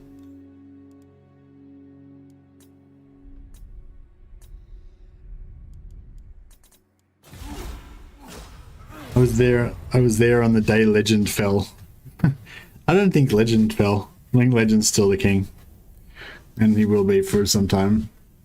I mean, I guess Lionheart has got more subscribers, I think, but Lionheart does other games as well. He's not like a pure Total War streamer. I think, yeah, Legend's the biggest pure Total War streamer. I think Turin's the biggest, like, multiplayer focused Total War streamer. But yeah, but there's, you know, there's so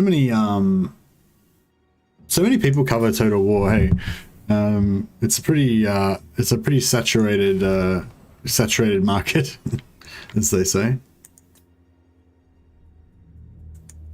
I'm sure if I wanted to be a successful YouTuber, I could cover something else and possibly do better. But yeah, like Warhammer's the game. Warhammer's my game, you know, so I don't really have much choice.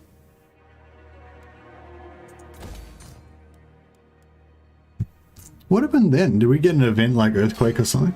Oh, workshop explosion. Okay, you're right. So everything's dropped to half income. So we may as well just pay for all these crappy repairs and everything because it's going to save us heaps of cash. Cool. Why did this guy, like, I don't know why he did that, but whatever.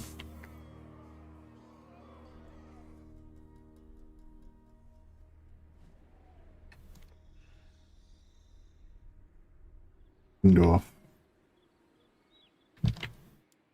Oh yeah, I was gonna say, I wonder if let's see if Karak-9's still alive.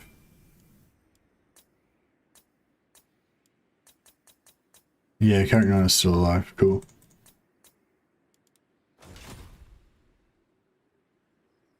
There's money to be made as a cam person? What do you mean a cam person? Like a cam girl? I don't know. I don't think there's a huge market for like fat, hairy male cam girls. But maybe I'm wrong. Maybe I'm wrong. I haven't done my research.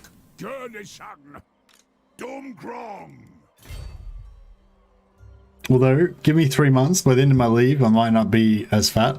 So I might be a bit more marketable then. Tried and tested.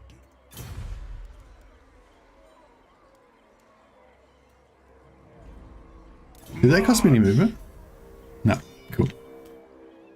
Alright, what are we doing here? I did want to go south, but I'm sort of thinking maybe I don't need to, because now Belegar's gone to war with Grimgor, so potentially that's going to stop us from having to worry so much about the south. So I could just could just go north. Fuck, he's here. He's True king of the 8 peaks.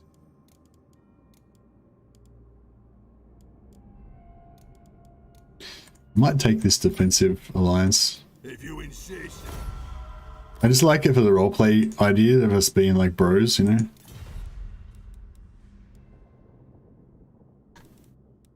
It is time. And what can the Dawi do for Confederation with Karak-a. It's tempting, but I don't want to. Is that that's tier 4, isn't it? I ain't doing that. Oh, this is a 10 slot, so this... No, that's a 10 slot as well. That is one cool thing, isn't it? It's got like 3 10 slot buildings here right next to each other. It's not 10 slot there. Hmm.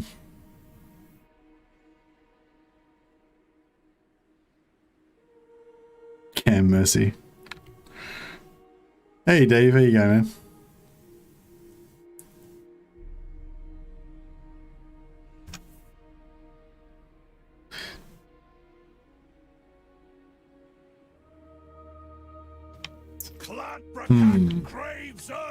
Alright, sorry, we need to make a decision, right? We're going north, we're going south. Holy fuck, look how much shit he's got. Jesus Christ. Is somebody gonna fucking go to war with him? Or is it just me? Do I have to just deal with this Grimgar situation by myself? Like, what the hell's Franz doing? Who are your warriors, Franz? Right, Franz, what, like, you're at war with, oh, he's at war with Throt, I guess. Throt could be causing a problem.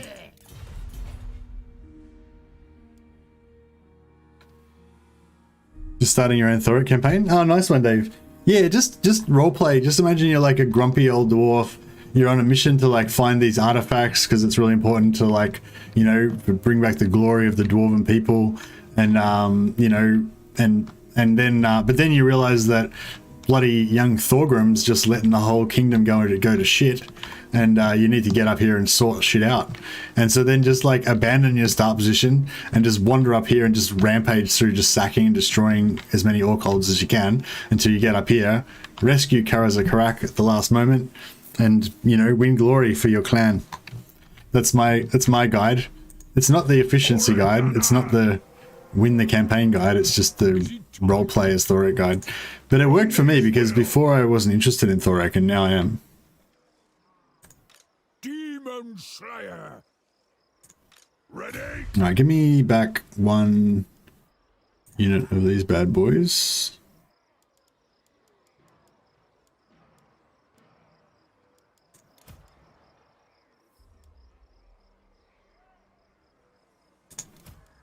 Come on.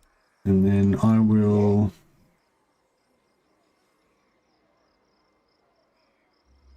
vengeance for the 8 go like that. You can go like that. Oh, we're not at war with them. Oh. That's weird. Nah, fuck it. Let's just go to war with them. They only got 1 settlement. Yeah, we'll just wipe them out. And then we don't have to worry about them anymore.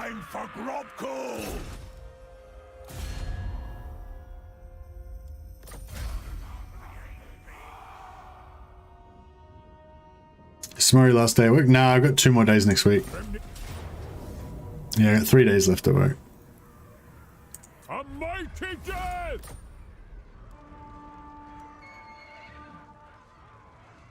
Time to get paid!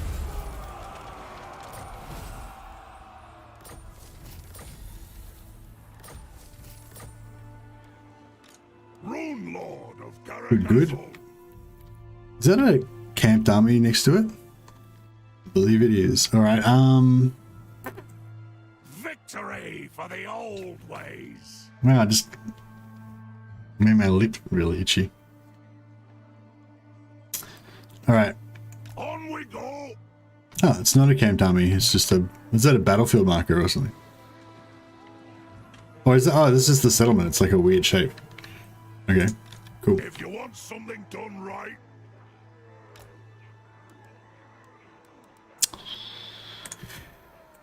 Every time. Alright, we're super sneaky stealth Thorek. Blah.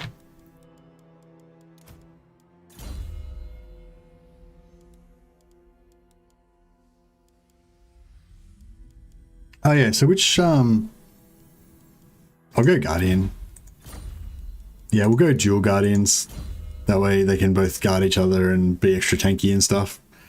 And they can be Godric's bodyguards. And when we switch them back onto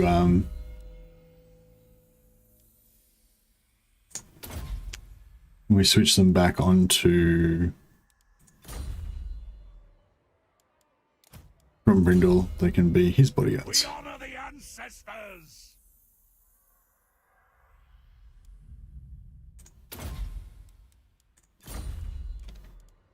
Godtrek Gurnishan.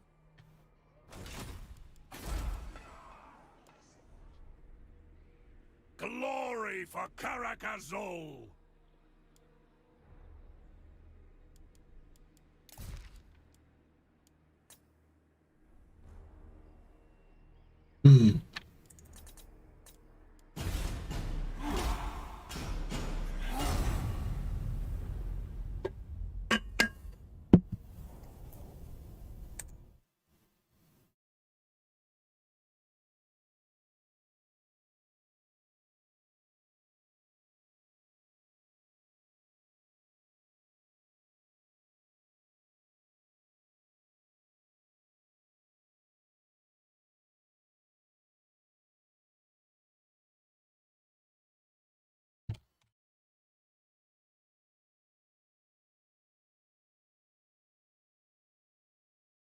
It's somebody just messaged me asking if you could use the self-promotion channel on my Discord. Yeah, I may as well let you guys know as well. If you're not, so on my Discord there's a channel called self-promotion, and basically it's for if you're a YouTuber, or if you're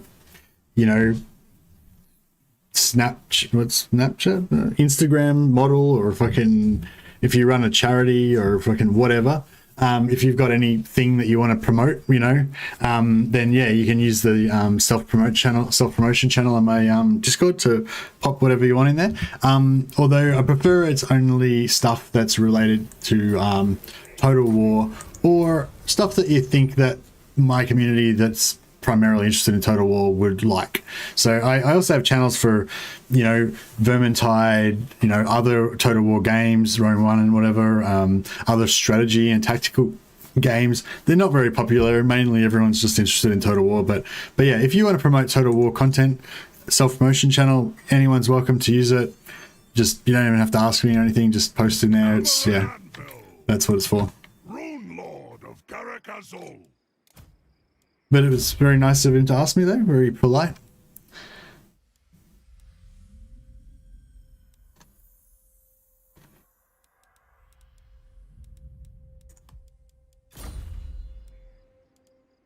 Troll Slayer.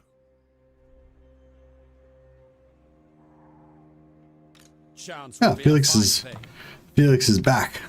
Traveling. I wouldn't mind some sweet ghost heroes. I wish Beligar would soften up to confederating with me. True king of the 8 peak. Might be a while, but we shall.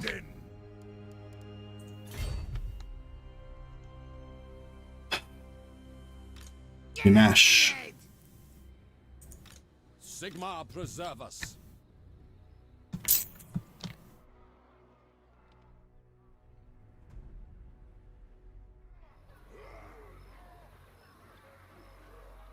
You watching, Felix? Yeah, I didn't think it would quite make it, but oh well. Tried and tested. Cladbrakak will be Shit. tested. Make it fit for the doughy. I'll save some time. Good. Where's our economy all screwed up? Good. See you, John Dillinger. Thanks for dropping by, man. Thanks for saying hi. Bring them on. Bring them on. Come on. Oh, shit. Stop that. God damn it. Totally did not see that. Godtrek. Yeah, it's going to take like Keep up. a few turns for us to get back over there. Shit. Look at this as fuck. Alright, High King. Throw bearers. This is your time. March. Do it.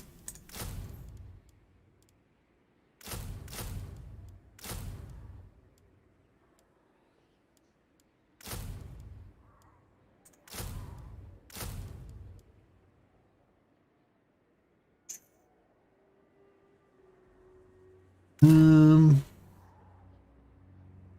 guess we just take everything. Fuck it.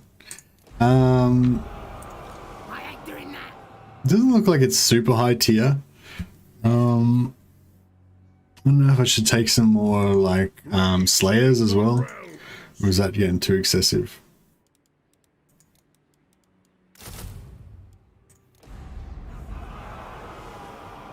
Ogres, my lord. Well, I was sort of saving up the ogres, you know. They're not going to be like, they're cavalry, so they're not going to be like super good in this engagement anyway. I could put a rune of spite on Thorgrim. Probably did, actually, with the rune of spite on Thorgrim, we probably didn't even really need the rest of the shit.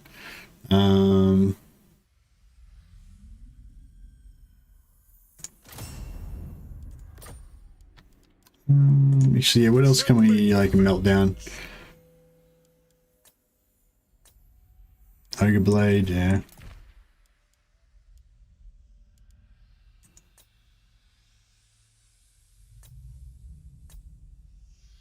Number of fortune, no, that's a good one. Blackstone's, yeah, it's not that great, but let's see with Dawnstone. Jump shield, that's pretty good.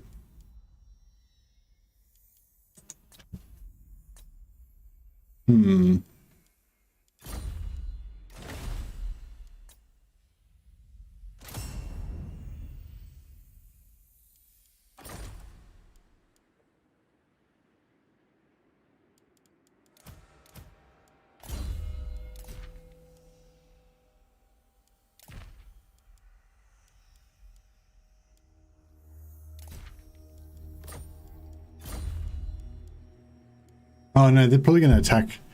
Oh no, they'll probably attack, but they'll probably siege, but they won't attack this turn. Hopefully. Keep getting these Iron Wardens tankards, pump them out as many as we can before we lose access to the pottery. We'll chuck that on Thorgrim. One rug.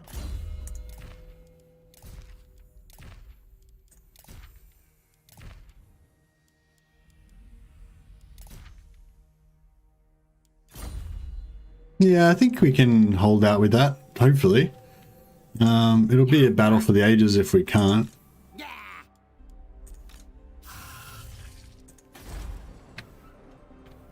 Yeah, hopefully it'll be alright. Well, my theory about Belegar stopping enemies from coming up from the south was completely wrong.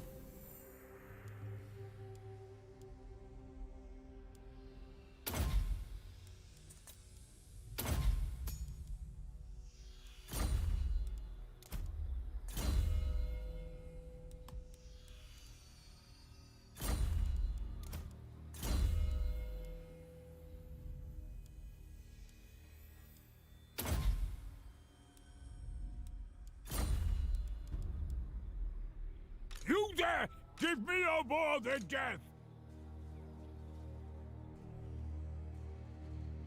Where's the slaughter?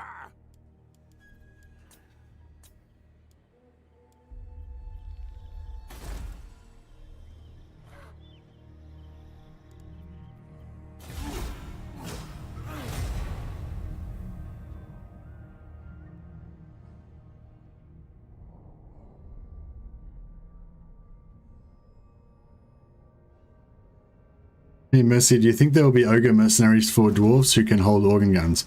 No, I do not think that there will be, Jackson, sorry. Felix just keeps getting assassinated all the time. Awesome. No, I don't think so. I imagine the mercenaries are probably just going to stay the same.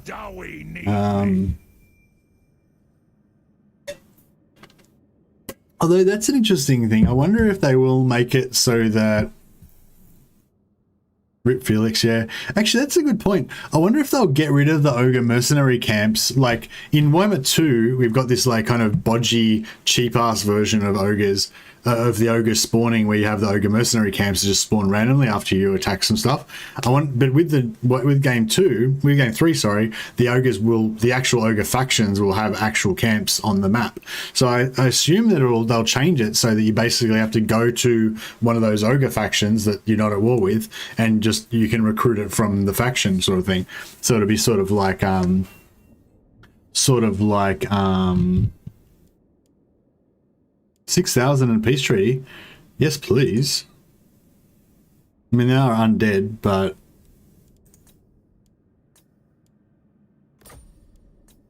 they're offering, you know, shitloads of gold. I don't know. I want it to be guaranteed, so I'll take the 8k.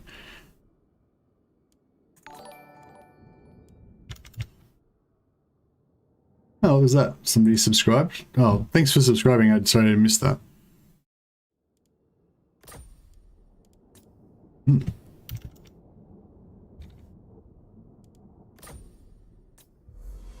All right, we've set peace. We're not in an alliance with them or anything.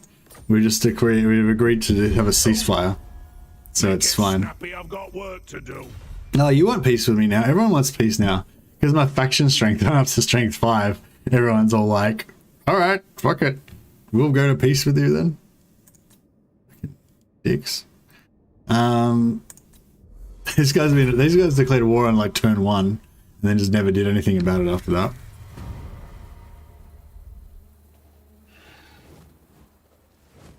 How can you write up stories about Gotrek if he's laid up all the time? Well, I suppose we can write the stories from bed.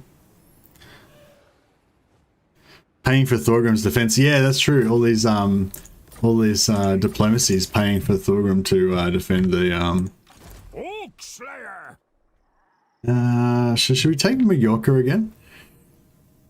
I feel like I should raise Mallorca maybe and let somebody else take it back, and then it'll form like a block. And then we won't have to worry about this anymore. Yeah, if we can actually raise Mallorca, I will sack it first. Avenge the ancestors. I guess 500. Oh, it's only 500. Make 'em pay. Yeah, we sack it first. Then can we raise it as well? No. Well, we'll just loot and occupy it. Hopefully we can get like rebels to take it over or something. Okay, well, better if we leave. If you want something done right. Yeah. Then we can like underway over here. Get into an underway battle with this guy. Execute him. This guy can... I don't know if I should force march or not. On the move. Born to die. I hope we're gonna have enough. Yeah. If I underway under here and he intercepts, then this guy won't join in, I don't think. Actually, yeah, maybe I need to... Oh. Fuck, can't reach.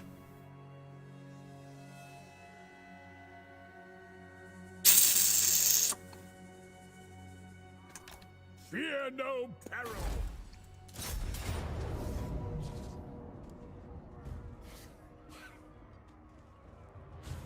That's right, we'll let them attack if they want to.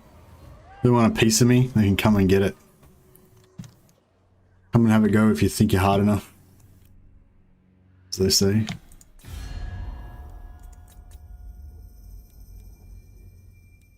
Dune Kingdoms still don't want to trade. No, fair enough. Glad that you're sticking to your guns.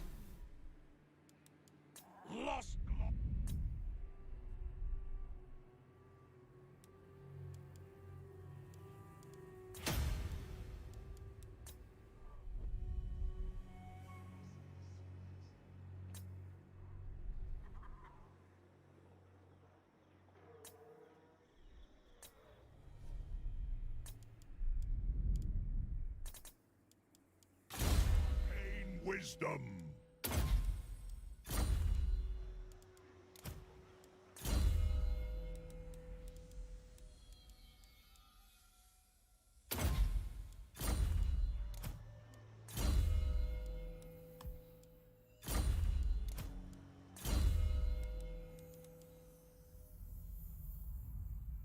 How much is the base hardened armor? Is it like 5?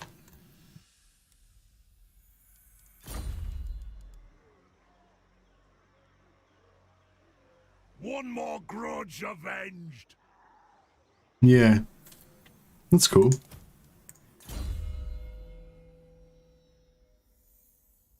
Plus 10 armors, you know, no, it's not a great deal, but it's like basically 5% less AP damage taken, I think. Or is it 7.5?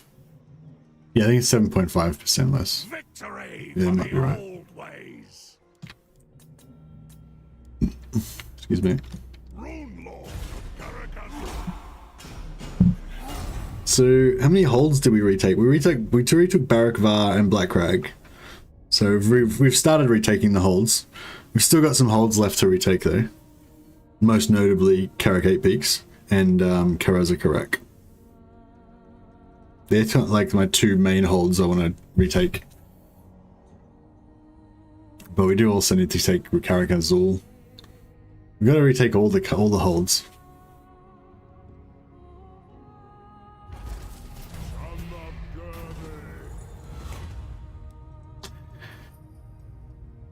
No, we wouldn't forbid him from. We'd always make him take the oath. If you do the shame, you do the slain. The slain. This is Slayer now. Do the shame, you gotta do the slain. That's how it works. Hammer and anvil. What sort of a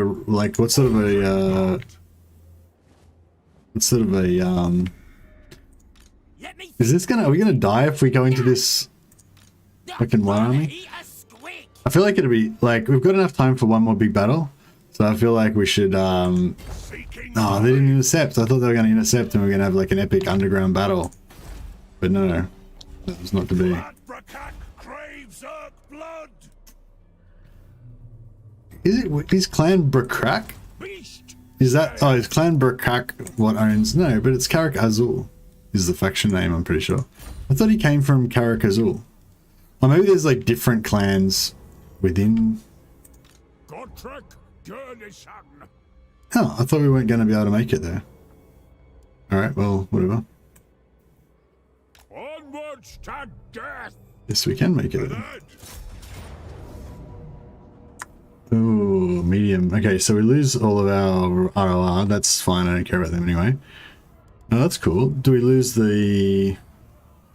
Oh, cool, we're not going to lose the Iron Drakes, which is the main one we wanted to keep. So yeah, I might just auto it. Blam, deleted. Cool. Alright, that worked out good.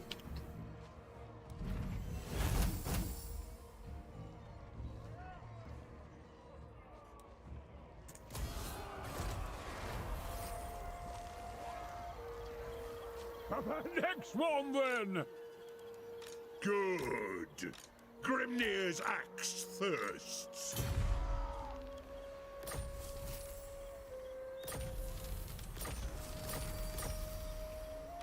It is time. Well, that was a pretty easily resolved situation.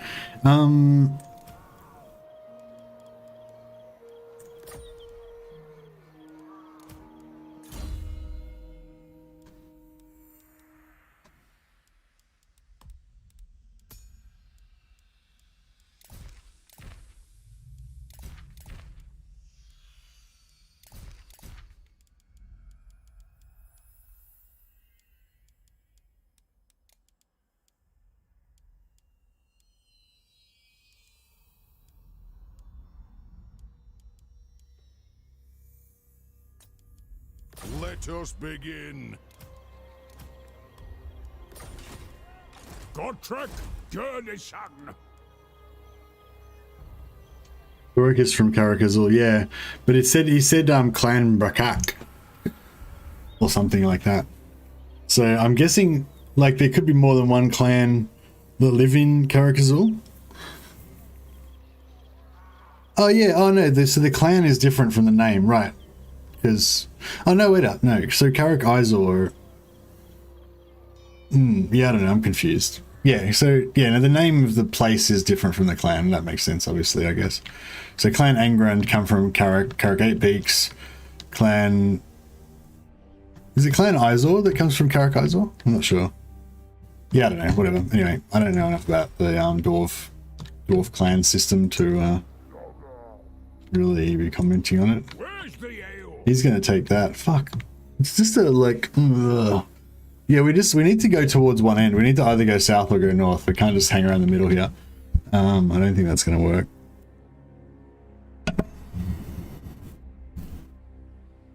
Karaz-a-Karak is the hammer. Oh, Karaz-a-Karak. I thought he said Clan-Brakak. They're saying Karaz-a-Karak. Gotrek, Gurnison. Tried and tested. Clan-Brakak.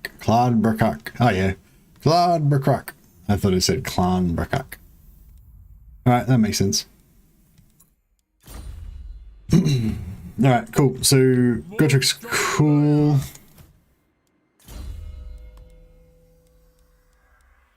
Actually, we'll sharpen weapons some more.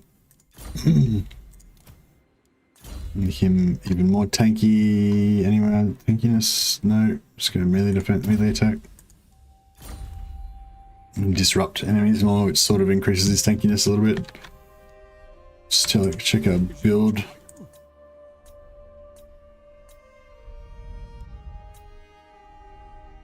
Check out build queues.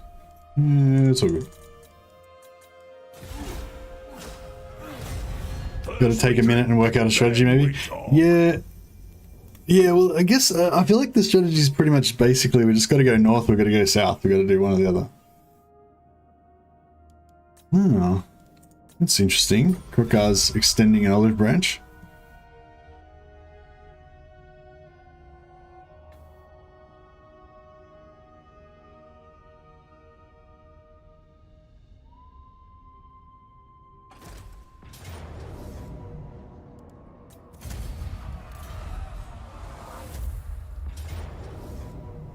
Maybe we just leave, maybe, yeah, I think maybe we just leave, we'll just leave Gotrek in Black Crag, and he'll just hold Black Crag, that's his job, and just roam around and kind of take back stuff that gets taken over and whatever. And then we'll just let Gotrek, let Thorek keep going on his rampage, basically, and just try to smash as much stuff as he can. And hopefully, if we just keep attacking fast enough, hopefully we can sort of take, you know, take their stuff faster than they can take our stuff, kind of thing. It's probably not really that viable strategy, but at this moment, I'm thinking we take the Badlands and then we go south. So we sort of go southwest and take the west first, and then we go south down to Carrick Norn, back down to our start position, and then we come back up. It's a bit of a long-term plan, but yeah. The good thing about it is that we've already got Carrick Norn, so if we need to spawn armies from the south to meet up in the middle or whatever, once we get a bit more cash up, we can do that. So that's cool. They attacked us, didn't they? Yeah. Yeah, we'll just chill at the top of this hill so we get like a massive bonus to our damage. I think it's like 30% increased damage, and I think if they're shooting uphill, maybe they get 30% reduced damage as well. So it's pretty, you know, pretty solid.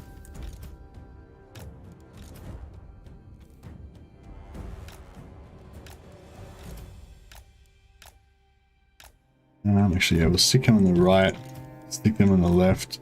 Oh.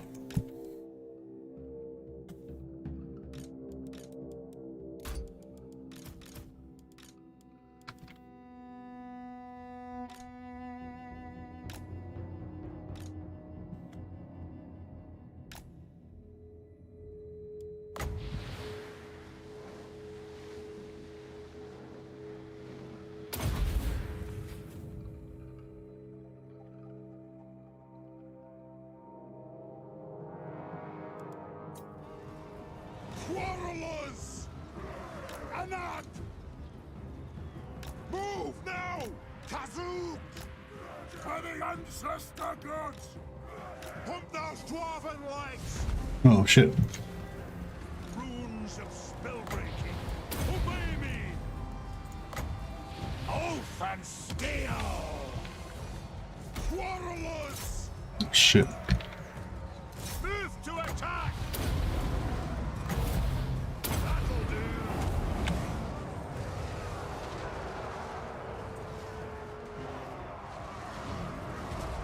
Attack the arcs!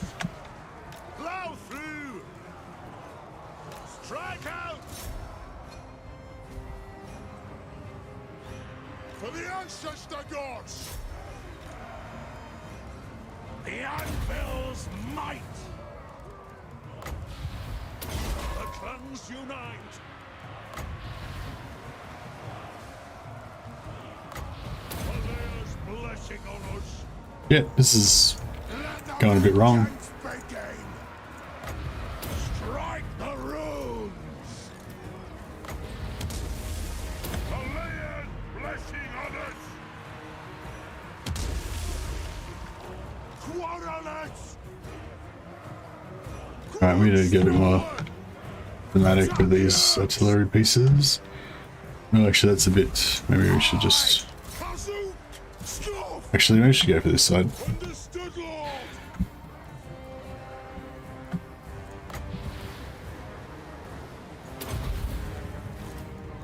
Gears of Zoppa! I'll get my tools!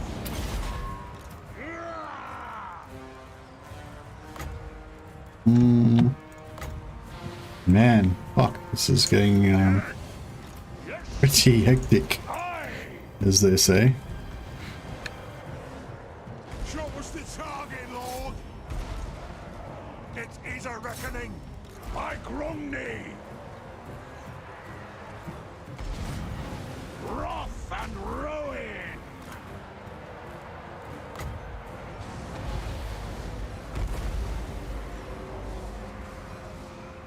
Aye! Runesmiths! It is an order! Will of iron! Quarterlets! Go! Whoa! For the ancestor gods! THOREK'S Ironbrow! Grudge thrower! Anu! We need to take out that is ranged, but we didn't. Basically. Here we go. This might be good. That's an order! The runes Oh, shit, you need to get the fuck out. Nothing can stop us!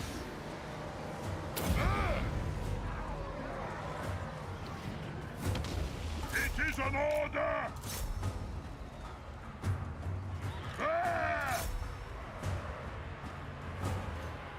Fuck, this is. This is not good.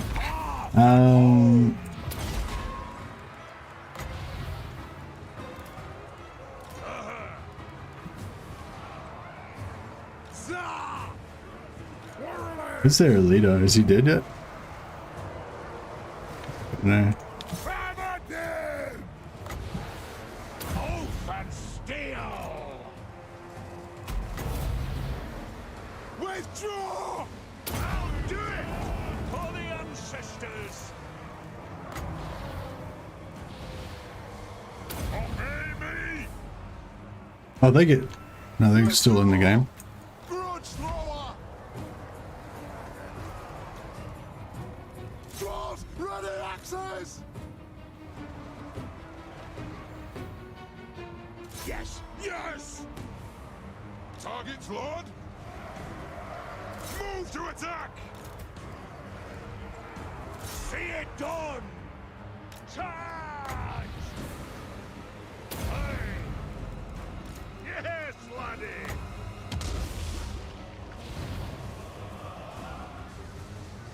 Obey me!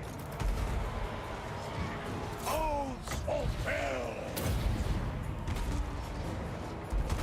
Strike the runes!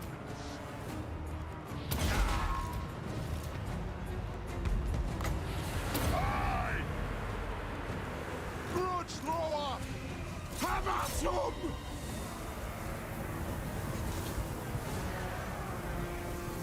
That'll do! Runes of smiting upon them. Strike out! Kill them! Scoffed!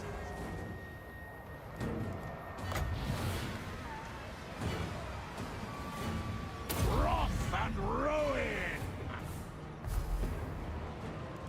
The Might. Rune of smiting upon them. Where's that Lord? We need to kill that fucker and hopefully get it. Oh, there he is. Get to it. Can we fucking... Really just everything, just kill him. Try and get a... Yeah. On him. Runes of spell breaking.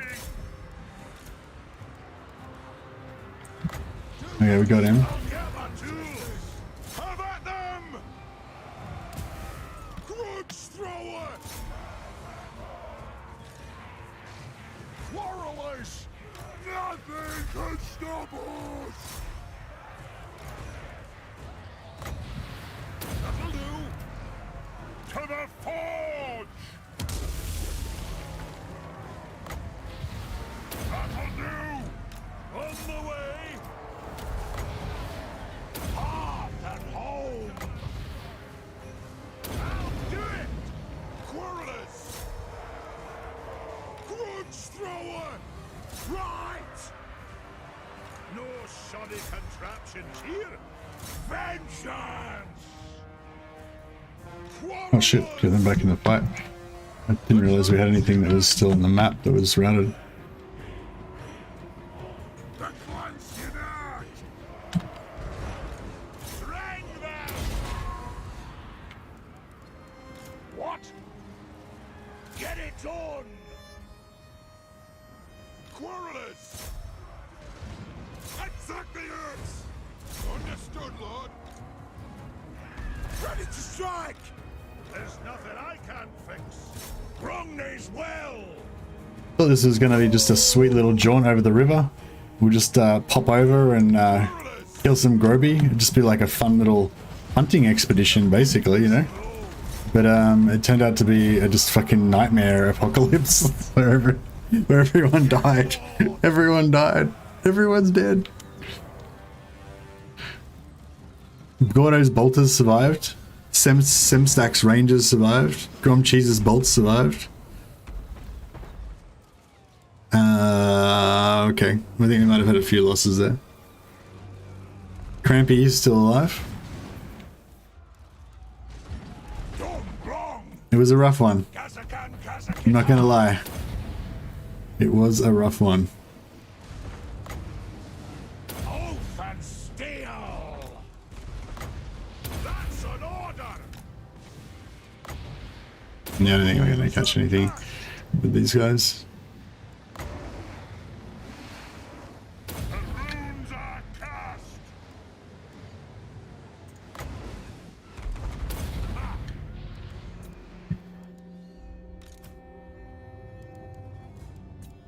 Wow, that was fucking brutal.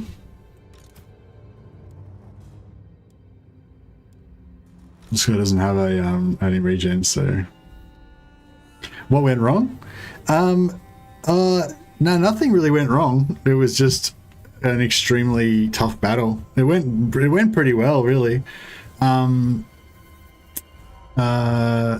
mean,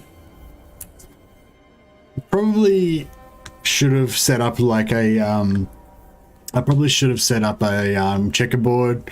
I was a bit lazy, so I probably had a fair bit of my I probably had a fair bit of my firing line shut down a lot of the time. But Thorek doesn't have a scratch. Yeah, Thorek's very tanky. He's got 200 armor, 220 armor he's rocking right now, actually. So so basically he doesn't like take any non-armor piercing damage, and since almost everything is doing non-armor piercing damage, he's just, you know, just doesn't give a shit, basically. He's just cruising around being a boss. But yeah, that's pretty crazy. That was a fun fight though. I don't know if you could tell, but I was highly stimulated. All my synapses were firing. I'm not saying I necessarily was doing the most efficient things, but I was doing things very fast and I was extremely excited. That's pretty much, that's what it's all about, this game, basically. Just stimulating all those synapses. Oh no. These guys died, I think. I think a bunch of dudes died.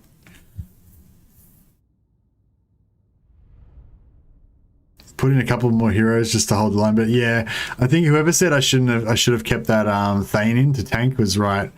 If I'd have kept that Thane, 3 gold chevron spoilers down the toilet. Mers low bolters. Oh, Merloan. Sorry, Merloan. You're enjoying the pain too much. Yeah, for sure. Yeah, Merloan's the first named unit to die. Sorry, Merloan. But you know, we took a heavy toll on the Groby scum.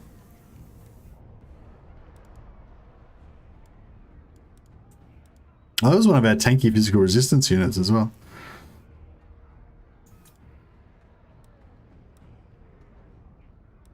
Your end is nigh. Kill 3 armies of orcs to settle this grudge. Yeah, I know. We need to pay them back like 10. We need to pay them back tenfold. In these dark times, perhaps we should stand together. Our strength rating would have just gone down the toilet as well, because we just lost heaps of our faction strength. Plus, I sold off all of those regiments of renown. So all those people that wanted to get peace with me now are probably going to, like, you know, cancel it and not want to be at peace with me anymore. I wonder if those walls, I probably should have built more better walls there. Oh well.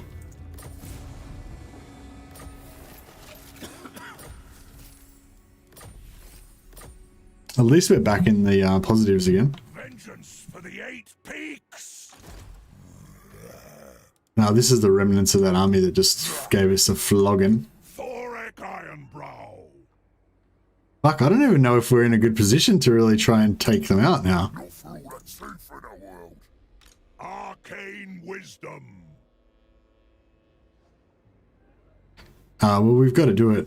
Oh, honor dictates that we have to attack. We have to attack them.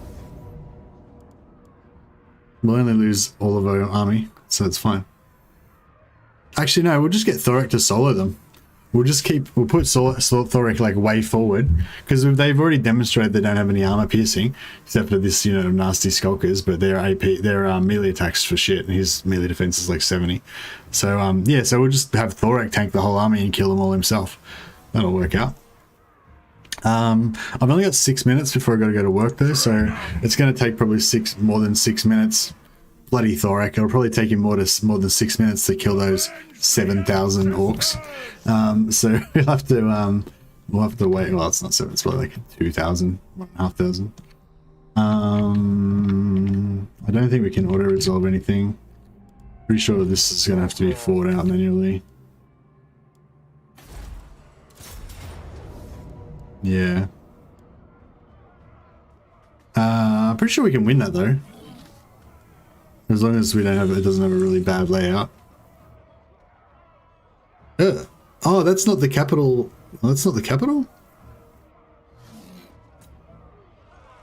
Oh no, that's if I that's if I attack them. If they attack me, then we get the walls, yeah.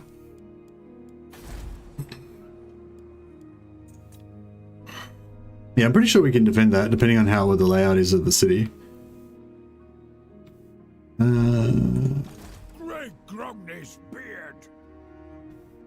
Maybe Gotrek could. I don't feel like I need to send help over here for Thorek. I feel like he should be able to deal with that shit. And I don't think Gotrek would get there in time anyway. Like if Thorek loses that battle tomorrow, then I think he's done. And all of your renamed units are done as well. Sorry, guys. Where's the ale? It's telling me I have to go to work. What about if we move up to here?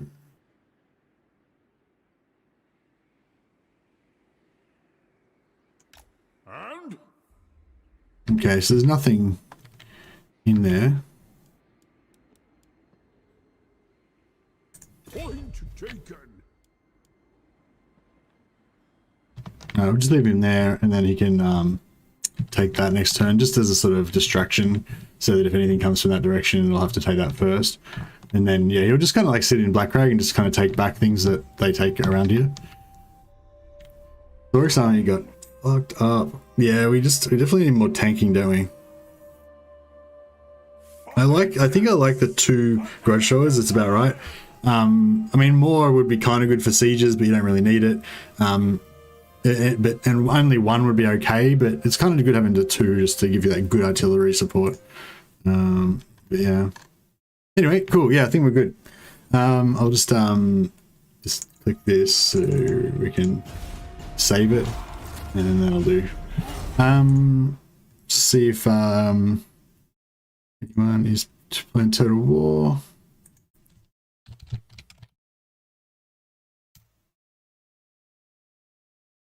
Yeah, small YouTubers starting out, and we can help them out. No, it doesn't seem to be. There's a Japanese. It looks like a Japanese YouTuber playing Total War, but I'm not sure if it's in English. Here too. Intensiti's still going with his Empire Total War. I think he's pretty confident that he's actually going to win this. So if you want to see a super late game, it's like turn 500 or something. A super late game campaign. This is Total War that I think he's actually going to win. Check out Intensity. He's a very good player. Lots of knows lots about the game and all that stuff. So yeah, go check him out. Say hi from me. All right, thanks a lot, guys. I gotta go work. Catch you tomorrow or next time. See ya.